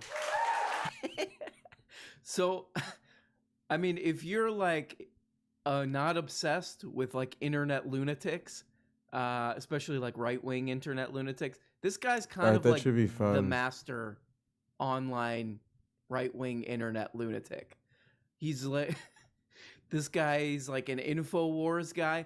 I think he was like the guy who even was too weird for Alex Jones. Alex Jones, no, I don't know about this. I don't know about this. It's a little too much, this guy. Little too much for Alex Jones. Super into like Pizzagate crap and all this stuff. I'll do Actually, music just quiz do like any later. search on this. He got into some kind of a crap with Sam Cedar or something. He got into some crap with this guy. Toilet. Maybe they were both competing for Hello, Tushy. Sponsorship. We'll have to or make whatever. a currency icon too. Utter lunatic. And that's where I'm like, yeah, okay, so that it's All fully right, I'm kind confirmed of that's who the happy audience with is. this so far. I think People, this spot's going to be probably super like helpful. middle and I think we're in a class, pretty maybe good upper place middle class because who are we've set a just role for really at losing it. everybody. Like really losing it. Who are pretty. basically, if you somehow get into the server and somehow get around the bot, you get the at everyone role, which literally can't do anything. Can't even view the channels. If you get into the server properly, you'll get the guest role where you can view channels. You can read channel histories.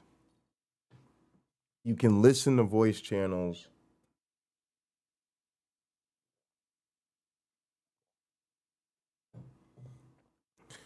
And you can,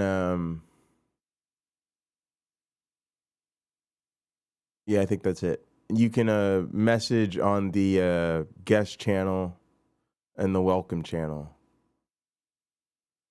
So that any bad behavior will be kind of contained to there. You can't really do anything anywhere else. And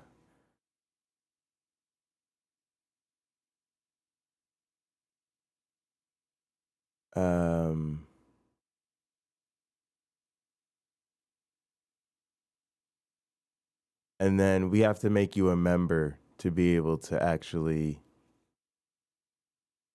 get to all the other channels.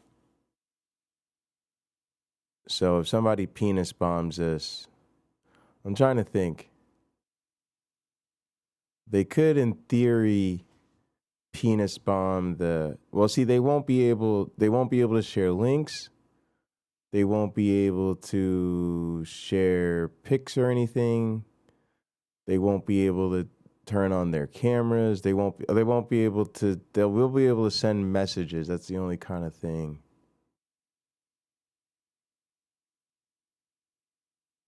But they can only send messages into the welcome channel, into the guest area.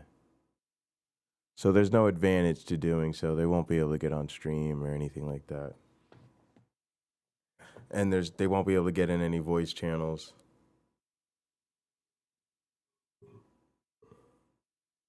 They won't be able to post any links.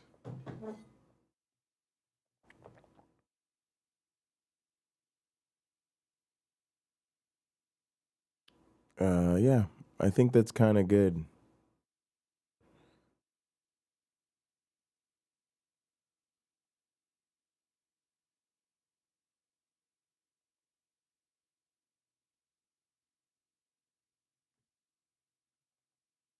Feeling kind of uncertain about stuff. This is something I have a lot of problems with. And also, they're crediting each other, or they're crediting him. Both of them are crediting him with breaking the Jeffrey Epstein case, which is not true.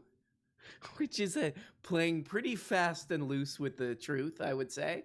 But I have to say, this is a little bit. There's something kind of touching about this. There's something kind of touching about this absolute lunacy of a show. You have a mental health problem. Because it's kind of like old school Wild West internet, I feel like a little. It's behind a paywall. Say whatever you want. Do it. You want to Hey guys, go to my website, and you pay the $12 with the coupon code Brown. And in the back end, I'll tell you all about how I was actually the little kid. All right, let me set up some of these other Harambe? channels. I was the little kid who he grabbed. And nobody's going to stop me because there's no social media to kick me off or whatever. So that's kind of nice. They could just Set that one up. It's like the true spirit of the original internet of just set up a site and have a go. Have a go. Do whatever you want. Here we go. So you know what? And it's yeah, sort for of the most Remember part, Jerry only Springer? mods, Jerry admins, Springer and would me have a will be guy able to with, do half a anything tooth, here. and then a lady who's pregnant. Because and they would Watch just be Me should be throwing shoes at each other. channel and at the end, updates, which I'll post. Well, I think what we learned from Watch today is Me, that me we really and need bots, to care about links, each other, and we me need and to bots. think about. Jerry Springer used to always tear up at Stream the end chat. of Oh, those the episodes and stream get all chat. I'll let sentimental members and get stuff, to. and try to put a positive spin on the absolute And garbage he streaming was members barfing can up on get TV. to. So hopefully Candace is going to do that, right? She's going to wrap up the end with some positive messages. Let's hear it. are attributes that men have that are great and attributes that women have that are great, and they are separate. And I think that the modern feminist lie sort of turns women away from men by telling them that they should want to be men and replace men. So I think marriage, which is to me one of the most beautiful things that you can ever aspire to, marriage and a family, has really shown me how toxic that lie is, which is why I will be dedicating my Stream second chat. book to Let's edit the destroying feminism. channels. Next question. Permissions. Let's go Okay, ahead. well, that's pretty well. and, All right, that pretty much tied everything up. Very nice. Well, guys, look, I'd really recommend this show.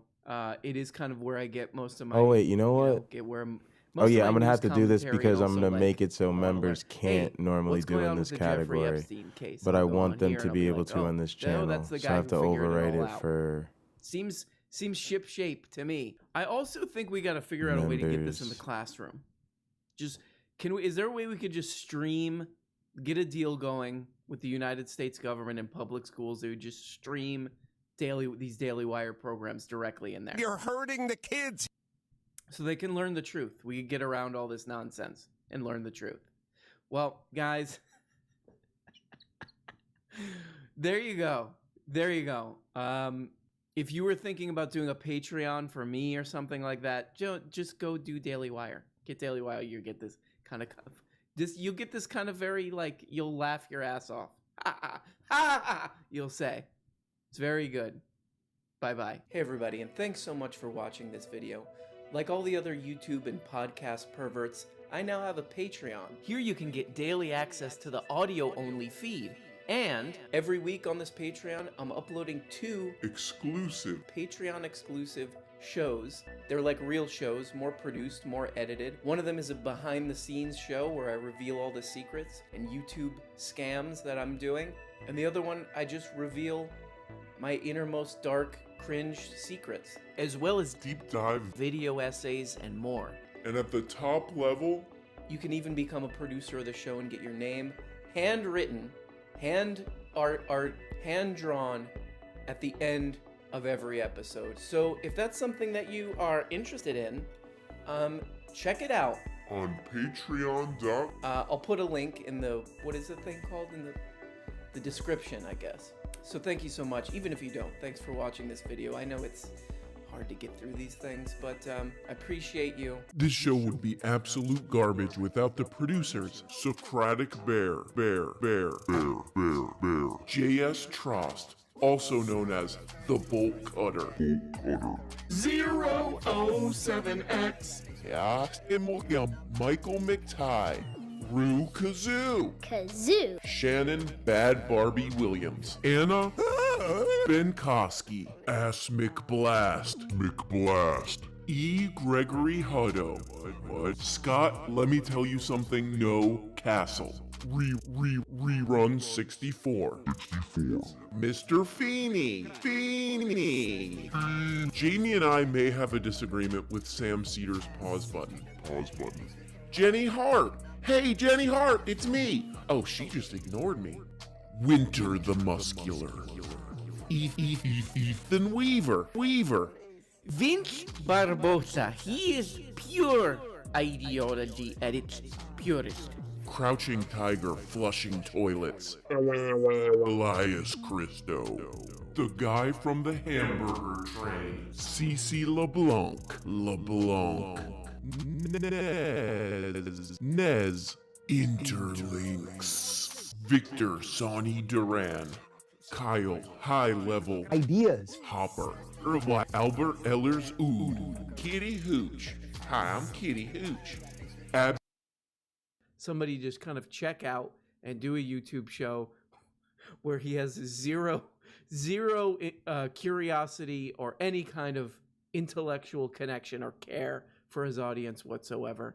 We salute you here at the program. Dave Rubin. Fetch the bolt cutters. And Lock the gates! haven't heard that in a while. It isn't. Bye-bye. Bye-bye. Hey, everybody, and thanks so much for watching this video. Like all the other YouTube and podcast perverts, I now have a Patreon. Here you can get daily access to the audio-only feed. And every week on this Patreon, I'm uploading 2 exclusive Patreon-exclusive shows. They're like real shows, more produced, more edited. One of them is a behind the scenes show where I reveal all the secrets and YouTube scams that I'm doing. And the other one, I just reveal my innermost dark, cringe secrets, as well as Deep dive. video essays and more. And at the top level, You can even become a producer of the show and get your name handwritten, hand art, hand drawn at the end of every episode. So if that's something that you are interested in, check it out on Patreon. I'll put a link in the, what is the thing called, in the description, I guess. So thank you so much, even if you don't. Thanks for watching this video. I know it's hard to get through these things, but I appreciate you. This show would be absolute garbage without the producers. Socratic Bear, J.S. Trost, also known as the Bolt Cutter. 007X. Yeah, Michael McTie. Rue Kazoo. Shannon Bad Barbie Williams. Anna Benkoski. Ass McBlast. E. Gregory Hutto. What? Scott, let me tell you something. No Castle. Rerun 64. Mr. Feeney.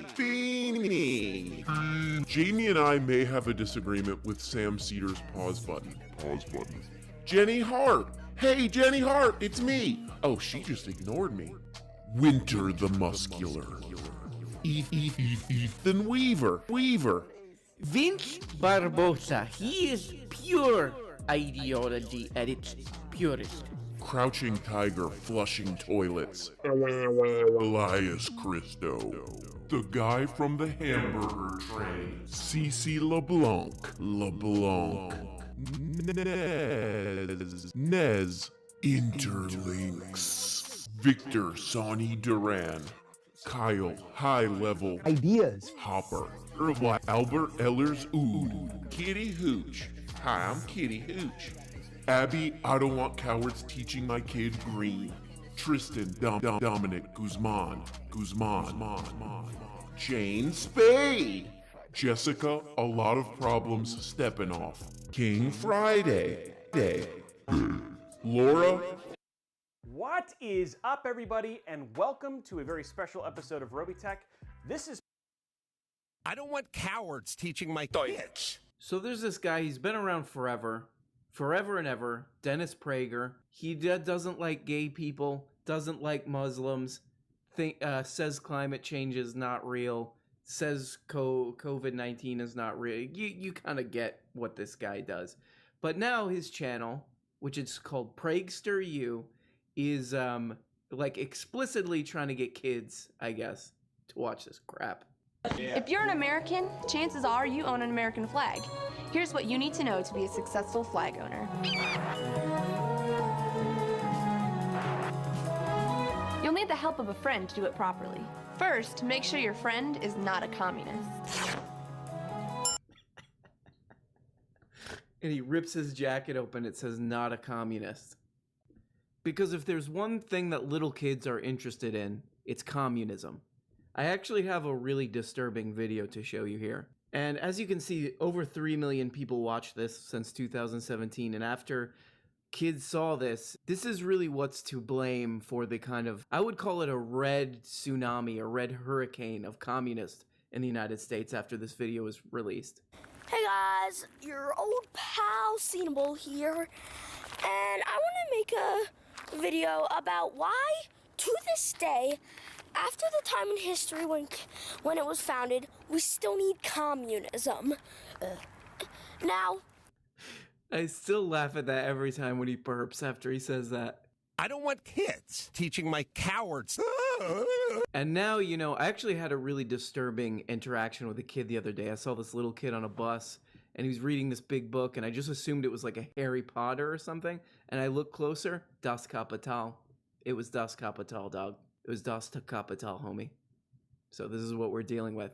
And a lot of kids will do this. This is a classic little kid move, is they'll have like a comic book. Like it looks like they're reading the comic book, but if you take down the comic book, behind it, they have like Lenin pamphlets.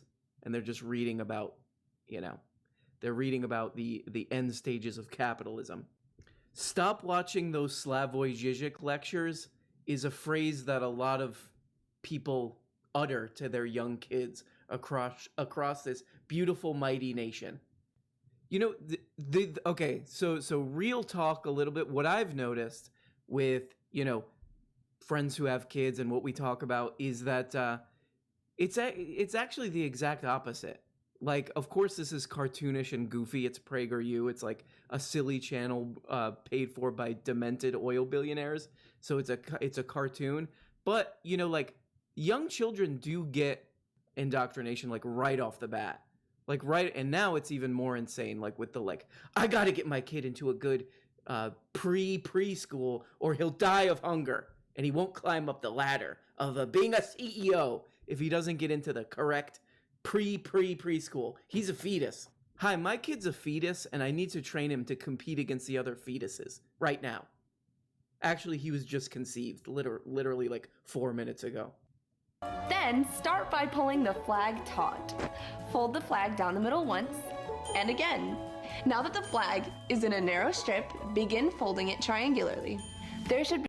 How often are kids folding flags? I mean, obviously the subtext of this is like goose-stepping nationalism, but like, why don't they just come out and say that? Be like, America's the best. Just hey kids, here's Haiti the bear. Hi, I'm Haiti the bear. I hate other countries because they're other, because they're other. Just do it. Well, why waste all this time? Some good comedy in here too. Red or white stripes visible. Do it again. Because she told them to refold the flag, and they're like, no, this making us redo the flag. I get it. I think I get it. Actually, no, I get it. Now that you know how to handle your flag, go do something patriotic, like converting your communist friend and buying him a flag. Thanks for watching. Until next time, stop yelling, start thinking. Thank you for watching this. So I was thinking maybe that one's targeting like teenagers or high schoolers, but it's kind of unclear. Here we go.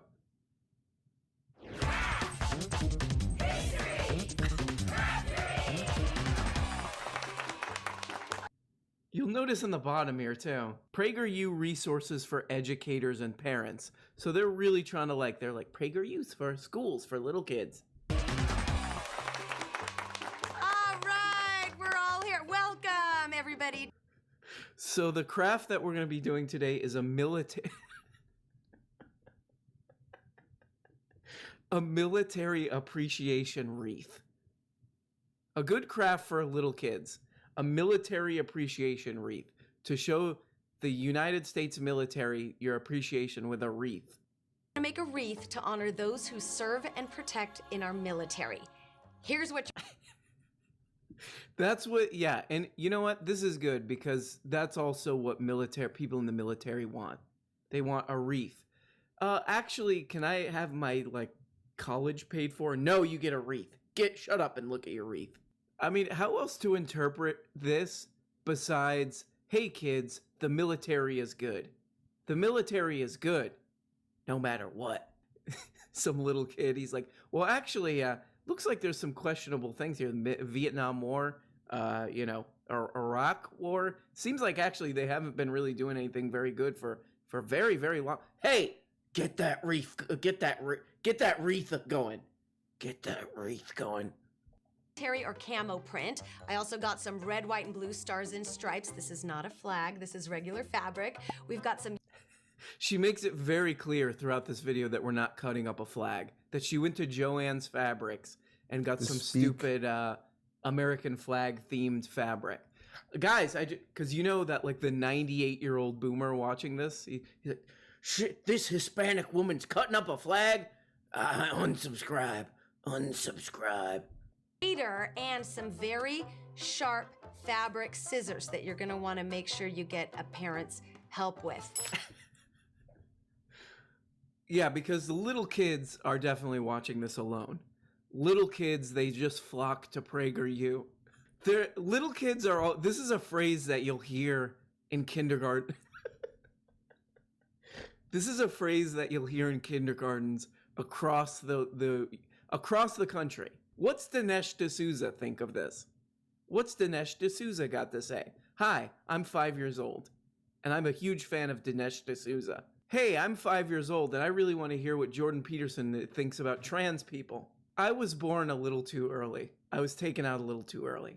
So, I'm really into PragerU. Hi, I'm a little kid, and I'm just really interested in is Brian Callen still canceled? I hope he does an interview about it and how this is the biggest problem, that comedians can't just immediately get hundreds of thousands of dollars for a gig and get booked everywhere. Hi, I'm 5. What's that? We've got a question. I know America has a big military, but I get confused on what all the different parts do. Can you explain? You're hurting the kids. You're hurting the kids. Hi, the other kids in my class say that covert action from the U.S. military against Cuba in the 1960s is bad, but I know that they're wrong. Can you please explain why? Hi, one of the other kids in my class, by the way, I'm in kindergarten, says that if maybe we spent less on the military, we could have a functioning healthcare system. I know this kid's wrong because he also eats glue and he pooped his pants several times. Can you please explain why he's wrong? You're right. That's a really good question because it can get confusing. Here we go. The United States has the Army, which is the largest and oldest service in the U.S. military. They're the ground forces. We've got the Navy, on, above, and below the water, surrounding our nation and protecting us around the world. There's the Air Force that provides fast capability and makes it look tough. But we're not done yet. Does look pretty good. She did a good job. Raise your hand if you know what the yellow ribbon's for. Yellow ribbons traditionally mean support for our troops. So if your dad owns a local restaurant / bar and grill, he will be forcing the employees to wear, if you live in the middle of the country, to be wearing these. White and blue, it's rugged, it's burlap, it's military, it's camo, it's everything. Oh, that's okay. That's kind of cute. Yeah, maybe this isn't all just weird militarism. Maybe it's just making a nice camo wreath. That's not a big deal. Ready for our doors on Memorial Day, Veterans Day, Independence Day, or all year long. Our military continues to protect our freedom in America and around the whole world so that we can have freedom to think and have opinions. We can have freedom to discuss what we want, freedom to be responsible for ourselves. So they're really making a go at this. Are you a parent or teacher? This is like their little informational page. Are you a parent or teacher or an educator? We've launched PragerU resources for education and parents. PrEP. An easy way to remember that is PrEP. So you can just that right into your brain and make it easier to remember. To give you the resources, support, and tools to teach your children about America. About America's blessings and limitless opportunities. Schools are replacing education with indoctrination. Our schools are teaching that America, that's a weirdly worded, our schools are teaching that America is not a land of plenty, but a nation of systemic oppression and inequality. Yeah, we wouldn't want any indoctrination of our kids in schools. We are creating and curating resources. We are here to provide you with resources you can trust. PrEP has original pro-American kids shows for K through 12 grade students. PragerU is committed to curating the best resources available for you and your students, as well as creating cutting-edge educational material. K through 12 kindergarten kids are going to be looking at this? Hey, kindergartners, Dennis Prager has something to say about Muslims. He's not sure. He's him just winking at the kindergarten. I don't know about these people, right? That's Dennis Prager. That's his kindergartner material. So for 25 bones,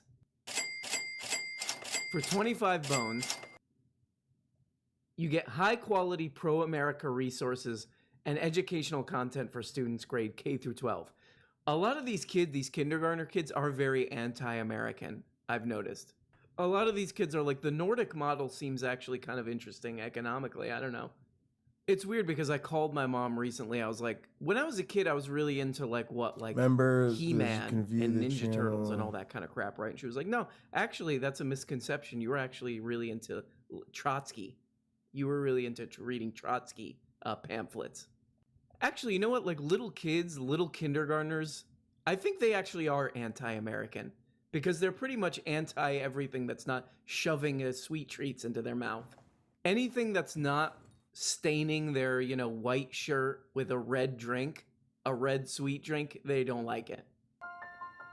My name is Jill Simonian. My name is David Prager. I'm Sarah Sanders. We have an issue in Hell yeah, dream team. Toilet. This country, in most private schools and pretty much all public schools, where kids are receiving information, education, indoctrination that run counter to their parents' values. I woke up big time in terms of learning what my kids were being educated about in schools. No. I woke up about what narratives are being pushed. A lot of parents have not recognized that in the past. I mean, if being a teacher isn't hard enough already, now you got, Sarah Huckabee Sanders coming in.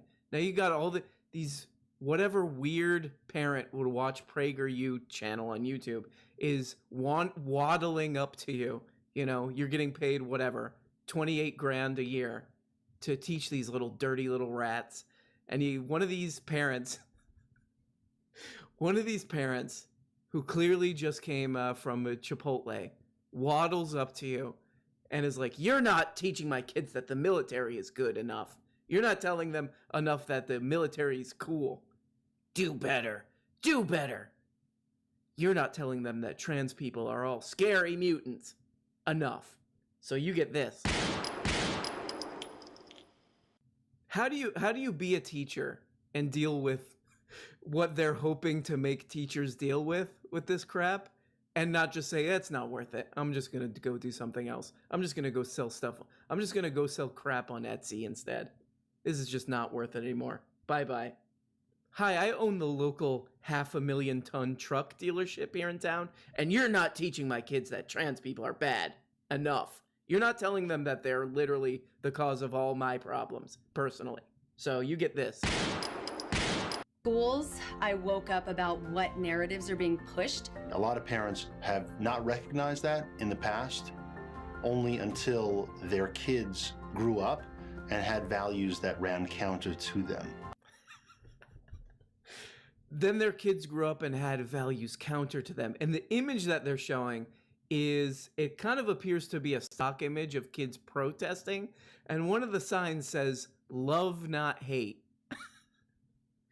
These are counter to my values. My values, I don't even need to say them with words. I'll just say them with this. What kind of parent would be their values are, I'm anti-protest?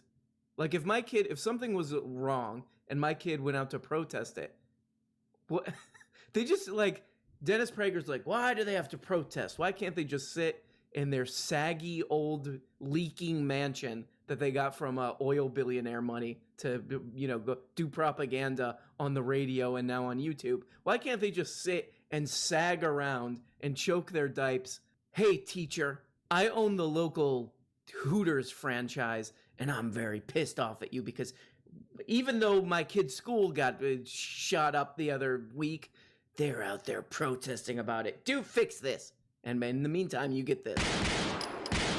Going to raise our kids against this mainstream media groupthink. Every parent out there needs to know that they're not alone and that there are other people that believe in and are fighting for the same things that they are for their kids.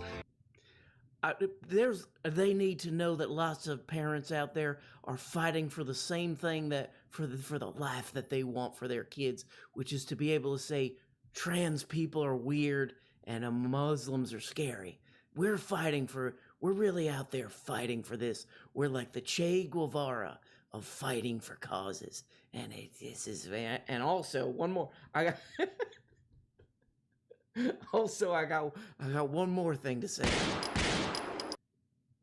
Children need to know that we're fighting for causes that we believe in, like the right to give people a little pinch on the butt and not get in trouble. Give your employees a little pinch on the butt. So what's the big deal? What? Cancel culture. You know what I mean? This is you all know what I think of cancel culture.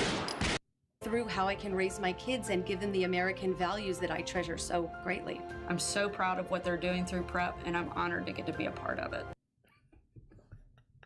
Sarah Sanders.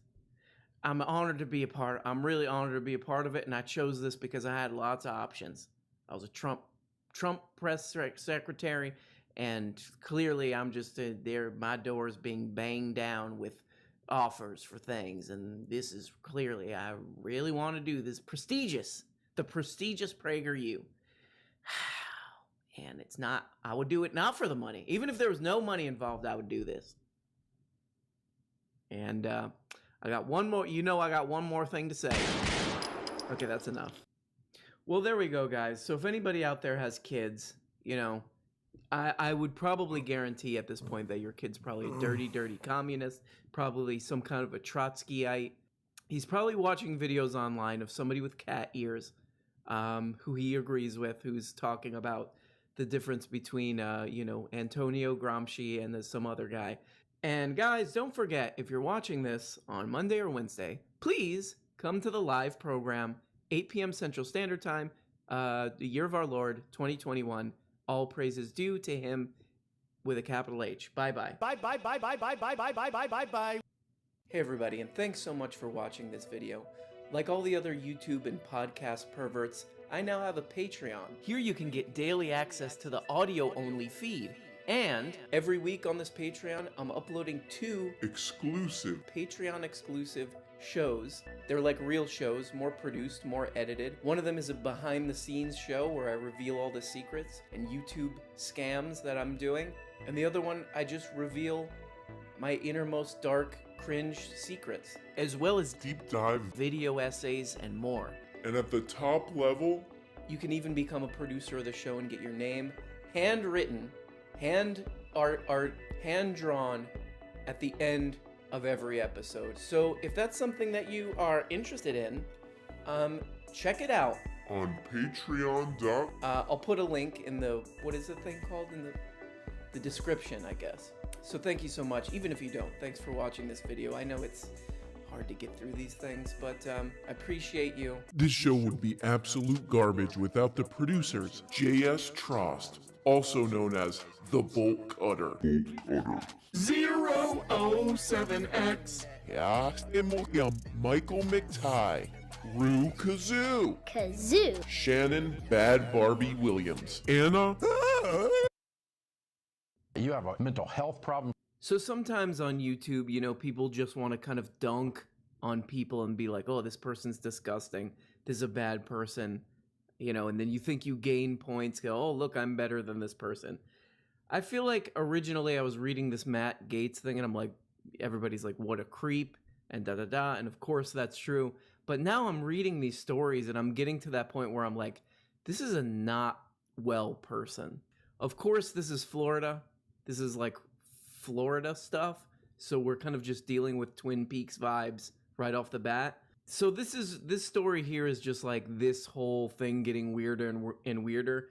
And the Orlando Sentinel, the beautiful town of Orlando, no need to visit Disney World, just go to the other places, because Orlando's has a lot going on in terms of culture. Former lawmaker says Gaetz fought revenge porn law. He thought that any picture was his to use as he wanted. Surfing in the I tried to think through this of like, why would anybody fight against a revenge porn law? That seems like a no-brainer. Someone you exchange, let's just say, racy pictures. Is that like an 800-year-old boomer way to racy? Ooh, racy. She showed a little bit of her ankle. You exchange racy pictures with somebody and they're like, I'm going to put this online because I'm pissed off at you, or just because you're crazy. Yeah, that seems pretty clearly like what's the benefit to that? Where's the societal benefit to being able to post non-consensual nude pictures of people? My countrymen will benefit from seeing that nakedness, whether or not that person agrees to it. This is the country I want to live in. Like, Like, I could not even, like, putting my brain into the mind of a creep, I couldn't even imagine, like, a way to defend this. And it seems like he doesn't. Tom Goodson, a Republican from Brevard County, the cultural capital of the world, Brevard County. All right, you know what? I'm going to stop giving Florida a hard time. I'm from there, so I can do that, okay? Is that okay? No. Does that logic make sense? No. Former state rep Tom Goodson, a Republican from Brevard County, spent 3 years sponsoring legislation to outlaw non-consensual pornography, sometimes called, quote, revenge porn, unquote. And Goodson said Monday that Gates was the chief opponent to that legislation.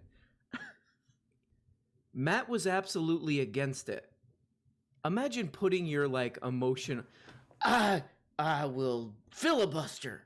I will do like Mr. Smith Goes to Washington for my right to maliciously spread pictures with nudity that were entrusted, that there's really no way to defend sharing. I will do like Mr. Smith Goes to... I'm not leaving this chamber until I'm allowed to do this. Matt was absolutely against it. He thought that I don't know that sentence. Matthew was absolutely against it. It's like a little pervert kid in some like a grade school class or something. He thought the picture was his to do with what he wanted. Goodson said he thought that any picture was his to use as he wanted to, as an expression of his rights. I mean, the defense there, because there's no real explanation. The defense is just like, basically the defense is, I want to do revenge porn eventually. This is at the same time that there's another story about him being published in the same papers, that he would like wander around Congress, this guy, showing people naked pictures of women on his phone. It's like a pure, a person so stupid, let's just start there. A person so stupid that it's like pure selfishness. Like it's all one-to-one of like, I show people pictures, naked pictures on my phone. I'm going to legislate to the entire country, basically, the things that I do. It's like it's profound stupidity, I would say. So here we get into the real Lynchian territory. Matt Gaetz showed off images of nude women from parties with Joel Greenberg report. But that's not, okay, so that's oh, kind nice. of Good shit, bro. But you read into the story. They do take it's forever. Just like some weird novel or something. Again, it gets into real Twin Peaks territory. It's like Bret Easton Ellis stuff, this guy. The Times reported last week that it had seen receipts from mobile payment services, Cash App and Apple Pay, that show payments from Gaetz and Greenberg. I made so to much one of the women progress on involved in this, the though. investigation, and a payment from It is Greenberg time to a consuming, but these are the second type woman. of things that are worth that it, man. kind We of got to looks put that like time in. prostitution there. Gaetz, sex work. Sorry. Am I canceled? No. Okay, here's where it gets into, for me, just straight up Twin Peaks territory. All right, you Gaetz can't and do Greenberg anything were also for recorded these entering the Seminole County Tax Collector's Office. by This default, guy other Greenberg than was view the tax channels and collector. read the history. So they were recorded entering the Seminole County Tax Collector's Office while it was closed on a weekend night in April 2018. A person Matter of familiar fact, with no the one should office be able to do operations anything other than who saw view the the channels videotape and told read the the Orlando history. Sentinel. The person said the footage showed Greenberg and Gaetz entering the agency's Lake Mary office on View Primera Drive, channels. and Greenberg was seen going through baskets that held driver's Read licenses. history. Give me 1 turned second, in by man. I'll pull that residents up. for Let me just disposal. do this Greenberg category later real quick, and then I'll be confirmed done that with he this and category. Gaetz had been in the office that weekend in text messages to an employee. This should only take scene me a is like minute the or most so. fire walk with me crap I've ever heard. These two guys in this dark office rifling through IDs that are supposed to be destroyed to find underage women to sex traffic is like, it really is to the point of like, what's going, like, how do these people get like this, basically? And you look at Matt Gaetz, we'll just leave the other guy out because he's a whole nother story. But you look at Matt Gaetz, somebody like this, and you're like, what's going on in that brain? What's going on in that brain? And, you know, people give this guy a hard time because his face looks like frat. Whatever frat is, he looks like that's his face. And that's mean, you know, that's mean. But like, really, honestly, what's going on here? What's going on with this guy is that I think this is a guy with just no purpose. Like, this is what not having a purpose life looks like. And I think the lesson here is one way to put this would be to really, I mean, you really gotta kind of cast a very skeptical eye on people who want money and power. Because, you know, wanting money and power is not like a real purpose. That's not a real purpose in life, you know? It's not, you're not contributing to some art or science or anything like that. You're trying to get money and power for what exactly? And I think that it kind of leads to this, because it's not a real purpose, it leads to this void because you're not doing a real purpose, and you just end up this constantly hungry ghost looking for ways to just suck in and accumulate more and more and more and try to fill this void, and you end up in places like this. I think this is also why people make fun of this guy and they aren't shocked because of his sort of frattiness, that he sort of looks like a frat guy and acts like a frat guy, all this stuff about sharing pictures of the phone. If you think about it, like being in a frat and why people, I guess I should make it so the admins can send messages stupid here. And people kind of cringe at it, is because it's about the same thing. So if you don't have a true purpose, if your life is just this sort of hungry ghost thing of not having something that you're trying to contribute to, rather than taking, like, oh, I want to take as much as I can get, you're like, I want to build on something that previous people before me have built and contributed to, and blah, blah, blah, blah, blah. That's actually going to bring real fulfillment. You get this kind of stuff. You get how much can I take, and then it's going to never fill that void of having a real purpose or being part of a real community, which is the other half of this. So you're just constantly grasping at things to try to fill this void of being basically a purposeless ghost, and you end up places like this. I think you end up in Firewalk with Me, Twin Peaks territory. So of course I think there should be consequences to this. This guy's clearly a creep and blah blah blah blah blah, but I think we also have to acknowledge we do live in a society that incentivizes this kind of crap. This is a little bit of a downer one. I mean, I was reading this, I was like, I can write some funny jokes for this, you know? I'll all right, everything else should be kind of only old people will fine die. We with don't really default need to worry about that. What I want to do is things, because members can do things basically. I was reading this, I was like, man, if I just everyone goof and on guests this, we're can't do missing the real shit, thing and that's here. kind of what we want. Because there's a whole lot of psychology. So I don't going on have in to the mess story with going on too with this many guy. category permissions So, or anything. Anyway, guys, more on this soon. And thank you for watching this. And I Basically, hope, really, honestly, I hope when we read these stories, we're not just cackling and spitting and peeing on mods these and people admins and saying, will make yelling sure shame that at has them, good of being permissions. Like, what went wrong here? Like, what's wrong with you, dude? What's actually wrong with you, dude? And let's figure it out and figure out how to get away from it. I love you, everybody. And of course, we always love to say Bye. check it out on Patreon. Oh, we did all I'll put these. a link in the, what is the thing called, in the description, I guess. So thank you so much, even if you don't. Thanks for watching this video. I know it's They can do pretty much things, but, everything. I appreciate you. This show would be absolute shouldn't be able to garbage do without the this in producers. here. 007X. Yeah, Michael McTie, Rue Kazoo, Shannon Bad Barbie Williams, Anna Ben Koski, Ass McBlast, E. Gregory Hutto, Scott. Let me tell you something. No Castle, Rerun 64. Mr. Feeney. Let's add members. Jamie and I may have a disagreement with Sam Members Cedar's can't pause do button. anything. Jenny Hart. Hey, Jenny Hart. That should it's take me. care of Oh, it, she but I'll just do all of ignored them me. anyway. Winter the Muscular. Ethan Weaver. Vince Barbosa. He is pure ideology at its purest. Crouching Tiger flushing toilets. Elias Christo.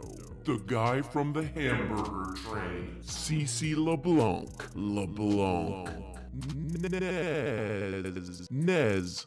Interlinks. This will just make sure Victor members Sonny can't get in Durant. the mods only Kyle, area. High level ideas. Hopper. Albert Ellers Ood. Kitty Hooch. Hi, I'm Kitty Hooch. Abby, I don't want cowards teaching my kid green. Tristan Dominic Guzman. Everyone Jane also Spade. cannot view this channel. Jessica, a lot of problems stepping off. King Friday. Laura. You don't really need to do all these because once somebody can't view a Campbell. channel, they can't do anything else. But I like to do everything else just to make sure the category overrides are saved. Camille. Young Slampy. Brian Hernandez. Or in this case, role override, which would be CS. higher than Hey, categories. Is that CS? I don't know.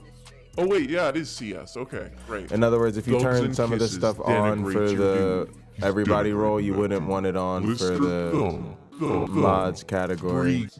Bree Gutierrez. Pixels Green. Pick Green. Old Man Shia. Can't do anything. Favorite All name right. so far. Hard Farter. I hope you're okay, Hard Farter. That sounds The muscular class. like a problem, to be honest. For once, some very good, positive, exciting news here. On March 31st, Wednesday, 2021, year of our Members Lord, can't do New York anything. City passed a law making it now legal to All right, wander I'll be right around back. I need to blazing doinks hit the restroom. in public, smoking weed in Oh, public. nice.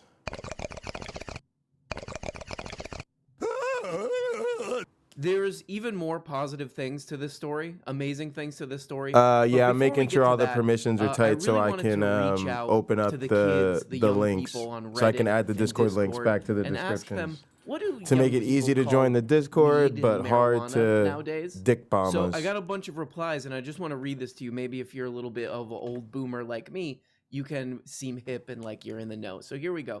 Them green Dippin' Dots. That sticky green nerd rope. That stuff that killed Ghislaine Maxwell. That stuff that made Zizek eat those hot dogs when he was walking down the street. That green Garfield lasagna. Wacky Jack swing dance prohibition dubes. That one seems outdated, actually. That stuff that put FDR in the wheelchair. That Marjorie Taylor Greene. Come on, guys. That stuff that brought down the towers. Okay, you know what? Shut down the Discord. This is not positive. So this is kind of a big deal because New York will be the first state where it's legal to smoke in public. So if you go to somewhere where it's legal, like Washington, you can't. You have to like buy it and then hunch. You hunch in the sewer or something. You're like, ooh, let me blaze in the sewer. Let me blaze up. Oh, I'm down. Yeah, I'm in a trash bin or something. Not in New York now, according to this law. You can walk around legally blazing some of that sticky green nerd rope. You can't smoke in restaurants. You can't smoke in stores and da-da-da. And because of Mikey Bloomberg, that old decrepit fossil, that crypt keeper, that grave robber, you cannot smoke in parks. Which, I kind of want to get your guys' opinion on this. Is that what... I could break either way on that. You know? Maybe you just smoke out. You blaze your Marjorie Taylor Greene outside of a park and then you go into the park. You tell me, what do you think? Because it does kind of seem like if you're gonna do it, the park, New York City Park, seemed like the absolute best place in the world to do it. So I want to get your guys' opinion. Put it in the comments. Put it in the comments, please. Okay? Do this first. And then put it in the comments, please. And then do this. Okay, so how is this actually going to work? How's the distribution going to work? Blah, blah, blah, blah, blah. Me. Okay, let's take a look. Selling marijuana without a state license, like, say, at Washington Square Park, or doing at-home deliveries is still illegal under the law. Not that the law has stopped weed dealing and buying before, but just putting it out there. But still, anything below 3 ounces falls short of a misdemeanor. 3 ounces is like what? Like 3 cantaloupe of weed, basically, right? Anyway, somebody who's a real, you correct me on the size of it. That's a lot. 3 ounces is a lot, right? I don't know. You shut up. Here's maybe the most interesting part of this, and maybe what everybody's asking. The issue is that licenses for legal dispensaries to sell weed won't be granted overnight. So there will be dispensaries. They'll also be like, people can apply to get a license for a weed bar, basically. So you go into New York City, you're in New York City, you go into a bar, and you could blaze that, what was it, green Garfield lasagna? So the issue is that licenses for legal dispensaries to sell weed won't be granted overnight. Michael McQueenie, a counsel at Foyle, a lawyer, just put he's a lawyer, who works in cannabis law, said New York's legalization law simply didn't put a timetable as to when those licenses will be granted. A lot of people were like, ooh, I'm going to do my summer of fun, but they're probably going to have to wait a little bit longer. McQueenie estimated it will be at least 9 months, perhaps up to 2 years. What? No. Before New Yorkers can lawfully go out and buy cannabis in the new adult use marketplace. So I know somebody's going to put in the comments, oh, this is just Andrew Cuomo trying to cover up. No, he's not off the hook, okay? And look, allow us to have one positive moment, okay? You Debbie you Deborah Downers out there. There's a whole nother side to this thing that I think is really interesting and really positive, and I'm really glad to see that they're doing this, which is that they're going to use some of the tax revenue for community reinvestment. Great. But before we get to that, another thing that I found out that was kind of odd is that not just the names for weed, but the strains. The strains have crazy names too, which I found out while I was doing this research. Let me just read you some of these weed strain names. Funko Pot, Ren and Stimpy Close-Up, Fetch the Bowl Cutters. Come on, guys. Anime Pillow, Jared Leto's Joker, Hello Cushy, Purple Puke, Little IKEA Wrench, David Lynch's Dune, This American Life's Ira Grass, and no lie, there's one just called... Okay, no more jokes. No, joke time's over, guys. Under the law, 40% of tax revenue from cannabis will be steered to minority communities that had disproportionate numbers of marijuana arrests. Oh! Beautiful idea.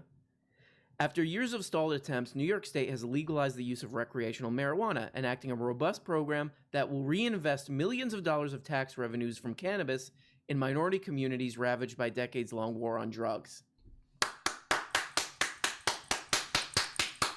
Previous attempts to legalize marijuana were stymied over disagreements on how the tax revenue from sales would be distributed. Democratic lawmakers, especially those who are non-white, insisted that large portion of the money be earmarked for communities where Black and Latino people have been arrested on marijuana charges in disproportionate numbers. The governor wanted to retain more control over how the money was spent. Ooh, you piece of shit. That guy, that rat. That pizza rat. The lawmakers prevailed. 40% of the tax revenue from pot sales will be steered. Pot is probably my least favorite. Pot. Let's smoke pot. Ugh, no thank you. Get away. Don't touch me. And people convicted of marijuana-related offenses that are no longer decriminalized will have their records automatically expunged. Very good. Very good, guys. The law also seeks to... They can celebrate by doing that. The law also seeks to allow people with past convictions and those involved in the illicit cannabis market to participate in the new legal market. That's kind of, I mean, that's obviously great. That's a great thing to do, but it's also kind of funny in a way. Like, it's like, oh yeah, I used to sell weed like from my apartment. You have business experience. Unlike any other state in America, this legalization is intentionally about equity. Crystal D. People-Stokes, the Democratic Majority Leader in the Assembly, who sponsored the bill, said on the floor of the lower chamber, This is like, by the way, like, this entire country is a bunch of... The idea that this isn't the law everywhere is absolutely absurd. This is, of course, absurd. There are some other rules that I forgot to mention here. Smoking cannabis, however, is not permitted in schools, workplaces, or inside a car. In New York City, it will be banned in parks, beaches, boardwalks, pedestrian plazas, and playgrounds where tobacco smoking is banned. Smoking is generally permitted on sidewalks in the city, so people will be blazing all over. Very good. I do love... This is, you know, I am very heartened by this, I will be honest. So let's see what's going on in other states. Hey, this seems like a pretty much of a no-brainer, right? Like, yeah, legalize what people are already doing anyway, right? Make it better, safer, blah, blah, blah. And then use the taxes to invest in, you know, good stuff. Easy, simple. So what are some other states doing? North Dakota. About 54% of voters in North Dakota approved recreational marijuana in November. So then what happened? South Dakota judge rejects amendment legalizing marijuana. He was just like, no, that's unchristian. Instead of going into a nice store with your friends on the weekend and saying, oh, I'll have an ounce of the OG Kush Diesel Mids, please. You have to, you know, it's just like still like gray market or black market or what. Let's just keep it like that. And no tax money going to good things and blah, blah, blah. Because I'm a stupid idiot judge. I'm a dummy. I'm probably an old decrepit fossil who, you know, that's me. That's that judge. That's my impression of him. Possessing small amounts of marijuana would have become legal on July 1st, but that will not happen unless a higher court overturns the ruling. The judge is like, no, I don't like weed, so you don't do it. Marijuana has become broadly accepted in the United States, with a Gallup poll in November showing 68% of Americans. I mean, honestly, like, everybody, this is a weed country. The idea, like, this is just, like, the funniest example of, like, that we don't live in a democracy. It's just like a judge like, no. So there you go. Big ups, as they say.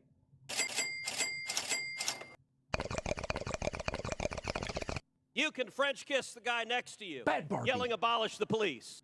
Very positive thing from New York. Glad to see it. We'll see what happens. And guys, bye. Blue Chew. Hey everybody, and thanks so much for watching this video. Like all the other YouTube and podcast perverts. So yeah, I'm making it so I don't have to set the permissions at every level. Every week on this Patreon, I'm uploading 2 exclusive Patreon exclusive shows. They're like real shows. More. I only have to set them for the roles overall, and then the sort of lowest level that I need them, either a particular channel or a particular category. Fringe secrets, as well as deep dive video essays and more. And at the top level, you can even become a producer of the show and get your name handwritten, hand art, hand drawn at the end of every episode. So if that's something that you are interested in, check it out. On Patreon. I'll put a link. Yeah, nobody don't want everyone to do this one. Description, I guess. So now this whole category is set Thanks for watching this video. at everyone, and this whole category is set for members. I appreciate you. This show would be absolute garbage without the producers. Yeah, Michael McTighe, Mods can do their thing. Shannon Bad Barbie Williams, Anna Ben Kosky, Ass McBlast. E. I need to set all of Hutto. them. Scott, let me tell you something. No Castle. Rerun 64. Mr. Feeney. Jamie and I may have a disagreement with Sam Cedar's pause button. Jenny Hart. Hey, Jenny Hart, it's me. Oh, she just ignored me. Winter the Muscular. Ethan Weaver. Vince Barbosa, he is pure ideology at its purest. Crouching tiger flushing toilets. Elias Christo.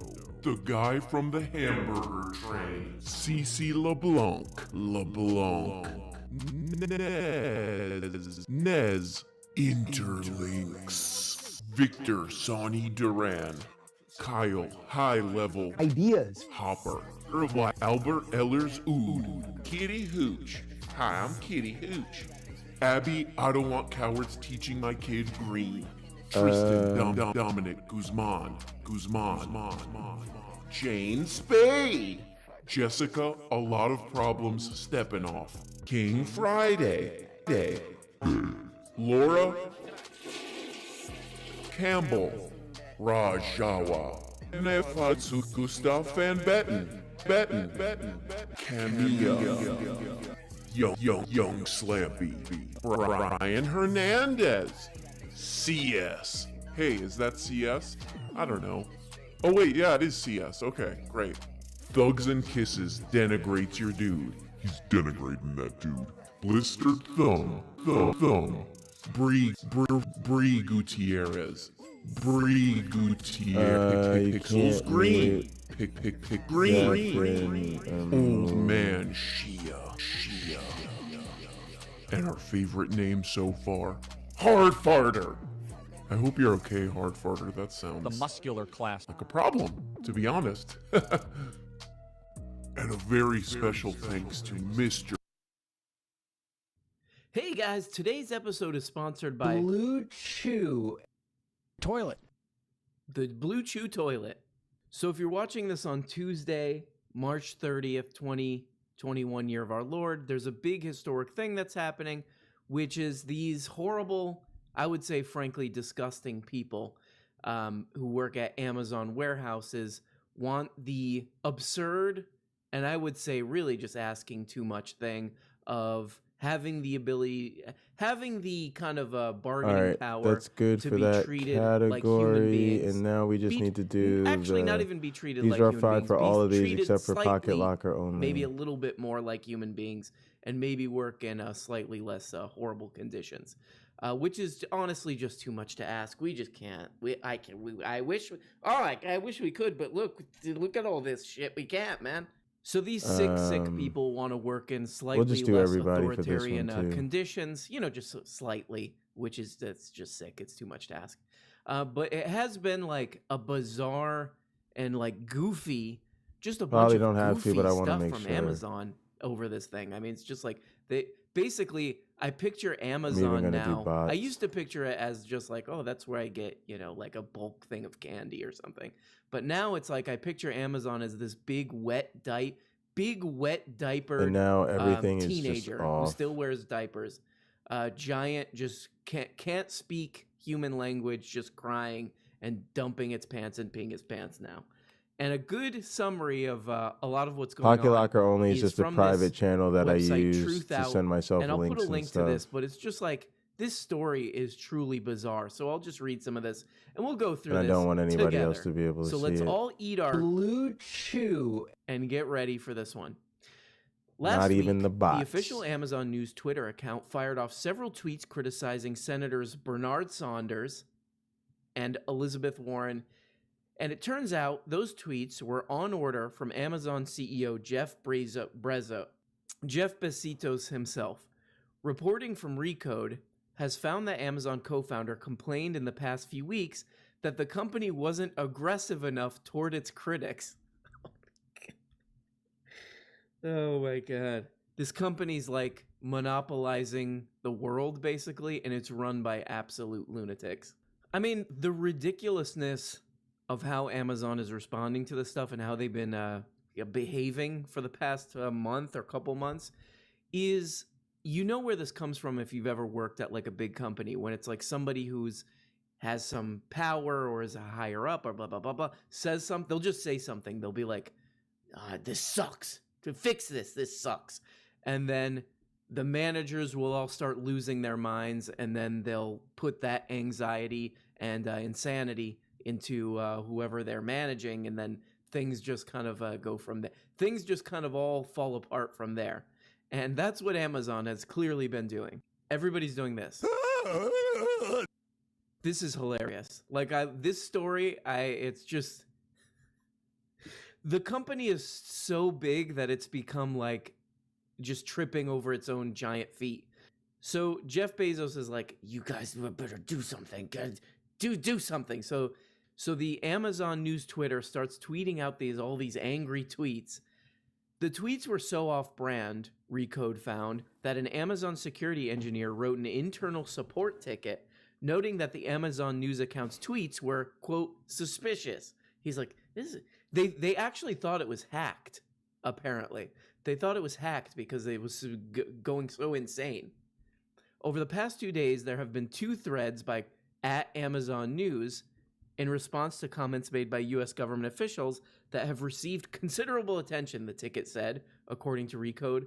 The tweets in question do not match the usual content posted by this account. The most notorious tweet was posted in response to Representative Mark Pocan,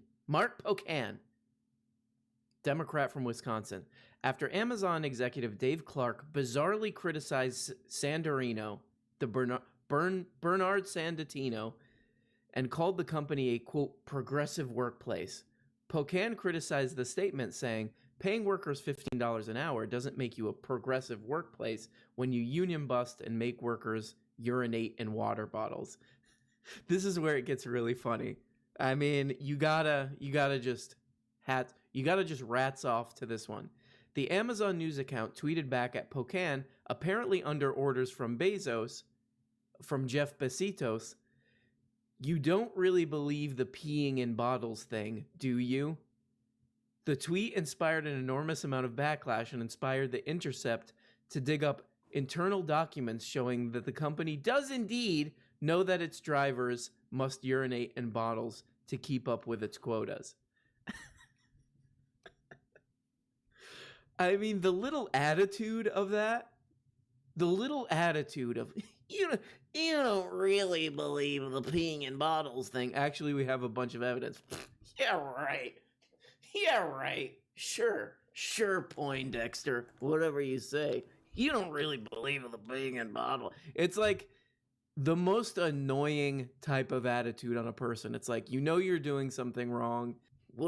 Trying to make someone feel dumb when you know you're doing something wrong. The company also boasted about the $18 billion that they've generated in the form of local and state sales taxes, but none of that money comes from the company.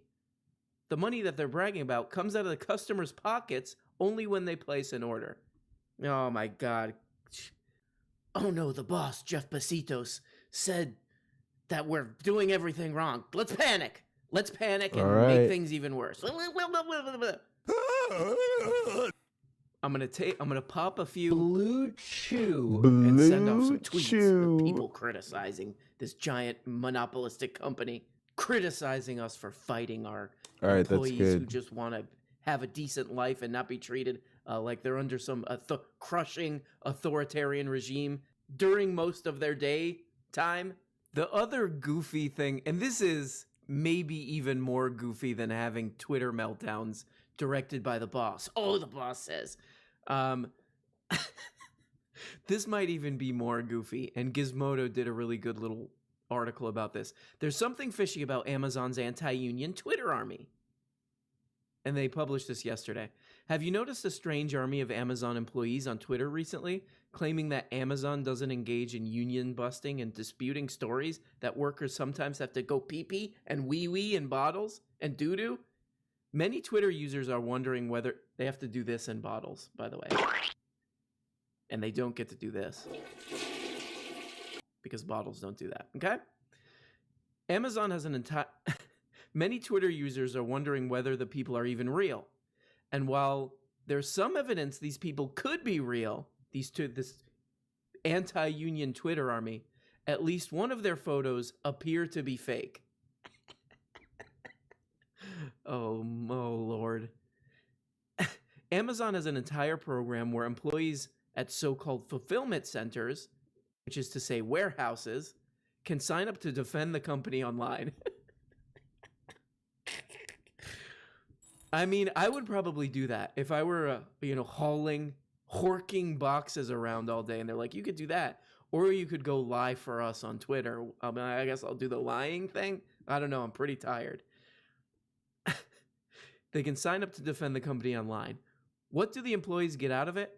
1 day of paid vacation and a $50 Amazon gift card, according to reports from 2019. This is like, you know, Jordy Peterson and all these kind of, you know, the intellectuals who hate leftists and all this stuff. They're always like the authoritarianism of like the Soviet Union or whatever. They'll go on about that crap, and they look at this, they'll be like, "Oh, this seems okay. This seems fine." Not a peep about any of this from those guys. Very odd. Gizmodo even wrote about the FC Ambassador program back in 2019 and some of the extremely unfortunate comments that Amazon's Twitter army was spreading. One very weird example came from an Amazon employee named Hannah in August of 2019. I suffer from depression too, and at one point I wanted to quit Amazon, but I realized it was my fault for the problems I was dealing with. And not Amazon's. You have a mental health problem. I'm allowed to talk to people, but sometimes I don't want to. Now I have some great coworkers to pass the nights with. That does not sound like it was done locally. Hannah's Twitter account appears to have been deactivated sometime in 2019, but there are plenty of other accounts still defending Amazon here in 2021. Some accounts claim that they're not compensated, but it's not clear we should believe them. Why? One Amazon defender is using a fake profile photo that appears to have been created by the website Generated Photos, and they actually Gizmodo went and actually like recreated basically the pretty much a very, very similar profile photo. So they're just going on one of these like AI face generation websites and creating fake people to be like, no, everything's good at Amazon. I like taking a dump in a bottle. You have a mental health problem. I mean, how dumb this kind of is, this whole thing, is that they should just write that. Be like, hi, my name's Gregory. Hi, my name's Gregory. And you may be hearing some things about people peeing and taking a dumps in a bottle. What they're not noting is I actually like doing that. Hello, thank you. But Gregory out. That would be pretty good. I was actually reading a Psychology Today article that says it's actually more healthy to take a pee-pee or a dump in a in a bottle while you're driving. It's actually good for your digestion. Gregory out again. Gregory here again. Oh, yeah, right. Oh, I'm just going to be a nerd who likes to take stationary dumps and pees. No thanks. I'm a bottle peer till I die for life. You don't really believe that peeing in the toilet and pooping in the toilet is the best way to go. You don't really believe that, do you? That whole thing? I mean, it's so cartoonish. So they created this fake profile picture, and the fake, sock puppet account is writing things like this. There's nothing wrong with unions. They work for a lot of places. But at Amazon, I'm compensated fairly, given agency and benefits, and treated with respect. And a lot of the people here who want unions are, let's just say, not team players, LOL. It's like if you were doing a sarcastic satire of a fake, corporately controlled tweet. That would be exactly it. Let's just say those people are not team players, if you know what I mean. Wink, wink, wink. What do you mean by that exactly? They're pieces of shit. I hate them because they want a little bit of control over their lives, how they spend most of their day. Let's just say these idiots don't want to be in a situation where they basically have no power and are under basically authoritarian rule all day and told what to do, and a computer beeps at them if they don't go move fast enough. So, of course, Bernard Sanders has been supporting this whole unionization thing over in Bessemer, Alabama. He's going to meet with them, or I think he already did meet with them, actually. He put out this tweet, I look forward to meeting with Amazon workers in Alabama on Friday. All I want to know is why the richest man in the world, Jeff Bezos, is spending millions trying to prevent workers from organizing as a union so they can negotiate for better wages, benefits, and working conditions. So the CEO, the current CEO, the guy who took over from Jeff Bezos, I guess, Dave Clark, tweets back, claps back, as some call it, to Bernard Sanderino. All we want to know is why the senator is one of the most powerful politicians in Vermont for 30 plus years, and their minimum wage is still only $11.75. Amazon's minimum wage is $15. And great health care from day one. The senator should save his finger-wagging lecture until after he actually delivers in his own backyard. Okay, so first of all, like, this guy's he's clearly going off when all Bernard Sanders is doing is, like, saying, I support the unionization effort. Second of all, like, Bernard Sanders, he can't control the minimum wage in Vermont, by the way. But, of course, if you had to pick one of the few people in the United States government who actually supports this kind of thing. All right, so now this is the only channel a guest can actually this is ridiculous and send what's messages even funnier. But the reason they have a $15 only in the minimum guest wage room. That's is where in you large start, part and it's the only place a guest because can of Bernard Sanders. This is from actually Insider. But just to summarize this, everybody knows.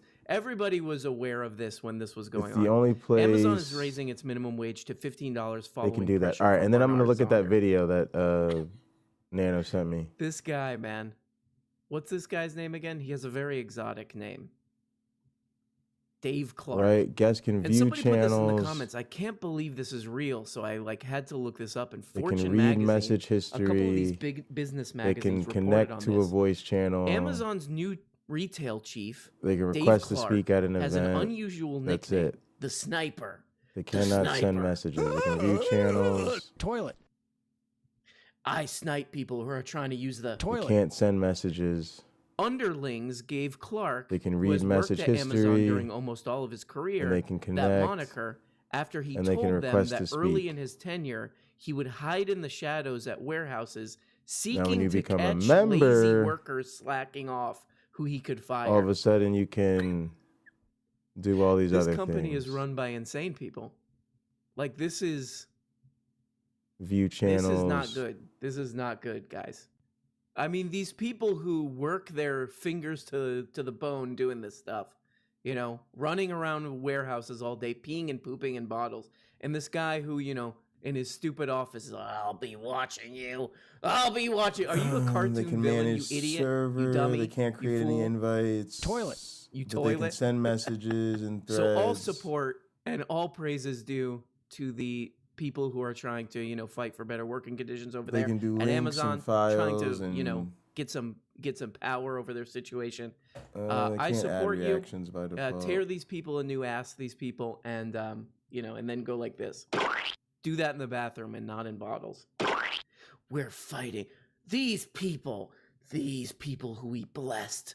We bestowed upon these people. They should be praising us that they get to even step foot in our factories, even look at our That's factories great. from the outside. Everyone They should be able to do thanking nothing. us that they get to do this in a bottle. Perfect. Can't do anything. So there we go. Bunch of kooks. Jeff Bezos and what's that Birthday guy's has name? some Larry special Clark. roles. Those idiots, you know, doing their thing. Thank you for watching, everybody. And gold roll, I don't know as what we that's always about. say, flushing toilets to everybody out there. I think it's just a default role that can't do anything. Bye-bye. Hey, everybody, and thanks so much for watching this video. Like all the other YouTube and podcast I might make perverts, that an I now award have a that we can Patreon. assign Here you can for get daily special access events. to the audio-only A feed. gold roll. And every week on this Patreon, I'm uploading 2 exclusive Patreon-exclusive shows. They're like real shows, more produced, more edited. One of them is a behind-the-scenes show where I reveal all the secrets and YouTube scams that I'm doing. And the other one, I just reveal my innermost dark, cringe mods. secrets, as well as deep dive video essays and more. Can And at the view. top level, You can even become a producer of the show and get your name handwritten, hand art, hand drawn at the end of every episode. Can So do pretty if that's much something that you everything. So are can the interested admins. check it out. on Patreon. I'll put a link in the, what is the thing called in the the description, I guess. So thank you so much, even if you don't. Thanks for watching this video. I know it's hard to get through these things. All right, but, I think we're pretty good. This show would be absolute garbage without the producers. Ass McBlast. But the guest Gregory room. Hutto. What? Scott, let me tell you something. No Castle. Rerun 64. Mr. Feeney. Jamie and I may have a disagreement with Sam Cedar's pause button. Guest room. Jenny Hart. Ken. Hey, Jenny Hart, it's me. Oh, she just ignored me. Winter the Muscular. Ethan Weaver. Vince Barbosa, he is pure ideology at its purest. Crouching Tiger flushing toilets. Elias Christo. The guy from the hamburger train. Cece LeBlanc. Nez. Interlinks. Victor Sonny Need to turn the Duran. air back on. Kyle High Level. Ideas. Hopper. Albert Ellers Ood. Kitty Hooch. Hi, I'm Kitty Hooch. Abby, I don't want cowards teaching my kid green. Tristan Dominic Guzman. Okay, here we go. Let's do it. Hello, Tushy. Take the bolt cutters. And one of our favorite recurring characters to kind of take a look at. All right. You know, take a friendly critical look at is Steven Chowder. Let's look what he's got to say here. Oh, he's going off about My guns. gate's going in and out. Because Need there to was a raise the shooting threshold. a couple days ago in Colorado, and so what does he do? He goes, he's talking about how that should do it. reform is a bad idea. He's just talking about how gun reform is a bad idea. Gun reform now, not on our watch, he says. Because he knows his audience. Okay, here we go. An AR. When people say assault weapons ban, they think AR-15. AR-15 does not stand for assault rifle, by the way. It stands for Armalite. Oh, wow. Smart guy. Wow. All right. Would have had any impact on this. So let's be really clear about this. Let's go through some statistics. A lot of people think AR-15s, that's a scary black Everyone rifle. can't do That's the anything rifle in that the was used guest here. room. Assault weapons ban is going to make a dent in mass It's shootings. the According to one the New York room Times, that guests weapons used in can mass shootings, 11 out of actually 19 didn't use any kind of rifle. Send messages in, let alone an AR-15 but they rifle. can't read the I think message you can, history. can you Good. spot the problem with what he just said right away? No. I'll read you. This is from Statista.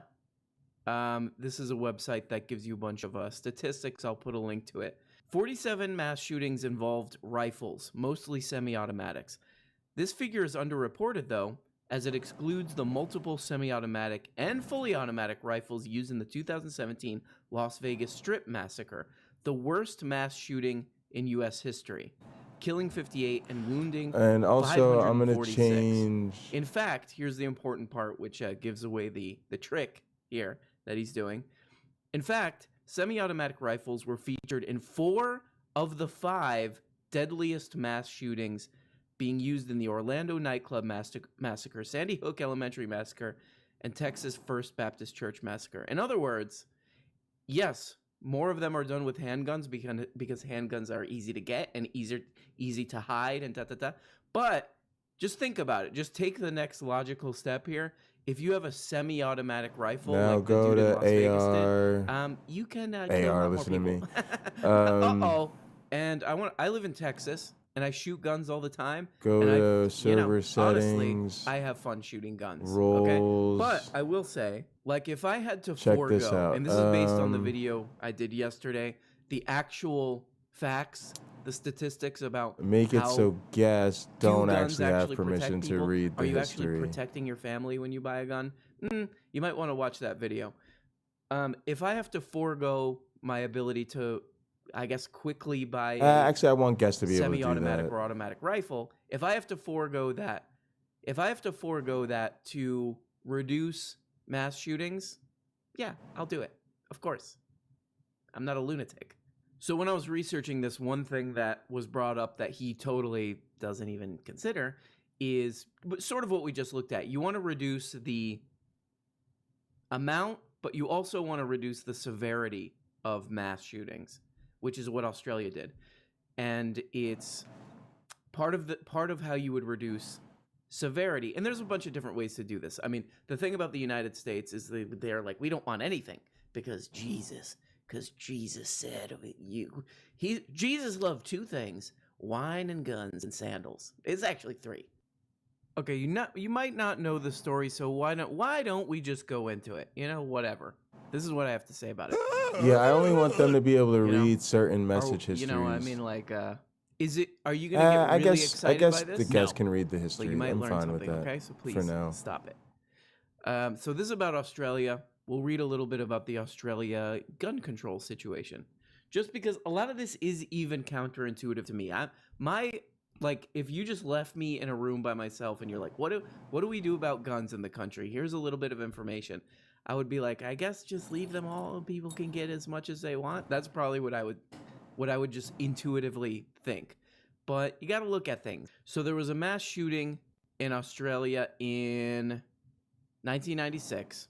All right, an AR-15 I think we're pretty and much a second good with self-loading this. military-style rifle. I think I'm ready to It give says this aim was almost the old immaterial. college It was a bad try. shot, but it didn't matter because these guns could shoot a lot. Let's The check SP1 out could fire several rounds per second with this little other recoil. bot real quick. Pointing the gun at a crowd of tourists, it was hard not to hit somebody. If all this sounds too horrifically familiar, an estranged loner, an Well, let me see what it AR-15, normally dozens of is. dead in a matter of minutes, there is a remarkable twist to this story. In the wake of the Port Arthur massacre, Australian lawmakers did something about it.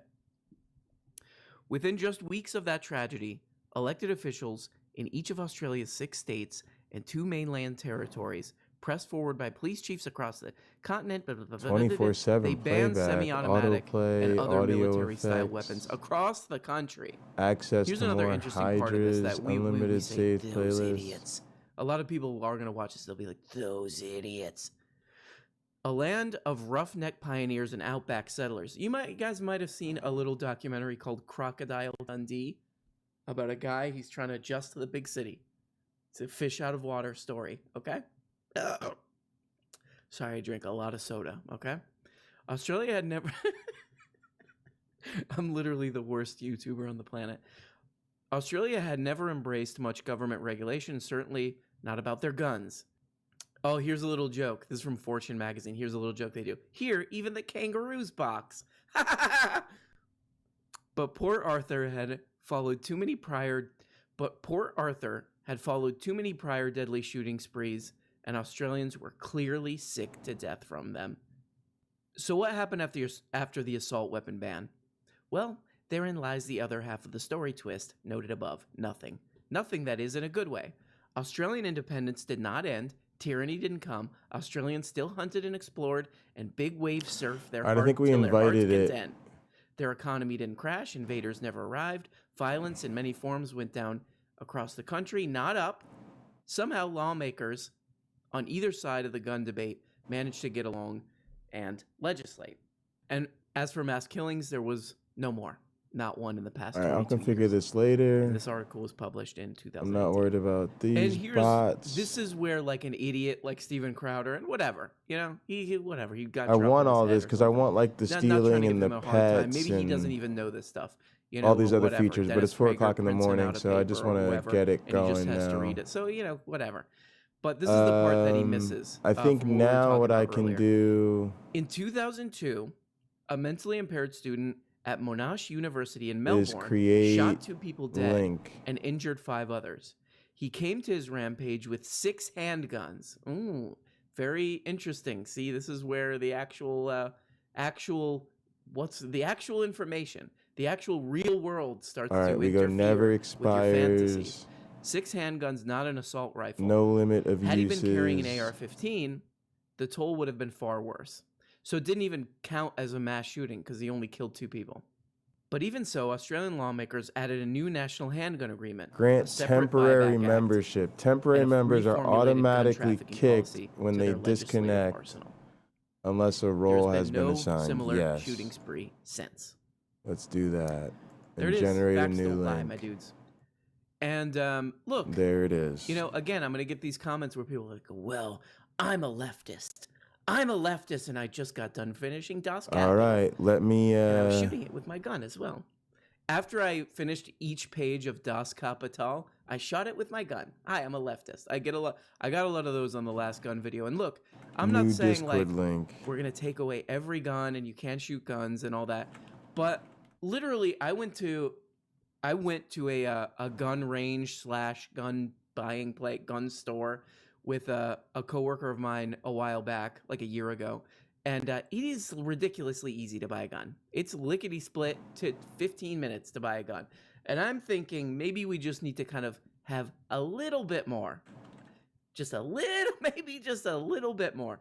I also think maybe you should be allowed to question whether or not we need just, idiots. Basically idiots, let's be honest. People who, what they're doing all day is let me smoke on the internet. and then really try need to mess with these military-style commands real quick or something till like Okay, so now 5, we and go then to I'm the gonna funner stuff. call it a night. Because he starts talking about sort of the profile of mass shooters. I've done a which lot there's actually a tonight. really big We've study really about taken that, care and of I the will put Discord, that, so I'm very a happy link with the below, and progress that, tonight. Vice actually did a pretty good little summary type thing of it. But he just decides to sort of like speculate. Yeah, man, I'll hang for a little bit why longer. I'm people- still good. I want to smoke why real people quick. become mass Get shooters, and myself a here's- little final wind, here's what and he comes to. While yeah. simultaneously actively destroying the fiber Actually, I don't know of if this you country, can, the Nana, nuclear but check family, out this a mother, a father, check out and this new children, Discord link and for me. See if incentivizing a that's mother working. and father to stay together. They've actually incentivized people to not get married and get divorced, and it is overwhelming. If you're going to look for a correlation, Oh yeah, it's because not- you need faster race doesn't cuts come out probably as during the strongly, intense right? part. Socioeconomic status doesn't correlate More as edits. strongly. Not having a father is the single greatest statistic that we have. It's also the single greatest indicator as to whether you finish school. Actually, no, it's not. No, it's not. This is sort of a debunked thing that circulated around on like right-wing websites. I appreciate that I'll you're just up read you late some of night this. grinding away on Sung content and Hee shit with Cho, me. a 23-year-old who killed 32 people at Virginia Tech, was raised by both father and mother. So was George Hennard, who killed 23 people in Killeen, Texas in 1991. Charles Whitman killed 17 people, was also had a mother and father who fatally shot 13 people. Jiverly Wong, who killed 13 in 2009 in Binghamton, New York, mother and father. Aaron, This was like they just like got this wrong. Like some right-wing website put that something like 20. Yeah, the claim was, and I think this is what he's referencing. 26 of the 27 mass shooters came from fatherless homes. He also doesn't put any reference to what he's talking about in his description or anything like that.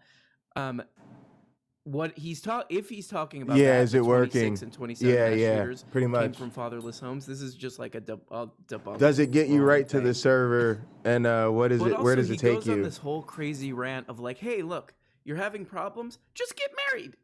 Oh, you're having a problem? Just get married. If you get married, that'll fix everything. That sounds like a really healthy idea. Hey, I'm poor. I should just get married, and that'll fix it. How exactly? I don't know.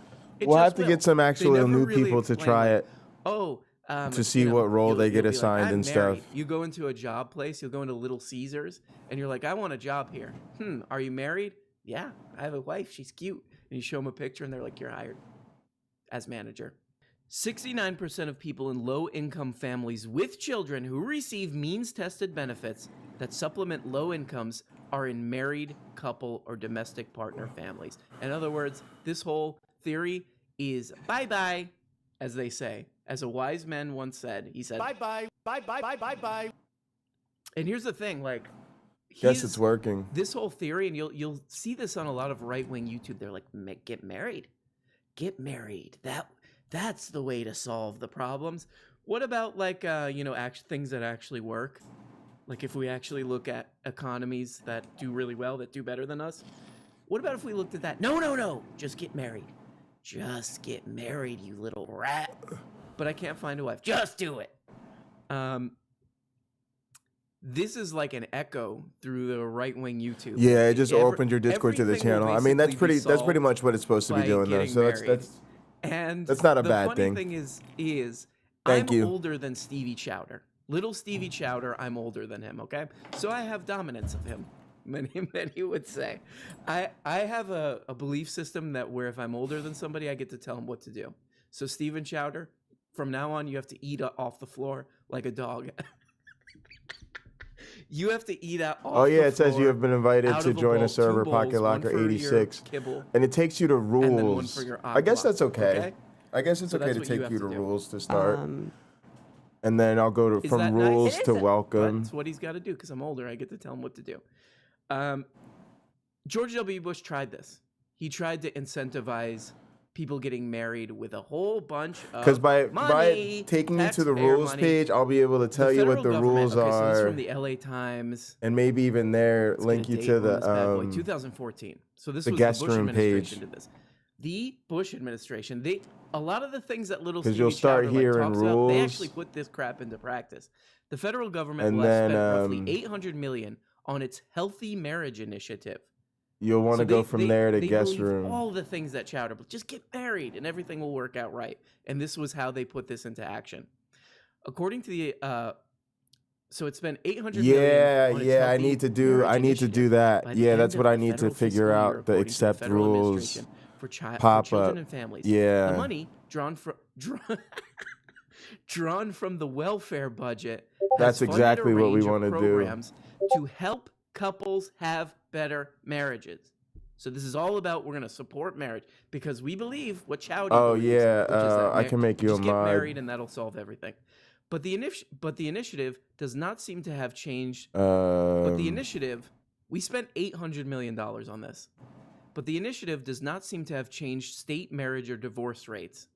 Between 2000 and 2010, marriage rates continued to dwindle as the federal money poured into local programs. This is from CNBC. As most know, the leading cause of stress in a relationship is finances. According to a study by SunTrust Bank, the research found that 35% of people named... Where's YouTube Punk? That 35% of people named money as a primary trouble spot with their YouTube partner. Punk, are you not on my So, server yet? It's everything's the opposite of what he's saying. Like, it's not that, oh, you get together and then you make more money. No, it's like, if you're together and you're not making enough money, things will fall apart. In fact, that's what people say. Money is what people say are tearing the relationship apart. Yep. Okay? Idiot. In fact, 59% of divorcees say finances Where played the a hell role in is the breakup YouTube of their Punk? marriage. But wait, you're married. You're married, so you must have been everything was okay because if you get I don't married, understand. But here's the real thing. If these guys really cared about this, if they really wanted people to get married, and this wasn't just like them saying an annoying thing that their 90-year-old fans wanted to hear, this is what they would work on. Sky-high rents, record-breaking student loan debt, and stagnant wages have caused many millennials to delay marriage. Children I don't see and YouTube home Punk on the buying server. studies show. But we can't look at that. Wait, are we allowed to talk about that? Hey, people who pay us to say this stupid stuff. But when he This is joins, Stephen I'll add him Crowder as a talking. mod. All right. Hey, people, For now, idiots who pay this idiot to say things. Are we allowed to talk about this? No. Oh, okay, fine. I'll just go back to dancing on my YouTube channel. I know that Ding Dongs watch that. Like, it's primarily a Ding Dong focused show, but it does kind of clarify this. You know, you want people to have better lives and be able to get married and just live a fruitful, fun, have a nice Discord. life. There was like a This is what you work thing. on, idiots. Sky-high rents. there was a thing I record-breaking wanted to do. Why can't I speak English? Sky-high rents, I forget. record-breaking All right. student loan debt, and stagnant wages. Maybe we should work on that. I don't know. Accept rules. Just an idea. No, just get married. Okay, but then what happens? Can you give me what's the logical progression for that? Then I will have not these things. Oh, like and subscribe.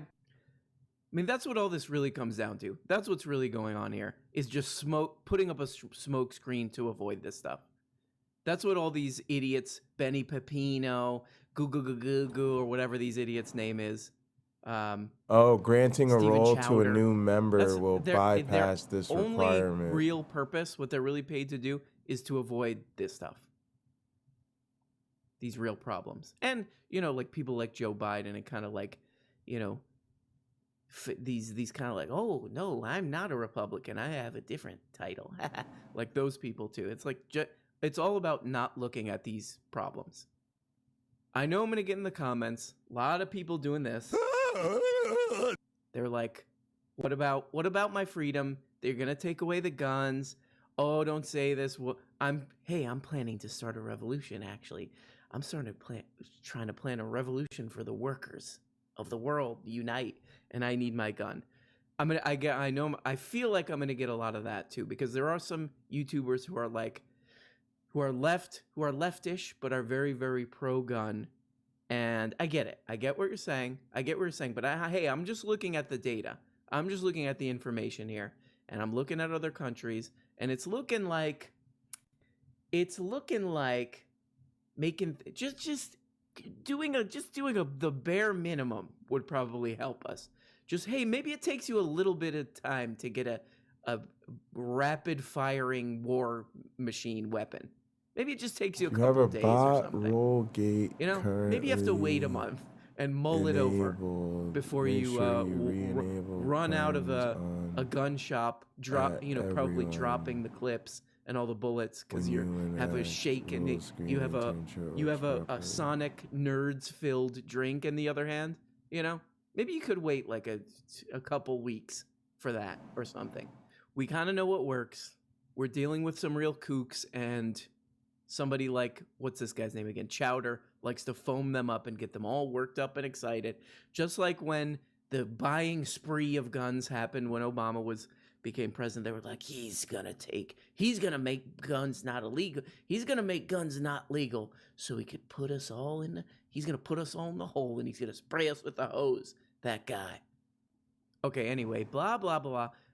Guys, if it's Monday or Wednesday when you're watching this, and it is Wednesday when I'm uploading I'm this, trying to decide. I don't understand if it gets rid of. I like the idea of just making them a gas. Shut my stupid trap. Hey, shut up about the guns. You don't know what you're talking about. Let me see what happens. That's one example of things you could say. Let's try it. Or you could say nice things for once in your life.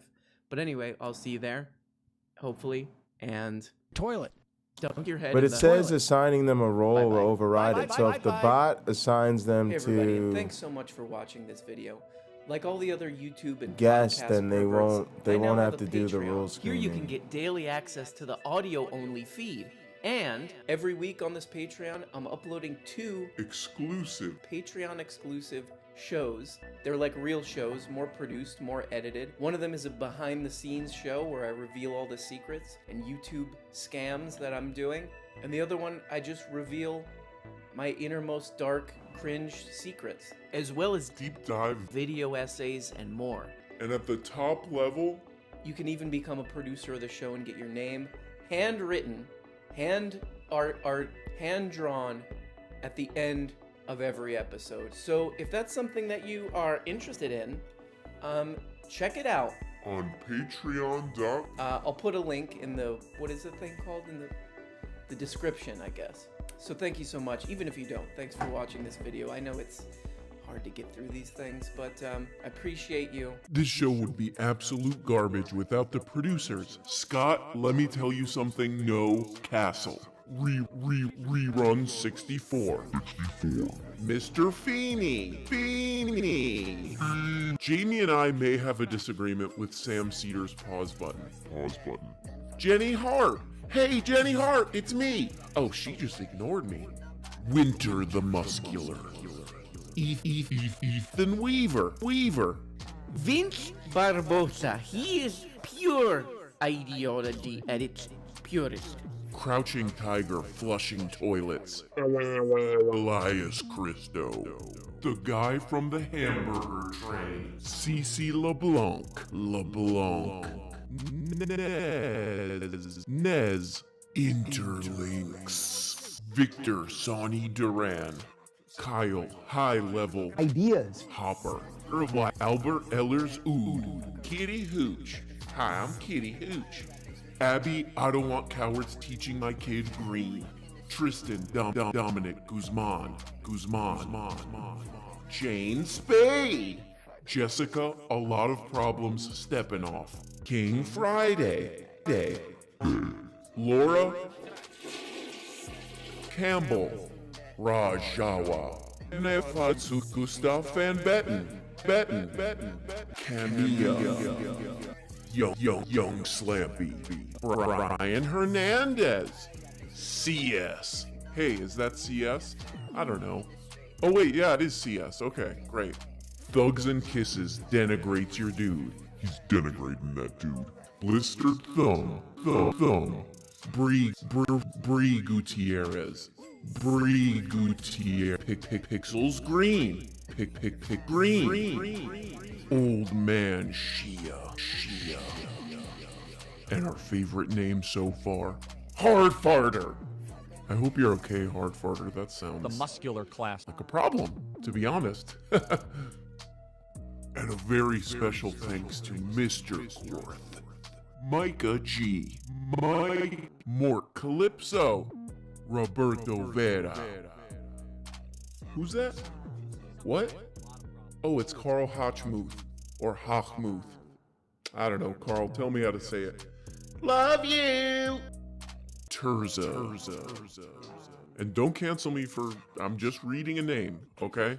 Tardmaster.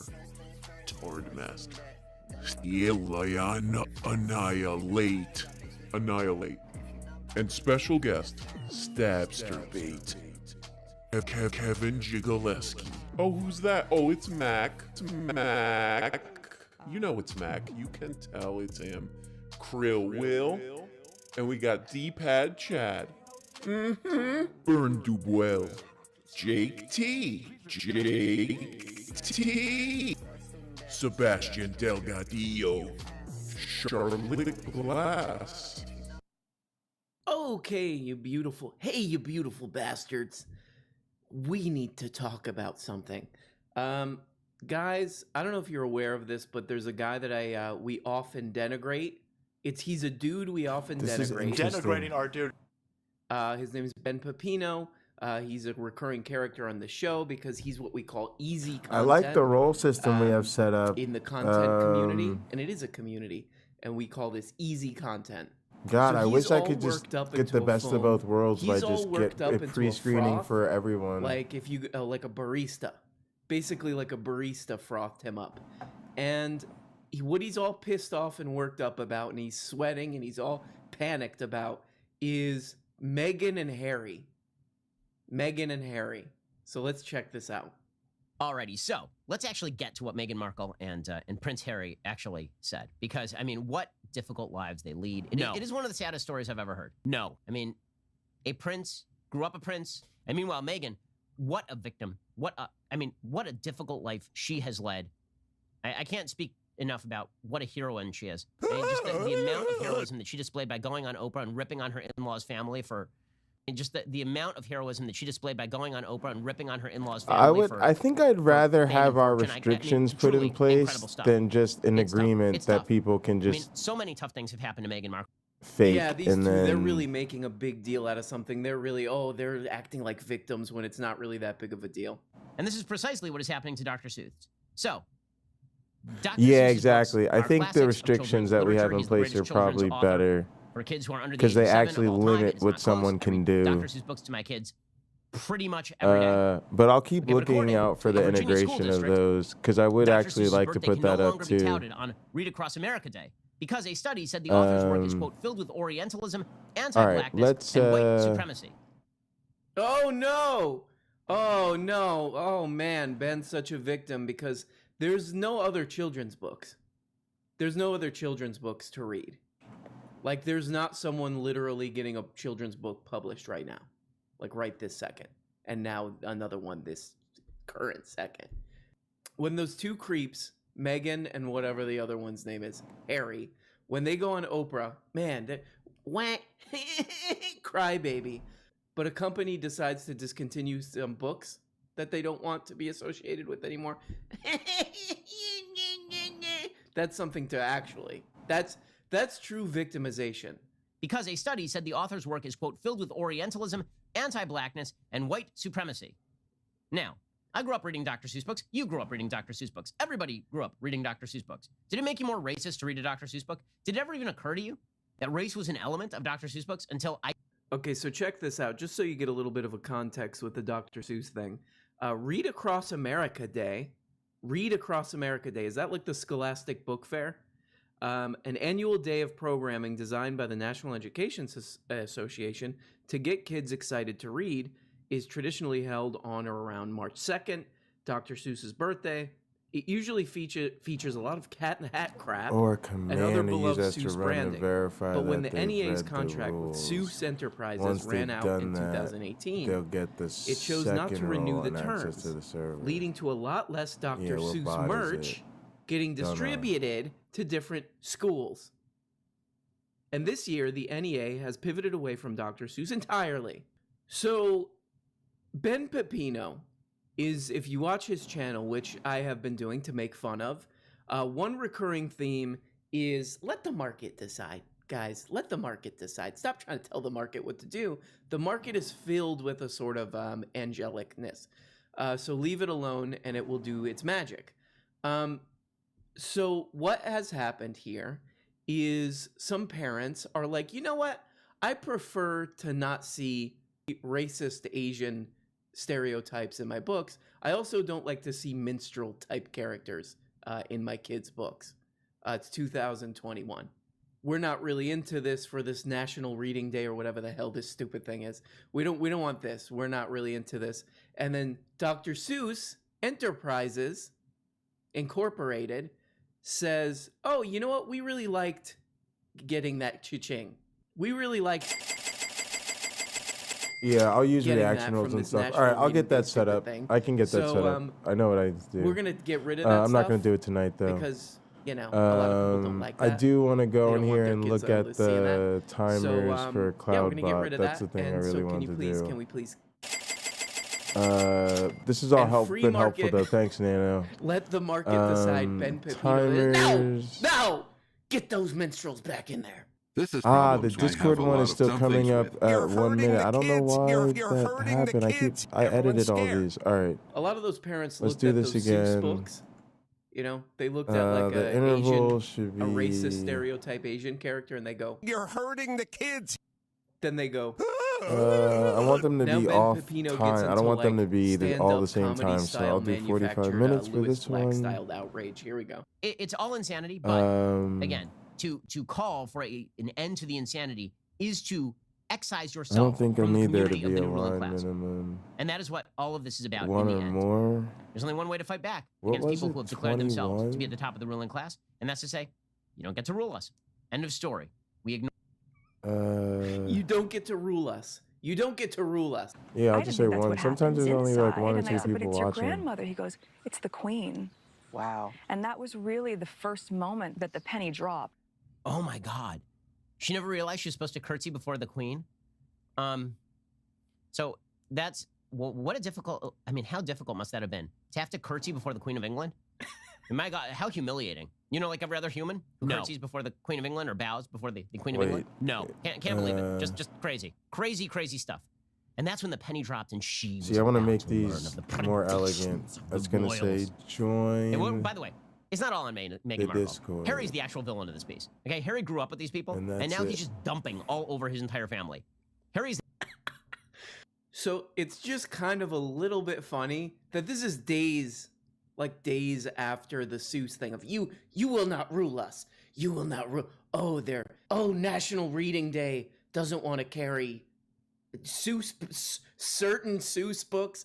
You will not control us. We will not be ruled by the ruling class. The ruling class. However, I'm going to defend them an actual monarchy in my next segment. Hi, I'm Benny Pepino. Welcome to the show. A boop bop beep and a beep bop boo. I would love to see him do like an old-timey talk show, like a 50s. All right, this is what Hugh we Hefner wanted, kind of though. a skinny mic where he's like, welcome to the Like Pepino show. A boop bop boo, boop bop bop boo. Like a much cleaner link. I like potatoes, I like meat. Today we have a great special guest. We have Duke Ellington and Miles Davis. A goo baby baby. People need to pull up their pants. Yeah. Poor people need to pull up their pants and get back to work. Welcome to the show, guys. But this thing is trending. Everybody's really interested in this thing.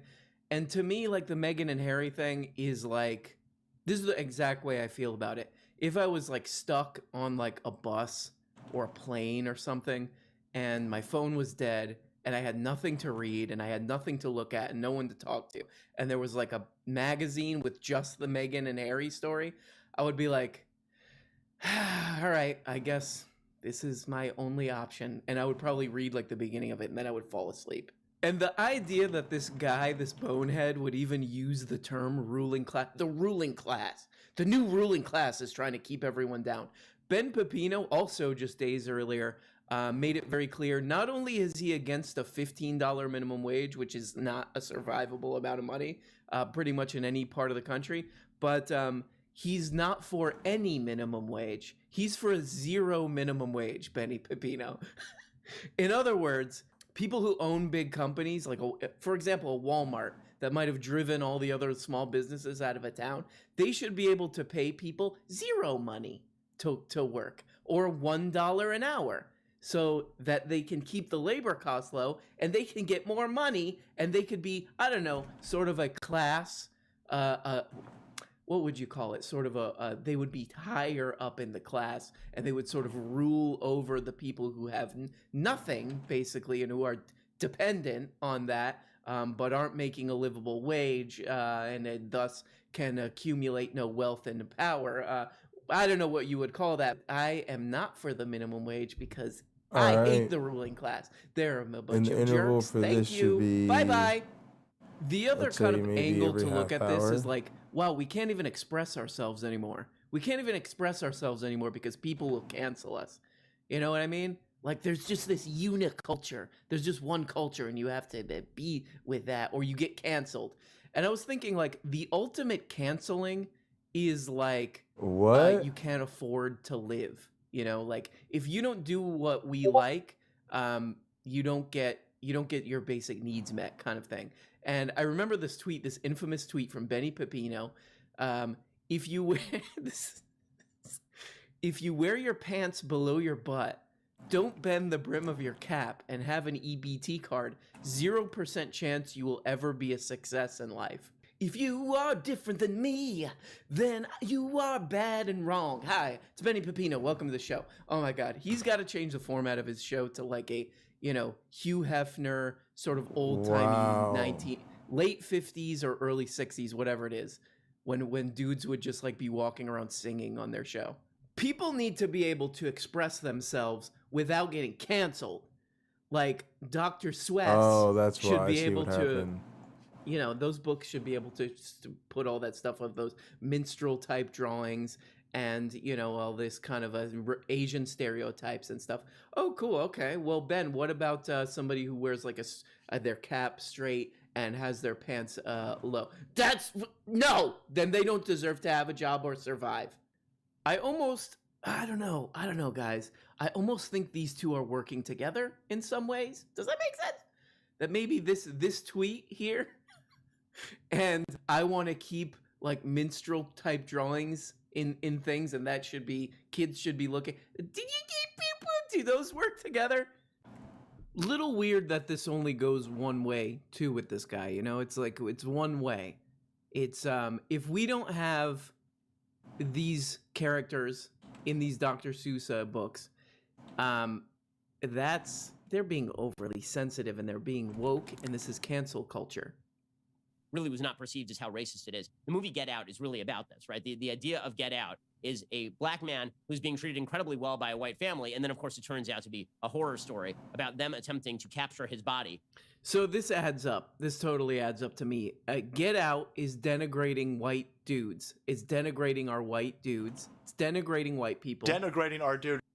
But Dr. Seuss books are not, because welcome to the Benny Pepino show. I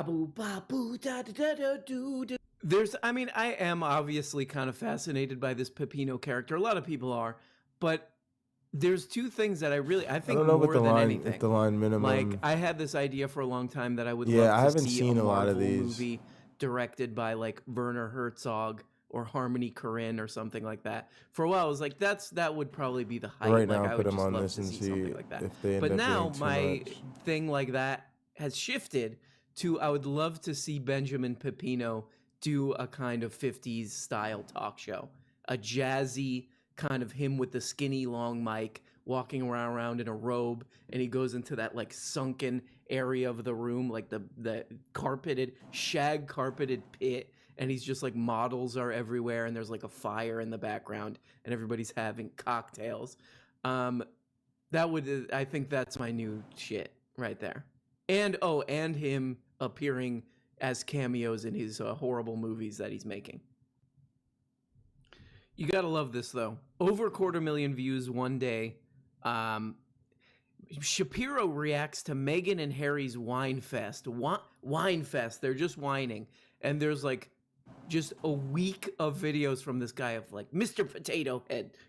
I'm so sad about Mr. Potato Head. I'm so sad about Dr. Seuss. Something about Superman. And then you keep going. It's like the Marvel movies are being ruined. Wine fest. Meghan and Harry are doing a wine fest. There should also be a Benny Pepino Dr. Seuss book, because Benny Pepino sounds like a Dr. Seuss character a little bit. It could be called Oh, the People I Don't Like, with their hats straight. And of course, all praises due to Allah Charlie Kirk, the originator, the creator, the creator of this channel. This is something I have a lot of problems with. Came up with that, and the muscular class. Coined our very existence, the muscular class. The muscular class. But I do have to say, this clip is kind of people are passing this around. And he's very proud of himself for going viral. Where does this radio show happen? Is he doing like a sports talk radio? Is it like Charlie and the Gator, Charlie and the Mad Dog in the morning? Is that what he's doing? Feels like a safe one. Megan, you are now allowing your feelings, I guess I should say, to dictate an accusation of a family that largely, by all evidence available, embraced you. What an unbelievably ungrateful person you are. I love all these guys who are like, bow down to the monarchy. We'll embrace freedom, but you bend the knee to the monarchy. You bend the knee to the queen. No gratitude. Perfect leftist, no gratitude. Now, Piers Morgan, who's all over the place. Piers Morgan is like Lindsey Graham. Some days Piers Morgan is excellent. Other days he's just completely off the reservation. Sometimes he's enough, but sometimes he's not. Sometimes he's just not insane enough. So let's go to cut 9 of Piers Morgan reacting to this clip, which I think is Piers Morgan at his best. Play cut All 9. right, that's much Okay, better well, who said timers. that? Let's have a name. Rather than allowing everyone to think that it could be anyone in the palace, it could be the Queen, Prince Philip, it could be Charles, it could be Camilla, it could be any of them. Let's have All a right, name. now And let's somebody did check say this the in a YouTube side out. I love that Chucky, I don't know. Also, Charlie Kirk, he's a full-on adult. You gotta drop the Charlie. Charlie is no good. Obama. Even Chucky is better than Charlie. Obama, the bot is here to stay. Charles. Okay, Charles Kirk. I've got these socials set up much better. This right here is Piers at his best. These are and it's much just some better. They old won't guy drop sitting in walls his of text. Stupid apartment. The whining Discord about- link has actually been whining about updated. some dumb viral story. I need to update it on and that the would other clearly be machine, completely unacceptable and outrageous. but I wonder, that's okay. who is that person? I can What deal was with that that conversation? later. I mean, Matter of fact, let me okay. drop the new I'm Discord link ashamed of in myself that I even Pocketlocker know about only, this. which now this is a real feels pretty safe to Denigrating use. our dude. ACBC's in But- there. So the thing is, this The Meghan new Markle, Discord she's link like, is in there there. was some comment somebody said. Oh, I need to something set about up they the were rules. Let me worried. set up some rules. These inbred I'm just kidding. These inbred royals. I'm just kidding. They're fine. The monarchy. The royal family. I'll set up for like was concerned that maybe their babies, Harry. What's her name? Harry and Meghan. I'll set up for like a babies would come rules, out like a darker reaction skinned, system, but I'll right? get So all these right-wing guys are like, no one said that. She's making it up. Okay, well, let me where's actually the just for now evidence make for a that, simple buddy? one. Where you're getting all foamed up. You're getting your pants all in a twist. You're getting your pants all in a bunch on this one. You're really staining your pants on this one. But where's the proof for that? They're like, she's just lying. How do you know? Well, I mean, look at her. Oh, what? No, I didn't say anything. You said it. You said it. Don't be a jerk. And being labeled as basically racist. Yeah. Because until we know the answers to all these questions. This is Piers at his best right here. He's sitting in a poorly lit apartment, whining and belly aching. Man, that's him at his best. Look, that's like Tom Brady stuff right there. Man, is that LeBron James? I can't. Wow, that's him at his best right there. He's really. How does he do it? How does he do that? No one could do that. No one else could do it like that. No one else could sit in a really badly lit room with this guy who has a lot of money, but for some reason he can't afford decent camera equipment. Keep your clothes on. And he's whining. Wow. Let's just say what we really mean. It's impossible. It's like watching it's really like watching Kawhi Leonard or something. It's just like, wow, and he's reached the tippy top. That's the James Harden right there. Piers Morgan is the James Harden of just whining and Piers Morgan is the James Harden. Wow, Piers Morgan really is the James Harden of whining and complaining in a poorly lit and poorly mic'd apartment. Yeah, let's delete this. Let's delete this. Man, how did he get a mic that bad? Strike and strike and strike and strike until you have victory. Keep your dick in your pants as first. How is the picture that grainy? In 2021, where the average webcam is like 1080p, he's got like a 240p. Wow, how does he do it? By the way, somebody said in this tweet, Charlie Kirk, the only potato head we should be canceling. Come on, guys. Let's clean it up. Let's not make fun of people's heads and faces, because to be honest, if we go down that route, I'm not going to turn out so well. So here we go. Because until we know the answers to all these questions, we have a whole family being labeled as basically racist. Yeah. I don't think anyone said it. I think she's making it up like Jussie Smollett. I think. Wow, bold. He's all people are welcome here, unless I don't want you here. James Harden of video webcams. Piers Morgan. I don't think she said it. Okay, well, can you make the case for that? Can you make some? Can you give us some evidence? Or nope.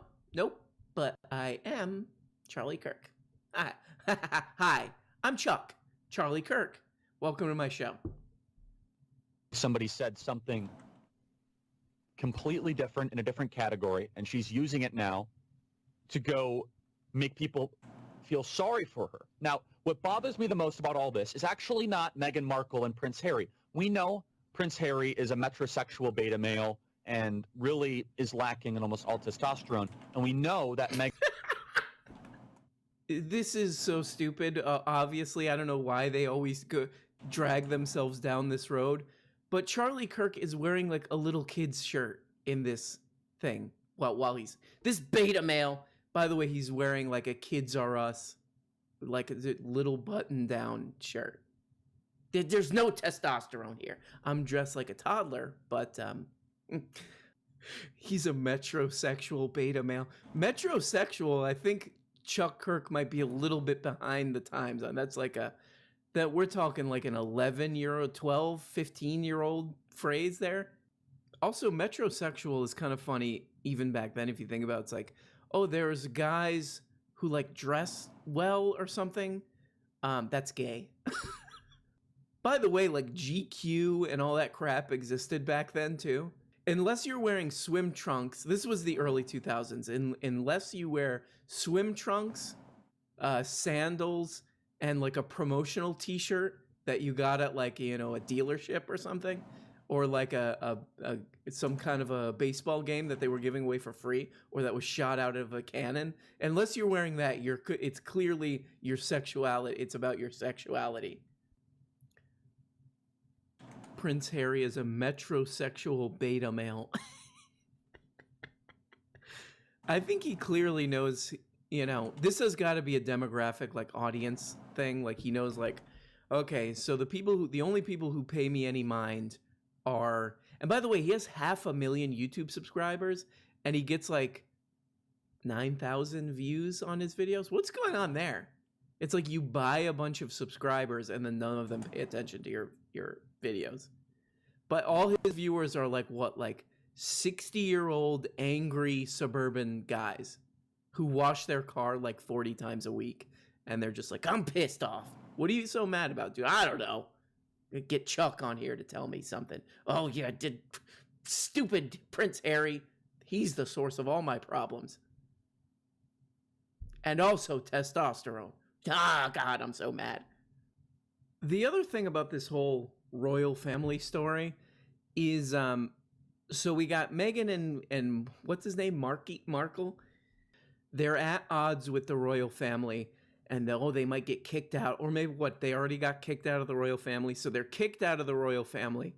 Harry inherited a bunch of money. So basically, this is a story about a wealthy couple. Okay, can I go now? So there we go, some true dip nuts, as people call them. Denigrating our dude. And, you know. All right, yeah, there's the rules. Keep your dick in your pants. Don't be a jerk. All people are welcome here unless they don't want you here. So this is a big problem. Members I got with only. Sammy Cedar, You're a is guest that by he's default. stealing all my bits, You can only okay? send messages in the guest I hear him on room. that show. He's like, You can also listen to the he streaming changes it a little record bit. voice channels. Hey guys, let's take the bolt cutters, and we're part of the strong class, right, guys? And then his whole audience is like, "What are you talking about? What does that mean? I don't go the strong class. What are you talking?" It fails because he's just trying to copy me.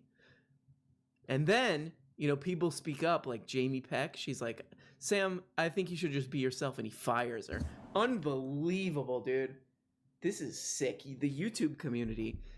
This is the left. The left is killing itself, guys. One last thing. Someone Obey or die. in chat, I'm not going to name any names, said, called this Obey or channel die. Bread Tube. Oh, you're one of my favorite Bread Tube.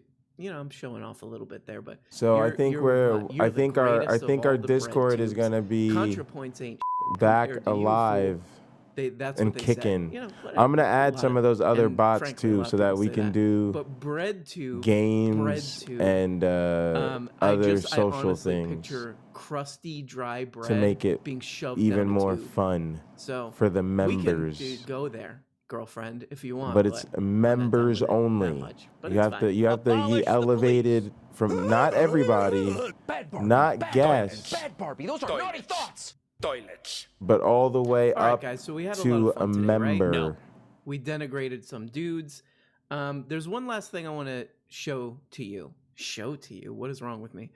There's one last thing I want to share with you, which is kind of fun. I like to have a good time sometimes, And I got this suggestion for a video.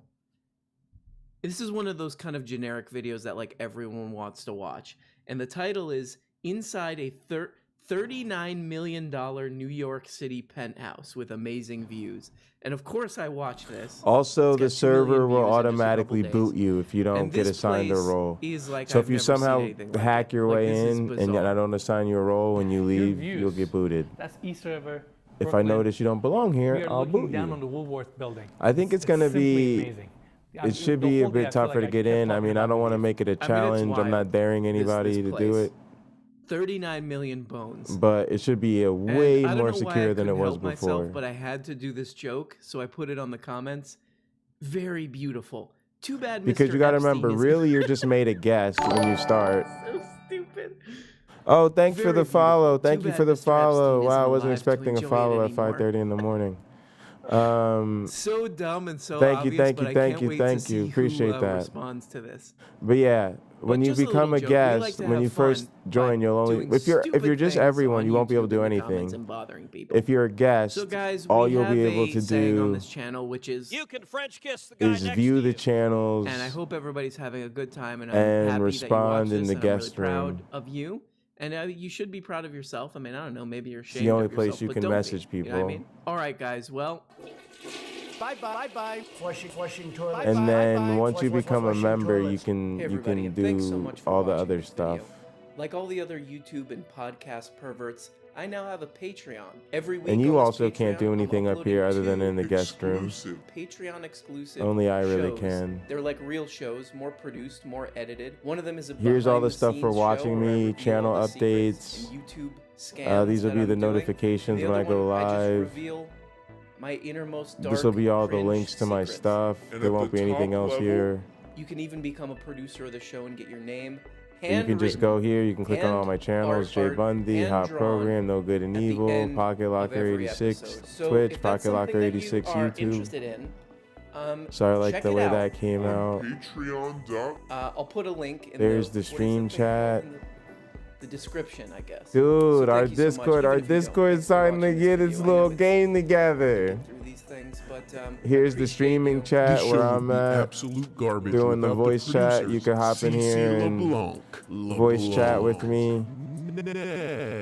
I'll get an extra camera and stuff for this computer, but on my other computer I Victor have Sonny Duran, cameras and Kyle, stuff. high level Ideas. I could share my screen. Albert Ellers Ood, Kitty Hooch. Hi, I'm Kitty Hooch. Abby, I don't want cowards teaching my kid green. So you could see my Tristan, screen there. Dominic Guzman. Uh, Jane Spade. Jessica, a lot of problems stepping off. King Friday. There's the Laura recording Do Not Disturb Campbell. channel. Rajawa. Nefatsu Gustav Van Betten. I don't want to look at this anymore. Young Slampy. Brian Hernandez. CS. All right, there we Hey, go. is that CS? I don't know. Here's discussion wait, for yeah, all it the is live CS. shows. Okay, great. Thugs and Kisses. Also the Denigrate your stage dude. for if we want to do live Denigrate shows. that dude. Blistered thumb. Here's all the community stuff. Bree Hang on a Gutierrez. sec. Bree Gutierrez. Here's all the community stuff. So here's where you put live streams when somebody's live now. Here's where you put videos. Here's where you put social media posts. Here's where you put your self promo. Here's where you put people's birthdays. So all the community stuff is there. Text channels, general, and they're going. So many of them are going. Memes. I just added these today. Memes and clips. Those are new. We got a couple voice channels, mainly just lounges.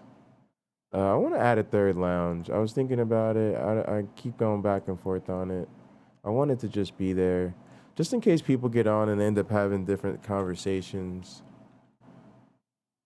You know, I want everybody to just, like that, just be able to have the lounges there. Why are these?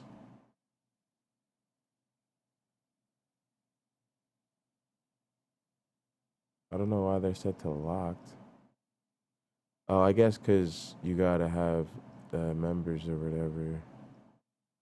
But yeah, people could get in there. There's Jimmy the Dev is in one, so it's all good.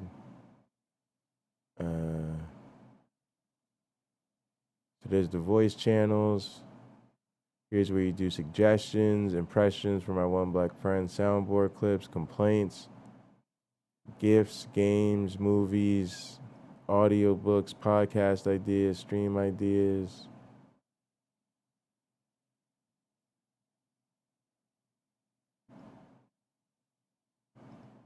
We're gonna put complaints at the bottom.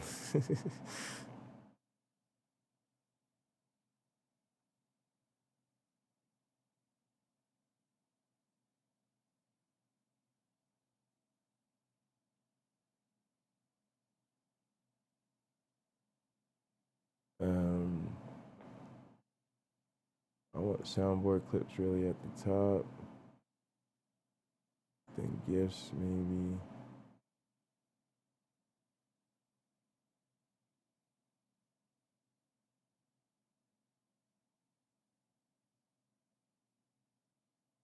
Maybe this will go at the bottom. Impressions from MyOneBlack Friend could probably just go right before complaints.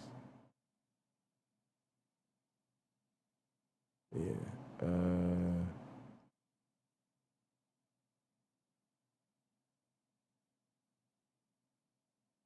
Games, movies, audiobooks, podcast ideas, stream ideas. Yeah. All right. Help and support, general advice, mating, dating, tech support. Text, let's just say attention mods. So something's not going on, you can get the attentions of the mods. Mods should learn to watch this channel, attention mods. But that's okay, better help and support. Then we got Digital Evolution, Avita Ed, Mabe, and Salmon Run. Programming. My languages, C++, Rust, and Python.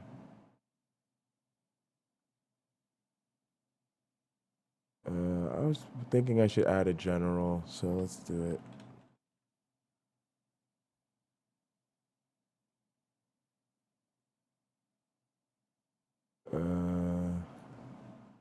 Let's also add a Linux channel.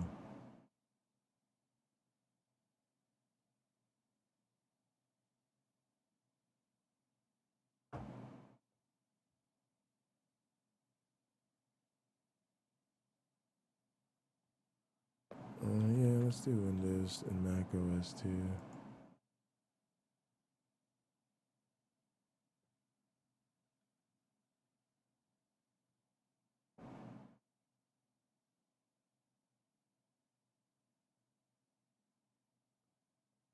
Let's also do game development.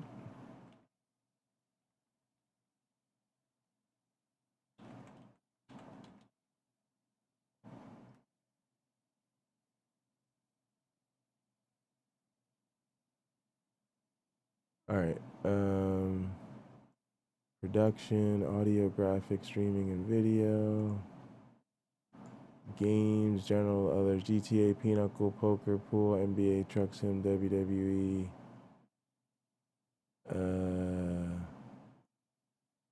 Let's just say Android. And PS4.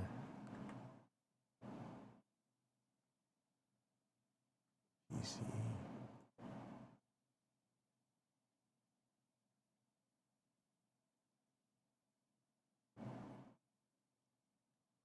Mods.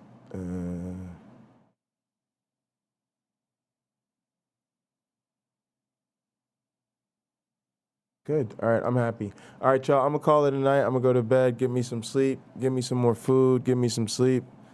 Thank you. It's been a tremendously fun stream. Got a lot done tonight. Had some good meetings today. Yeah. I'm gonna crash out, get some sleep, get back at it tomorrow. Y'all know me. Thank y'all so much. I want to thank everybody that came through the chat. Let me actually go ahead and do one more final drop. Let me get in the habit of dropping some pocket change on people who are with me when I get ready to end the stream. Matter of fact, I'm going to do a couple of things. First off, let's make me full screen. Let's get in the habit of doing that. What's up? Just to get a little bit more intimate before I head off. I'll spend a couple minutes chilling with everybody.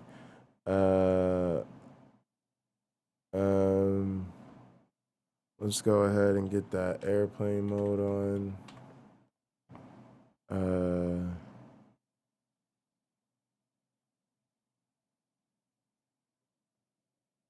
Airplane mode. Ready for takeoff? But yeah, let me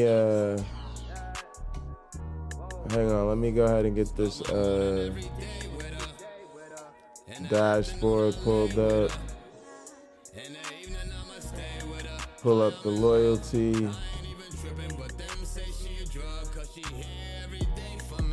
I'm gonna drop a mill on everybody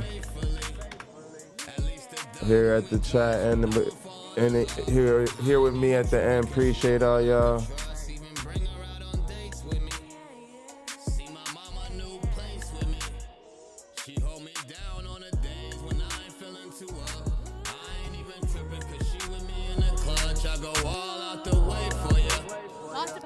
some time out my day for ya. I even took her on a plane, but she ain't even a drug. Some say I'm tripping, but they ain't even in love. In the morning I might lay with ya. In the afternoon I play with ya. But I know I'm never tripping. The signs say Yes, the Most High. it's different cause she ain't even a drug. She be there every day for me. She my sweet Mary Jane shorty. Check out that airplane mode. Never enough. Some say I'm tripping. She turn me into the plug. She be there dealing way with me. She be there to take the pain. But yeah, special shout out to Nano, YouTube Punk. I think Jim came through tonight.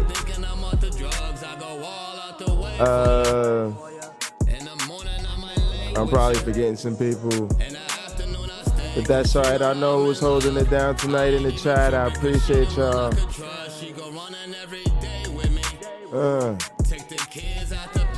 Yeah, Jim Cummins. I got Jim in there.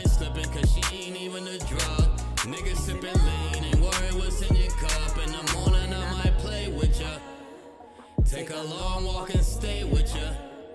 She my sweet Mary Jane, and she the one I could trust. Niggas sipping lean, but me, I'm smoking a dub. I go all out the way for ya. Take some time out my day for ya. I even took her on a plane, but never enough. Some say I'm tripping, but they ain't even in love. In the morning I might lay with ya. In the afternoon I play with ya.